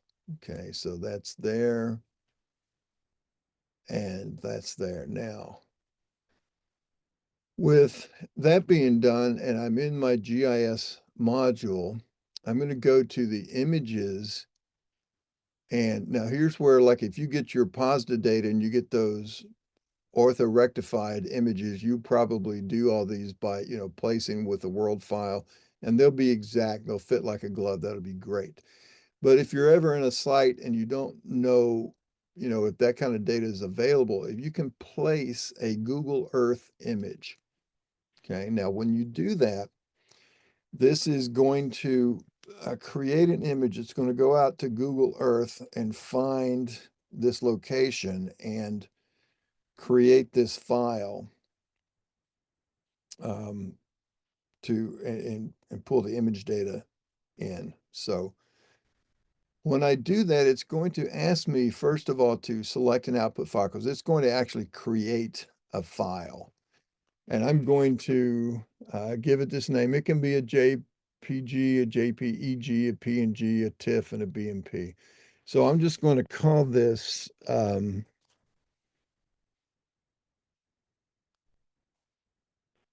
site image, and I'll make it a PNG. Okay. And I'll say save, and it says, okay, now how do you want to choose the bounds of that image, either from the screen or from a map, which would go out to the internet and load it up. But I'm going to choose it from the screen. And I'm just going to come here and come up to here. Boom, boom, boom. And it goes out and it finds Google Earth imagery. And it could be, if you're way up in the high altitudes, maybe some of these, you don't have high resolution available, you can get whatever you need. But I'm going to choose this as high resolution. And I've already set my corners. It's going to go on a layer called, and I'm just going to call this, I'll leave it as imagery dash Google. And I'll say, okay. And because I have this in a known projected coordinate system, it's going to go out there and find that data and put it here, put it in the background. I'm going to tone this down a little bit, faded wise. I can.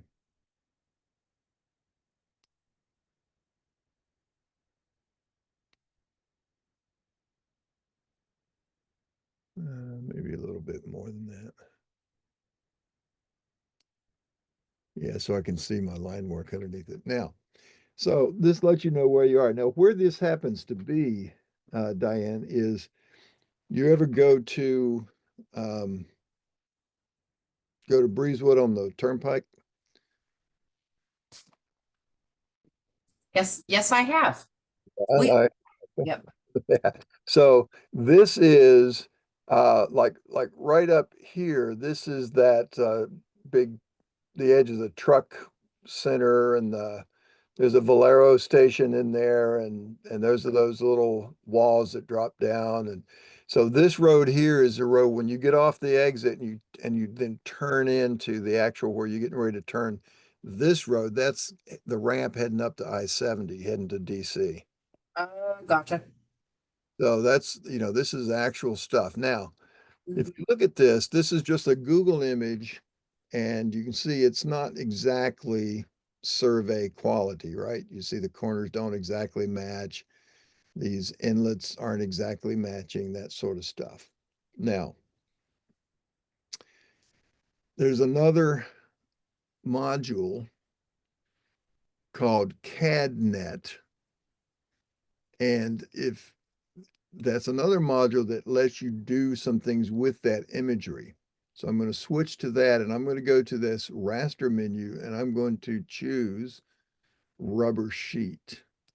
Okay, and I choose the methodology. I'll just use inverse distance, which would be fine. I'm not trying to make this survey grade, but it wants me to pick these origins and destinations for however many points I want to do. So I'm going to say, I'll come up here. I've got a point there. So that point really needs to be right there. This point needs to be there.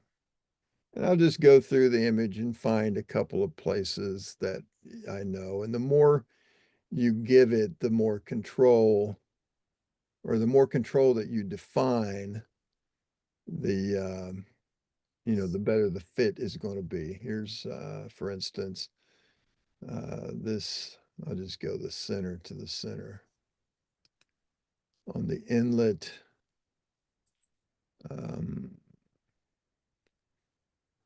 looks like this has actually been widened since this original file was made. Then maybe there's another couple of corners down here that might be useful. They're not very clear. Let me see, there was.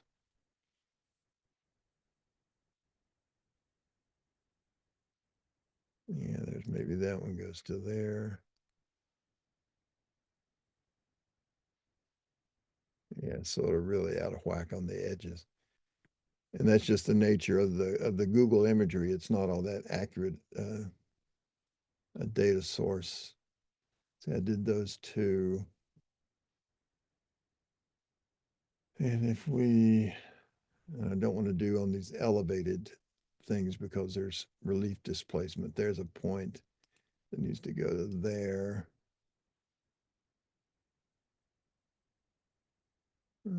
Just maybe one more decent point down here. Let's see, what do we got?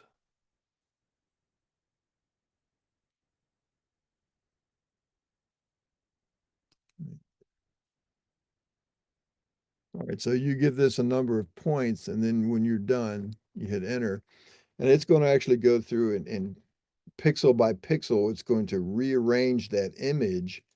So now you can see how tightly it's going to fit. Now let's go up here and look at these parking lot corners. You see how it snapped those in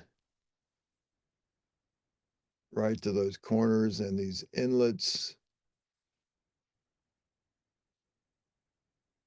Well, that's the part that had been moved. It's these inlets here, sorry. Yeah, so you see I scooted that up just to the center to center. So it's it's used to sort of fine tune and snap that in. Again, it's not you wouldn't do any kind of design on this other than just to sort of keep yourself oriented. But those are a couple of things that you can do with those additional modules that if you have the Civil Suite, you've already got GIS, and that rubber sheeting is available from that CADNet module. But you can see how it's, really kind of tightened up the fit on some of these areas down there. Let's see, we had one in here. I have a question. How do you switch between the modules? I see Oh, you have like you see me do that. I pull it out of this toolbar right here that's Carlson menus, you see right? Carlson menus. Okay. And it's on the settings menu, Carlson. Toolbars. Yeah, see this? Oh, But I see it. Carlson menus. yeah, Carlson menus, and that's where you can choose the different. So I can go back to civil, but I pick it from this toolbar. Oh, I do have it. That's cool. Okay, do you have GIS? Yes. Oh, lovely. What Yeah, I about, was just look. Yeah, yeah. What about survey? Yeah, I do have survey. That's cool. yeah, what about CADNet? Do you know that one? CADNet. Let me see. CADNet.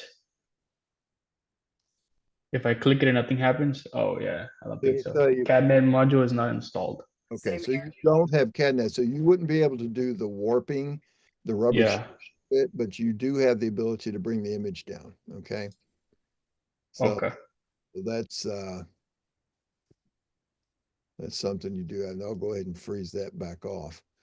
And so we'll use that now. We'll finish up our little design stuff. All right, so that's something, again, if you guys are interested, give Mike Sobel a call at MSoft. He can set you up with it and get you tried, or whoever, if you've got a local dealer, whatever that you use, you may want to add those arrows to your quiver and give you some additional tools. Now, let's go about, and Diane, well, both of you, Diane and Raul, if you're going to design just a little building pad or a parking pad or something right down in here, how much have you done of that kind of work to date? Well, and in Civil 3D, I used to do it from time to time. So I am familiar, but not with Carlson at all. Okay, what about you, Raul? No, I'm not familiar. Usually I'm just stationing offsets and I key stuff in and whatever the plan says what goes. Yeah, and basically for those things, like, so what I want to do is to teach you how to do some of this layout work, and it can be done. You can again do things with stationing and offsets and stuff like that. But you have to define the alignments and all that. And if it's mostly Yeah. roads that you're doing, then that's really going to be what you're going to be focused on. But sometimes we have to do a little, and I know you guys at Range, Diane, you do pads Yes. all the time. Oh, yes. So, and it's really kind of a nice way of doing it. And there's several things you can do. You can, uh, I'm just going to, yeah, and you don't need to follow what I'm doing here, but I'm just going to draw, say, a little rectangle. You know, I could create that and I could select that and put it at a particular elevation. I'm looking at, say, 1314, 1313, so maybe 1313 and a half. And I could, you know, so that's now it's a 2D polyline, but it's now sitting at elevation 1313.5. And I could use that as a, you know, a design element to do a pad. But now how do you get it to go down and tie into the ground and all of that? All right, so I'm going to put this back at 0 though and show you a way to sort of streamline this. Now, two things you can do is you can draw all this stuff and just create the line work. And then what you're going to do is to select, and I'm going to put this on layer. I'll just leave it like that for now. But what you would do then is isolate those drawn edges, because you're going to want to design this by drawing a bunch of edges and elevations and such like that. And then build a little surface out of that and then maybe merge it into this surface, that sort of thing.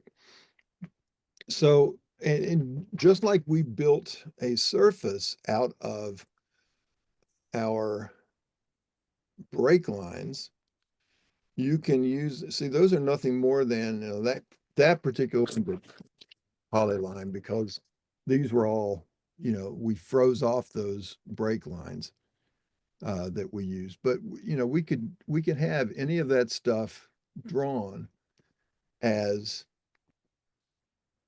you know, 3D information. For instance, if you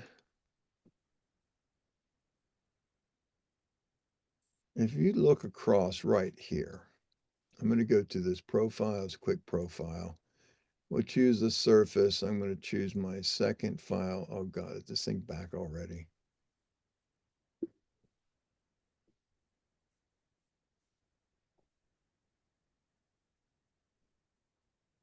Uh,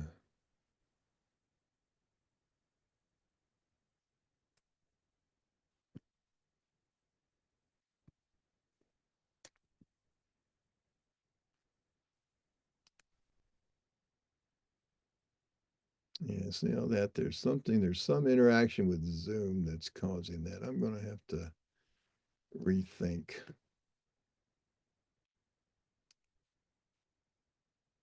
some of this.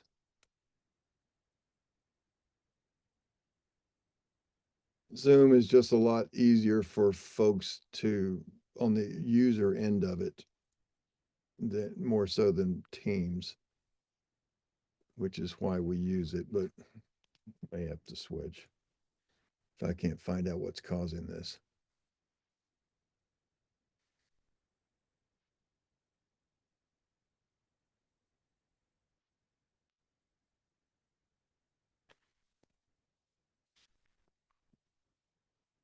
Come on.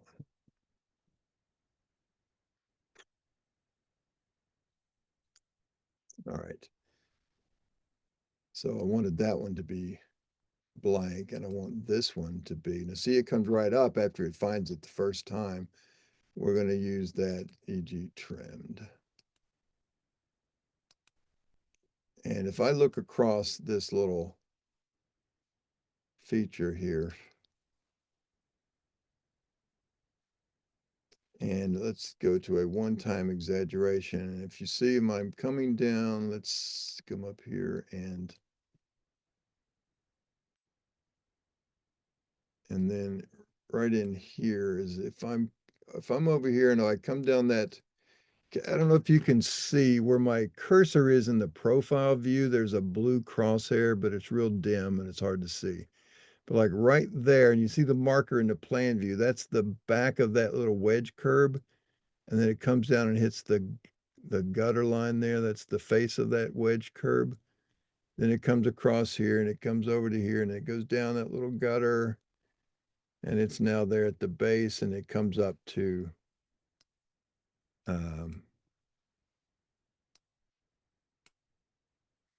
see that, you see that little in the profile view down here, it lays back at that 45-degree angle. So let's suppose we needed, we're designing this thing and we wanted that to be not a wedge curb, but a 3D curb, a square curb like on that. So if I turn this on for a minute, I'm going to go to my layers and let's turn on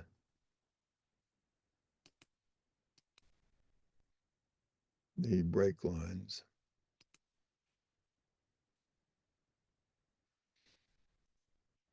If I take that 3D polyline and I want to make a top of, let's say that's my bottom face of curb. I want to make a top of curb. And this, for instance, is my back of curb, right? So, and if I look at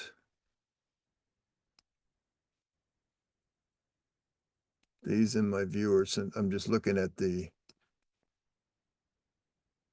data, not the surface this time, but you can see those are just wedge curbs, right? So part of how I'm going to do this, if I want to make this to be a square curb, I need a line, I need this line to be offset 6 inches up in the air, right? And it needs to be leaned back just a little bit. I can't have any vertical faces. And there's some mathematical reasons behind that. But so what I would do is I'm going to offset that line just a wee little bit horizontally back toward the, back, so it's laid back a little bit. And I'm going to raise it by 6 inches. Now this is a 3D polyline. If you try to use the standard offset like you do on a polyline, the standard offset, if I go to choose that, let's say I want to do an offset distance of say 1/2 foot. If I pick this line, that 3D polyline, see what it says? It says right here, cannot offset that object, okay? Because AutoCAD won't let you offset that object. So we need a tool, and Carlson has that same tool, and I forget what they call that in Civil 3D. It's part of your feature line edits, but you have the very same thing. So we're going to do a 3D offset, and that command is on our edit menu, and it's under 3D polyline utilities, and there's an offset 3D polyline. That's also on another one of our toolbars, which is right here. It's on the polyline toolbar. If I hover up here and I see this polylines toolbar, it's right there. It looks like a Z with the offset symbol. Okay. And by the way, that's just something else that might help you learn the software too a little bit.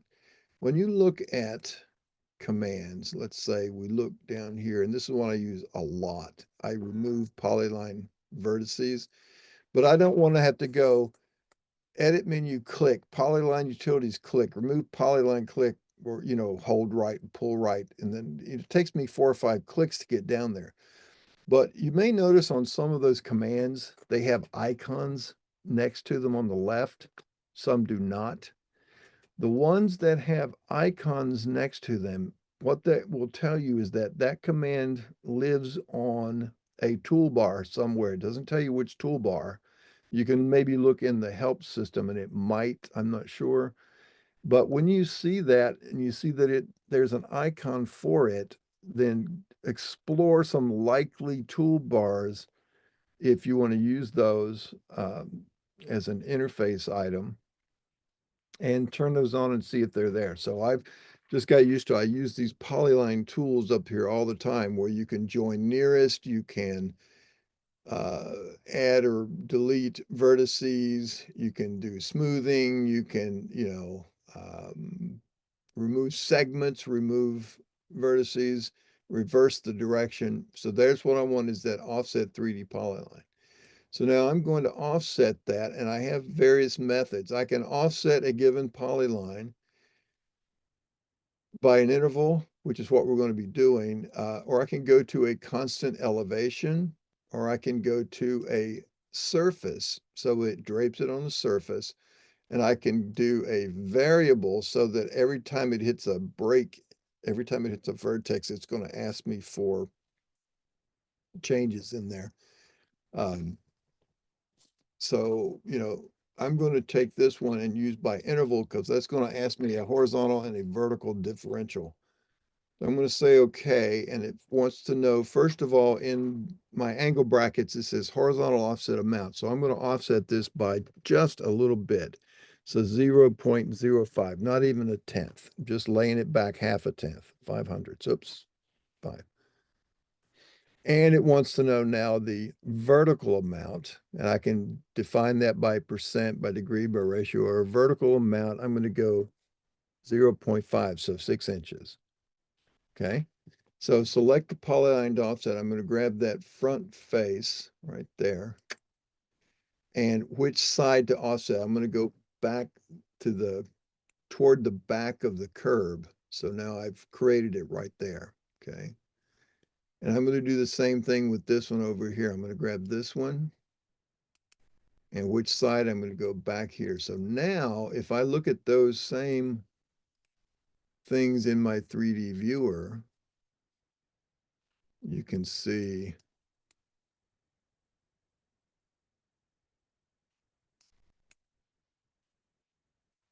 what I've done here, and that one went all the way around.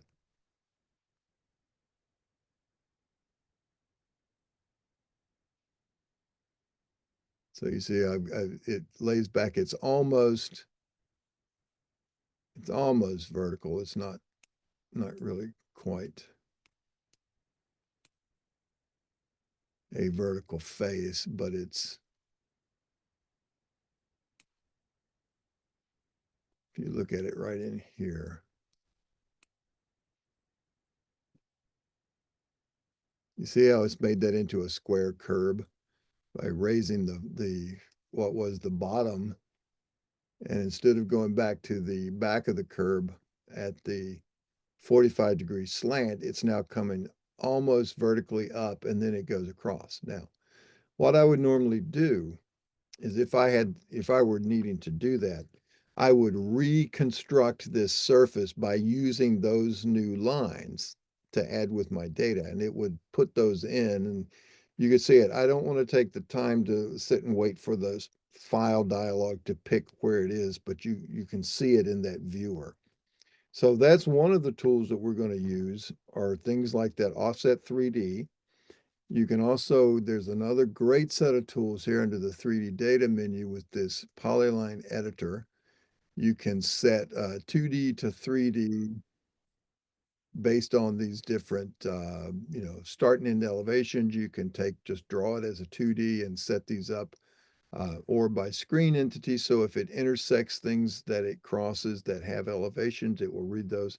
Welcome back, Carl. I hope you weren't having troubles with this. Maybe you had some other fire to go stomp on. Yeah, exactly. Sorry about that. Something came up here. No worries.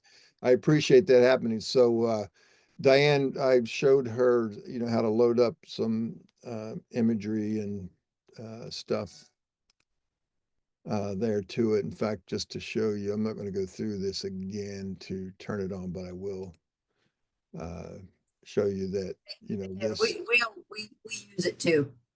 yeah. We use the So- Google imagery. Yeah, and that's That is this particular area, this is the Breezewood exit on the turnpike as you come down, like right in here's that Valero station, and the truck stops back up here, and this is that main drag comes down, and here's all those lights, and you go down this way, it's the ramp up to I-70 heading to DC. Okay, so that's where that, Yeah, I know Where- where you're at. yeah, so that's what so this is real data, right? So now we're talking about doing some grading, and we're talking about this offset 3D where I basically took what used to be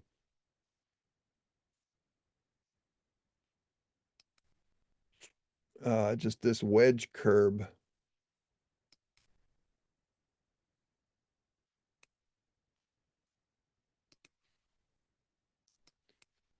which you can see, was like that. And that's what's really out there, are these little triangular laid back curbs. And yet what we did was then we took this front face of curb right here and did a 3D offset, or an offset 3D polyline. We laid it back just 1/2 and raised it up 1/2 foot. And, that's part of how we set these things up, if we're designing something by grade. So now you can see the top of a square curb there now. You see, so that was, and then what we would do then, of course, is to, go back and reconstruct that surface. But so that's just one of our tools. And now we're going to do, and I don't know how much of this, Carl, you may be familiar with yet, but Diane was saying, she knows how to do this kind of stuff in Civil 3D, just wonders where the Carlson tools are at this point. So what we're going to do is we're just going to make a little pad here, and we're going to do some manipulation with this pad. So on our surface menu, we have two little items here, the design pad template and an edit pad template. And basically these pond designs and edits, except for the valley pond, but these two, the bench ponds, that's really just basically a variation of this design pad. It's just whether I'm going to go to the outside to tie, or if I'm going to go to the inside to hit a flat elevation and all that. So I can even design ponds using this pad template, but really all in the world this is I'm going to create a pad. Doesn't have to be rectangular. In fact, it doesn't even have to be closed. So that's another way we can use this. But if it does happen to be closed, now my source of my slope target, I'm going to target a surface file. I'm going to use that existing ground to tie to. So my slope direction from a closed pad. So if it is closed, which way am I going? To the outside or to the inside? Well, in this case, I'm going to go to the outside. If it's not closed, it won't matter. It will ask you at the time you're doing it which side to go to. And I'm going to use a ratio for my slope format. And I'm going to make my slope projection perpendicular to my slope direction, not the pad polyline. In the case of this being a set level elevation, this will be the same thing. But if this were inclined, and this is the more conservative value. So if you're limited to like 3-to-1 slopes in a particular area, you're not going to get some, fresh intern of the review agency with his scale and his calculator looking at your contours and banging you for not, for being too steep on a 3-to-1. So this will keep that from happening. So now we're going to come down here and I'm going to uncheck this use slope pad design. That's another way we can do that, where we can actually set a slope across a pad so that it drains. That's something we normally do, but we'll just make this a simple one. And we're going to uncheck this round exterior corners. We'll erase previous entities. You can hide the pad entities while selecting. No real need to do that necessarily. We'll draw the side slopes, color them in, and we're going to set the spacing. I'm going to set this spacing to every 5 feet. I'm going to set, as it goes around the corners, it's going to make 10 degrees before it sends down a new sideline. You can put in swell and shrink factors, et cetera, subgrade depths, topsoil depths, all of these kind of things. You can really fine tune these. And you can tell it to trim the existing contours inside the patio. So no, you can then, give it a layer. You can, if you choose to create, let's see, if I said, if I could contour the pad. So if I come up here and calculate the earthwork volume, because it has to build a surface out of this pad, then I get the option of whether I want to draw contours for it and to save a file. All right, but right now I'm going to uncheck that. And same thing with the surface. If I could just turn that on, that makes it available there.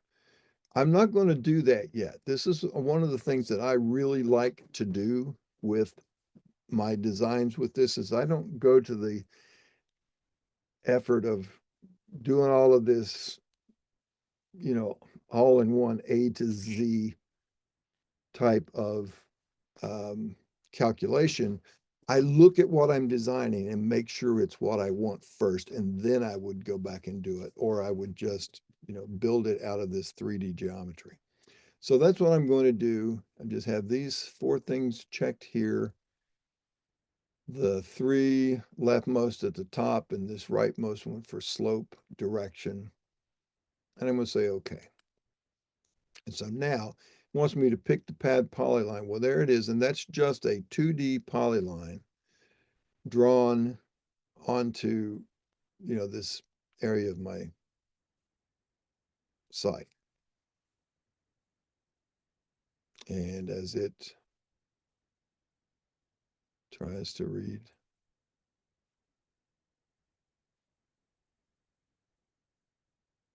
oh, come on.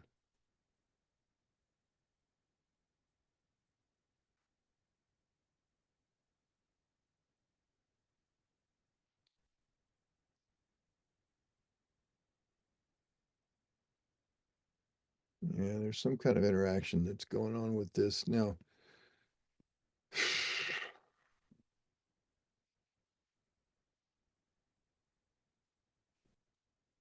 let me get it to kick in again. This is,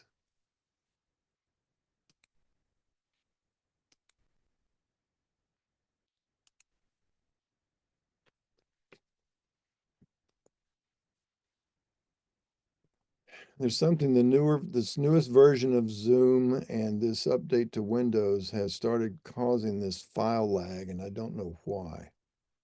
And I can't find, I've done a lot of research on it.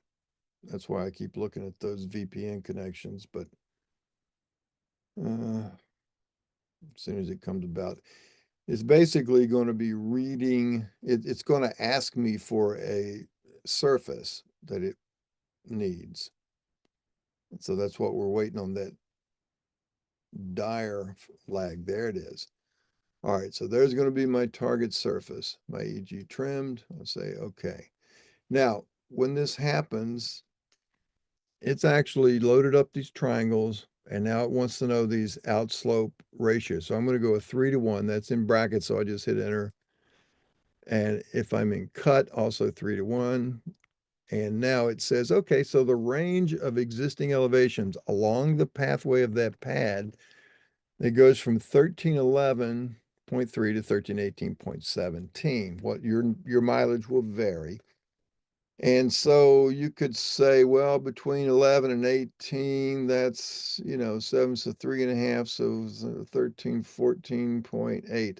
you know, you could sort of guess at something midway, or if you wanted it to be all in fill or all in cut, you may have some specifications. So let's just call it 14.8.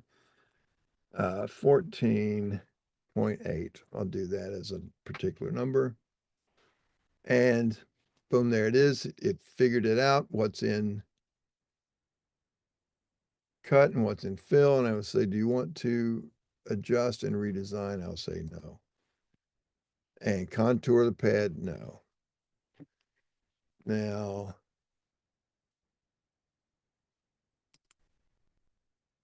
oh, that's why.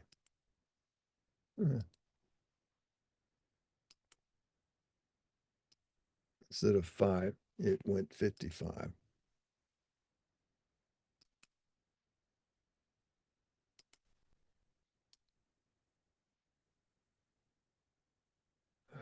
Come on.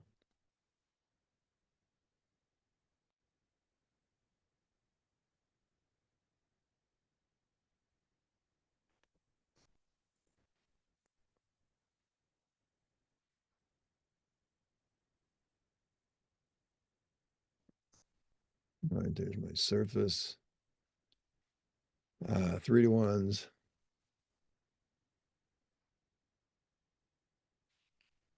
No. And no. All right, so there it is. Basically, the blue lines indicate areas in fill, red lines indicate areas in cut. So if I were to say, take a look at this just in terms of my design intent, I'm just going to do a crossing and view that in my drawing viewer. And I'll spin this thing up and you can see, you know, it looks like maybe what I intended. I would make sure I don't have any goofy problems in there, right? So that would be, you know, something I might look at. So now that we've done this, and you can do this in the survey module, I'm going to switch to survey really quickly and look at the surface menu here. And you see I've got design pad template, but that's all I've got in terms of that pad. If I go back to civil and look at surface, I've got not only design pad, but I can edit the pad template. So when I do that, it wants me to pick the pad polyline. So I'll pick that. And, oh, come on.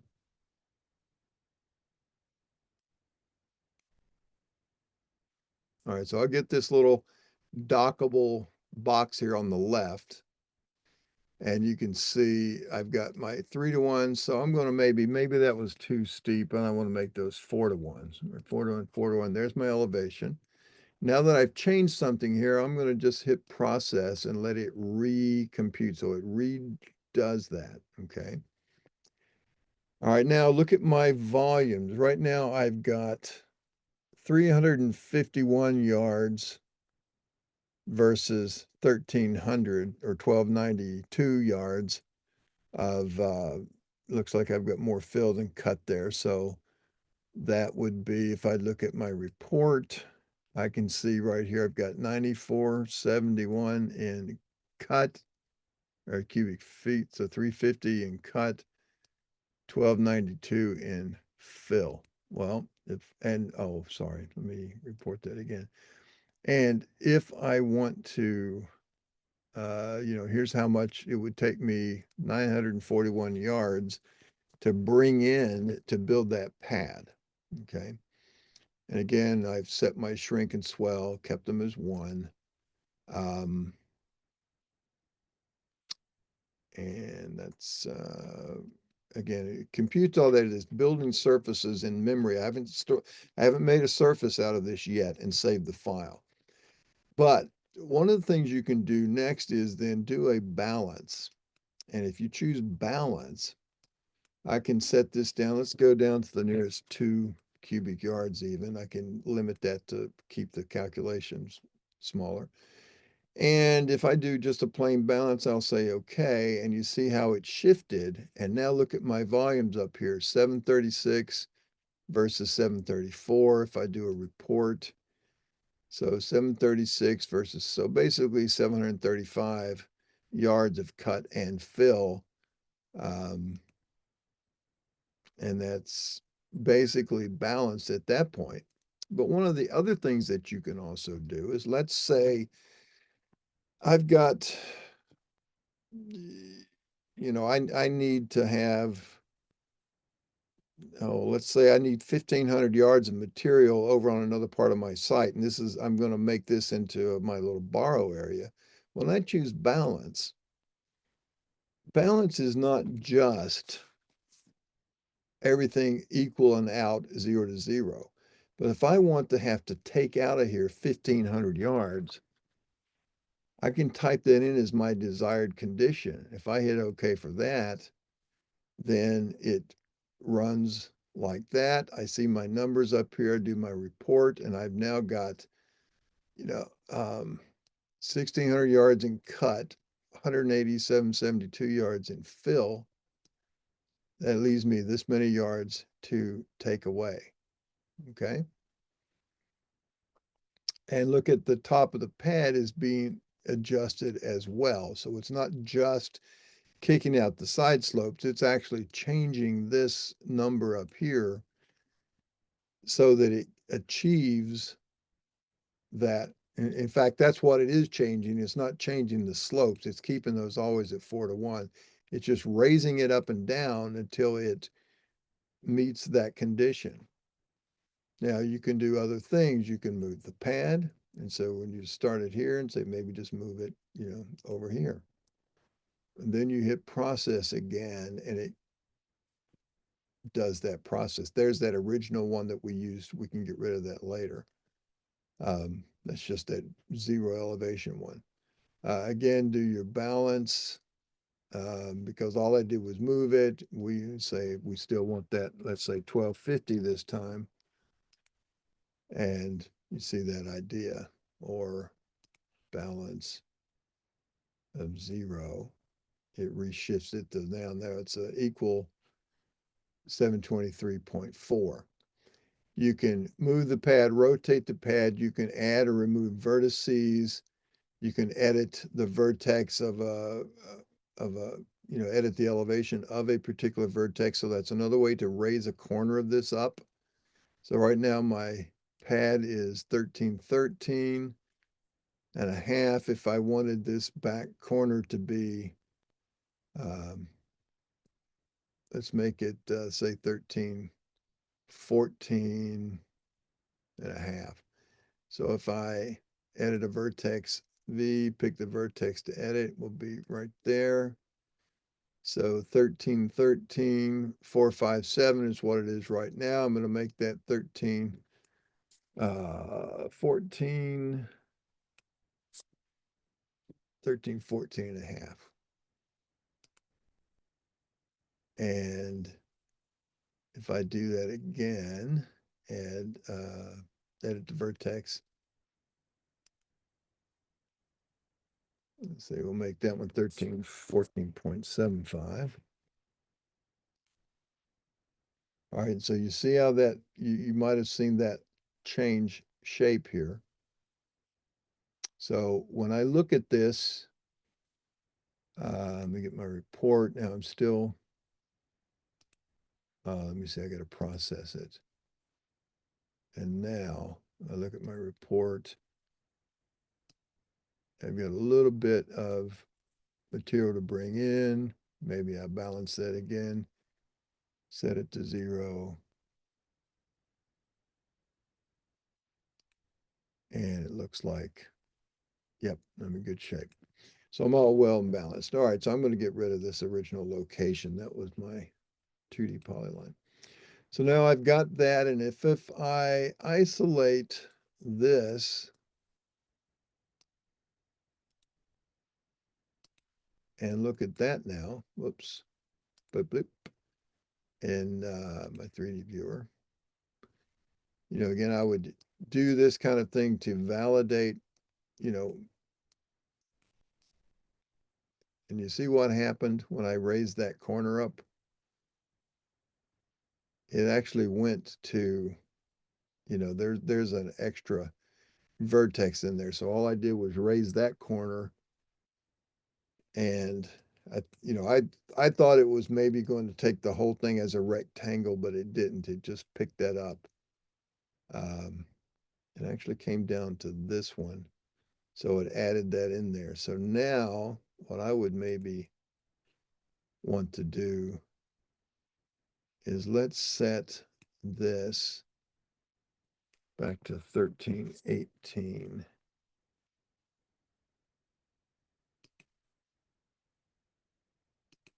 Point 5. Whoa, what happened there?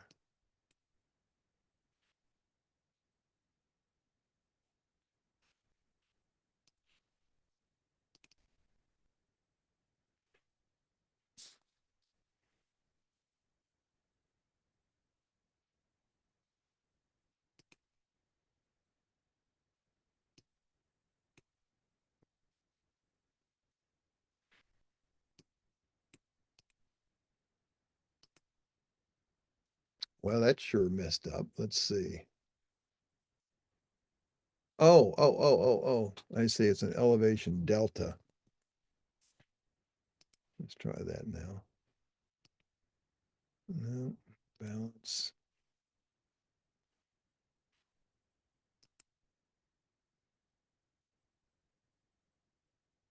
There we go.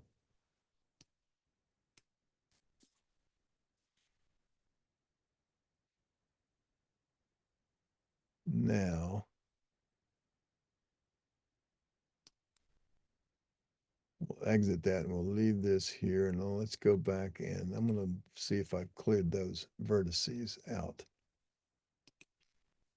So you see, this is one thing I do a lot is I go through here and I check that out and I say, well, okay, when I edited that vertex, I needed to have put that back down. So, all right, so one thing we're going to do instead there now is I'm going to edit that. See, that's what it did is it raised this and it went down to this vertex and that vertex. So we just raised this one up. So this one, I look at that as 13, 13, 44, 13, 13, 44. This one's also 13, 13, 44. Now this one is up at 13, 14, 49. So that's what it did is it just raised those particular vertices. And to resolve that, let's actually edit that with one of our other commands. Let's go to our 3D data polyline elevation editor. Now this, Diane, to put it in Civil 3D terms, this is like your feature editor, your feature elevation editor. And I'm going to select that polyline. And you can see I've got, everything's flat, flat, flat, flat, flat till I hit right here. And that is this number 9 vertex. And then it jumps up to this elevation at that slope. And it jumps up from 13, 13, 4, 4, 4, 8 to 13, 14, blah, blah, blah. So I'm going to uncheck these as controls, and that's going to now make everything go flat across. I'm going to do the same thing here.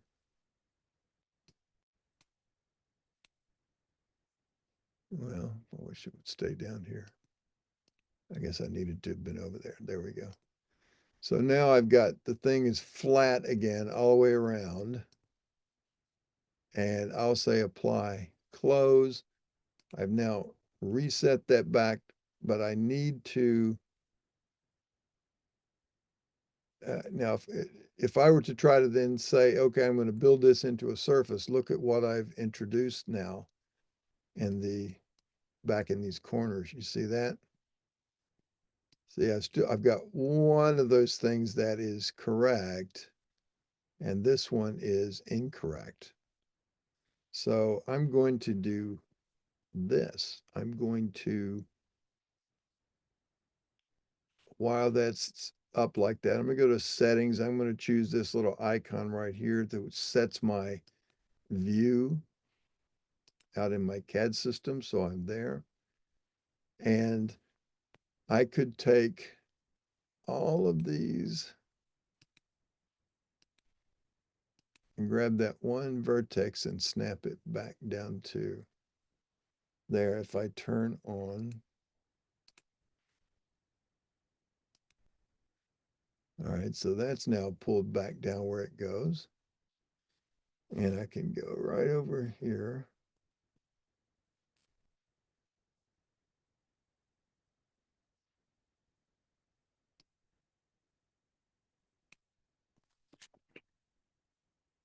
Grab all of these, grab that vertex and pull him down there. Now, but that missed these. Okay, so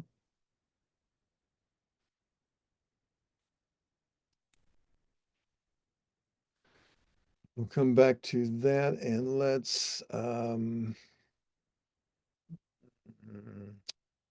not sure if I'm going to pick this back up correctly or not. Let's see if I do my edit pad template and if I choose that.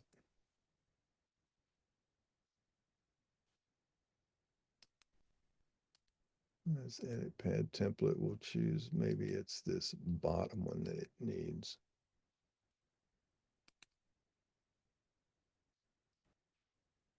No, it still keeps it as a delta.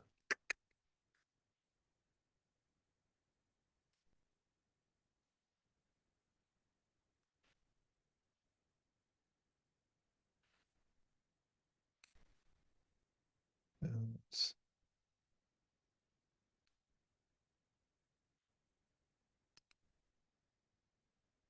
Yeah, there we go. So now, because I've drawn these sidelines, and these sidelines are not necessary to create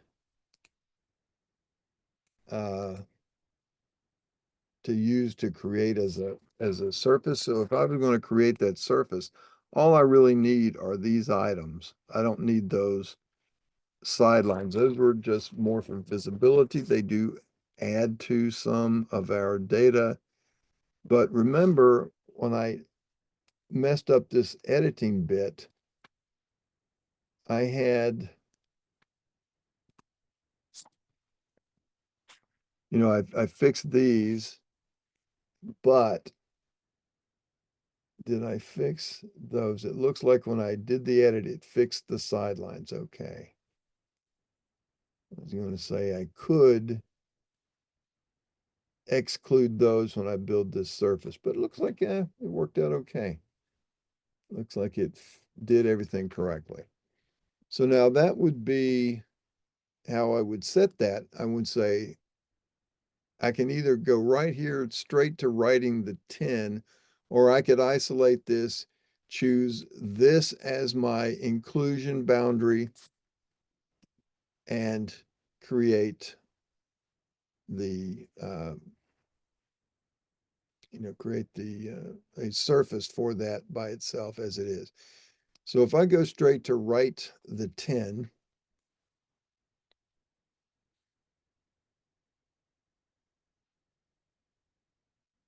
yeah.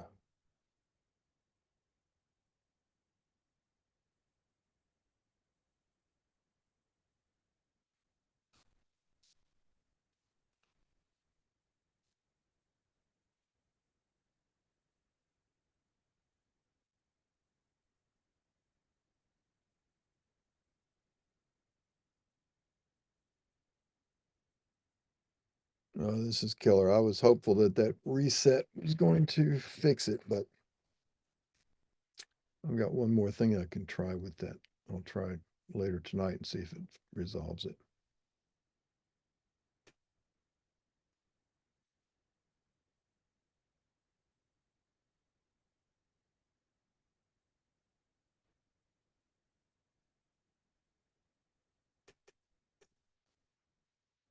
All right, so I'm going to call this my pad.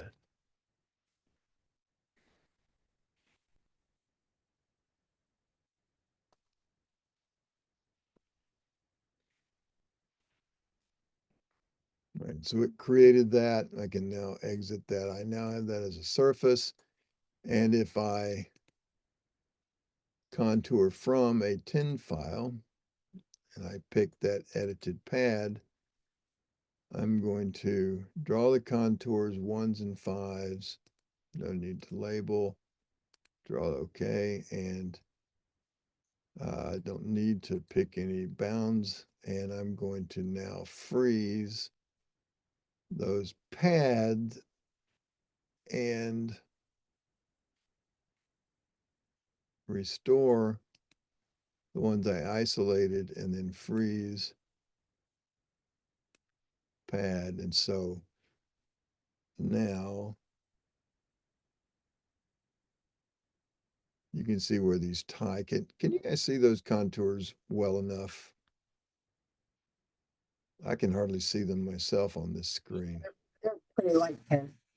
Yeah, so that is VTopo. Let me get that some more.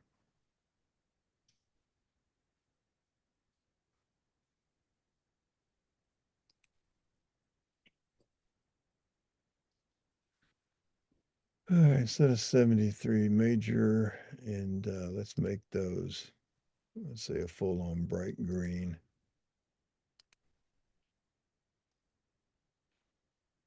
And then the minors, let's make a little brighter green. Let's see what that looks like. Yeah, it's maybe make that a little more toward yellow. All right, so now you can see them. And you can see it tied in, so that would be the grading plan basically of that pad that we designed with that as an elevation, just by a flat surface. Now we could do the same thing. We won't go to the effort of looking at that. For now, let me edit these. I'm going to erase these contours that I drew.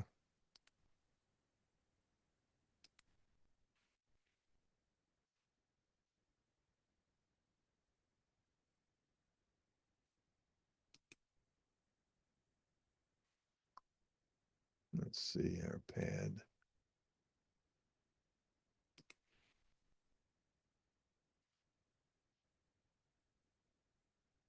All right, so yeah, with the edit command available with this editing the pad template, it can take all those numbers. When we set those slope values, move the positions, change everything around. In fact, one of the things that you can do is with that pad,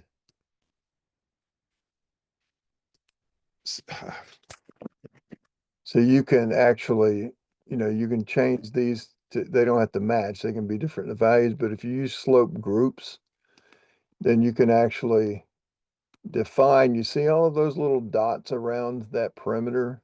That is all of those little vertices that it placed as it built this the first time. Now there's group 1 and 2. Now you can select these and apply them in different amounts. So you could have like a 4-to-1 from here to here and a 3-to-1 from there on over. So you can apply that all the way around. You see this pick segment or pick from and to. So there's all kinds of things that you can do to modify this. You can do that also in the design stage when you're setting this up, is when you choose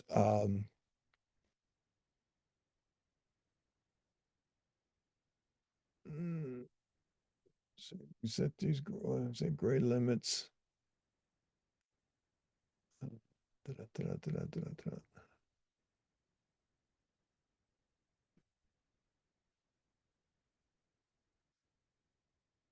Design slope is by this or by a template.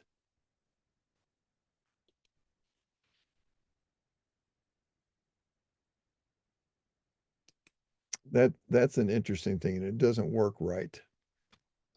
But you could say, create a template that would construct the outside edges of this to be like an entire curb and gutter structure.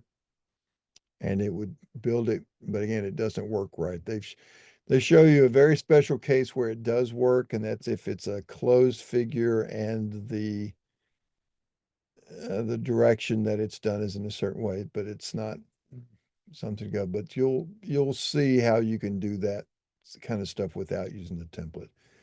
But you can also do these multiple pad polylines where you can set up based on different layers. You can set up these different groups here, these different cut and fill ratios. Now, what's this useful for? Let's see if there's a picture of it.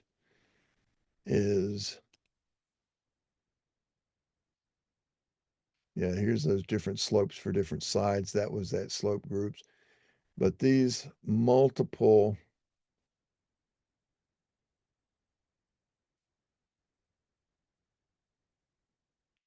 pads, let me see if it's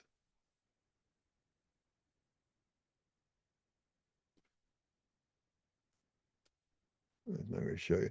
But basically what that does and what it's used for when you do process multiple pad polylines is if let's say you've got a subdivision design, you've got all your building pads are sitting on every one of your lots, okay? And so if a building pad gets built and then if these slopes were going to come down and say intersect, another building pad, or if you had a pond or something that was all being graded together, then you choose which one gets built first, and then it uses those side slopes as that new sort of intermediate surface that it's targeting.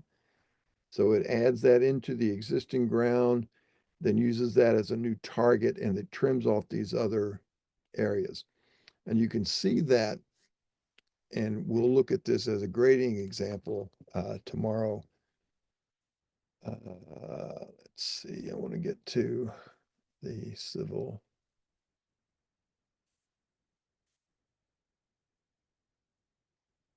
Right in here when here's an example. I've got a building footprint, I've got a building pad, and I've got a parking lot. And the parking lot is not exactly at the same elevation as the building pad, and it does this. Now, here's what happens when you use the process multiple pads, and I chose this building pad and this parking lot as my multiple pads, and it used, I don't recall which one was first, but it built in the required, this would go up, say this fill slope from our parking lot here. This fill slope here would go up until it hit the existing ground. Well, it did that in memory, held that first, and then it went and put this building pad in, and it raised it up, but it stopped where it hit. Instead of going out to where it would hit existing ground on this side, it stopped when it hit this surface here. The pad results for that. So it used that as a temporary intermediate surface to target. Now, and then down in here is a case where the geometry was sort of goofing a little bit, so we'd have to make some manual edits to that. But this is also a case where, we use this pad design. We said, let's say we called that a 3-to-1 and a 3-to-1. Well, we wouldn't build it this way, would we? We would just go from here up to here without putting this artificial ridge in between. And that would make that slope actually less than 3-to-1, but we don't have to try to figure out what it is. We can do this, generate the geometry, go in here and get rid of these up and down, up and down, up and downs, and just connect, end to end, and take this ridge line out, and then use that as a blended way of building this material in between these two edges. Now, the other thing to do is, if you want to do that, instead of, trying to redraw all those sidelines and just get rid of all of this stuff in here altogether, because it will take the edge of this building pad and the edge of this parking lot, and it will find those straight line connections in between them. It's just that when you get down here, you're going to need these lines down here where it targets the ground. Okay, so keep in mind, what these tools are doing and what we're using them for. And that's what, see, this was, what was yeah, different slopes for different sides. So when you do that and choose, polyline. But keep in mind when you're doing that kind of stuff, keep in mind what it is that you're trying to accomplish and what these tools are doing. And what we're doing with this design pad template right now is basically generating 3D lines. We can use it all in one step to create a surface, but what I find the sort of the better approach, or the best practice is to the best, what do they call that? A BMP, a best management practice, is to generate this line work. Make sure, look at the 3D view of everything. Make sure everything's going to work the way you anticipate it working. And when you do that, and you can verify that stuff visually and with all kinds of other checks, then then you're assured that then you just isolate those drawn lines and make those into surfaces, and then you can merge them together. Now, here's that very same thing with those slope groups, okay, where you could pick individual sides and change these, to different values here if you needed. And again, good examples of those are set down here.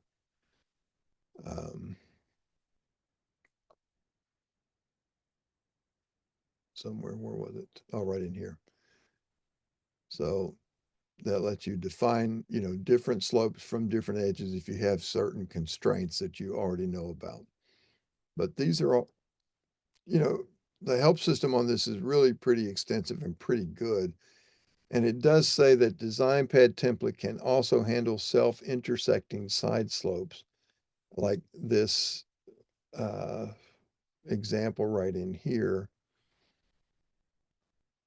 But I can tell you from experience that yes, it can handle that most of the time, but sometimes it fails. And you have to do that viewing of something like this, where you can go in here and see if there's issues that you need to clean up, then clean up that line work, and then take the line work, isolate it, and make surfaces out of that. Okay, so that's really where you're headed with that type of design. Now, one of the things then that you've done, let's say we've made that surface now, we've got this surface called pad edited. And if that were going to be my, say, a parking lot, and this is the way I would approach doing a parking lot, and I would drain the parking lot, I would put that at a slope. And then I might, maybe put a swale down, maybe down at this angle, or maybe put a swale in the middle and sort of have it lower than. So I would draw all those lines. I would draw that swale center line and say, drape it on that surface, and then drop it a little bit, or put it at a downslope, and then go back, and I would then reconstruct and rebuild and grab that as a new set of designed edges, and just keep building that up. And now I've got a pavement on the top that's not flat. It's got a little swale in it, and maybe it's at a cross slope. And then if I'm going to put parking islands in, I'm just going to draw them in 2D. And then I'm going to take those drawn 2D parking islands, I'm going to drape them on that surface, that at this point parking lot surface. And I'm going to take a 3D offset, and I'm going to make my top of curb, back of curb. I got my face of curb, and all those different kinds of things. and just keep layering all those things together. And then ultimately, use triangulation file utilities to merge these surfaces together. So what we'll do first thing then tomorrow is we'll finish this this concept here. Let me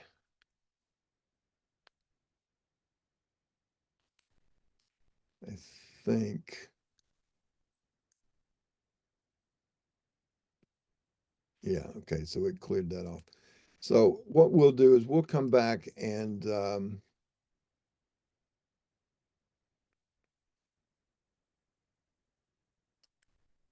me get rid of that.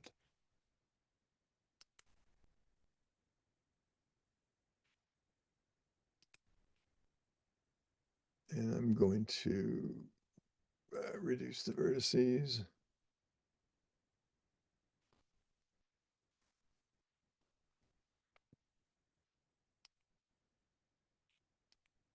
Yeah, now just got the four corners.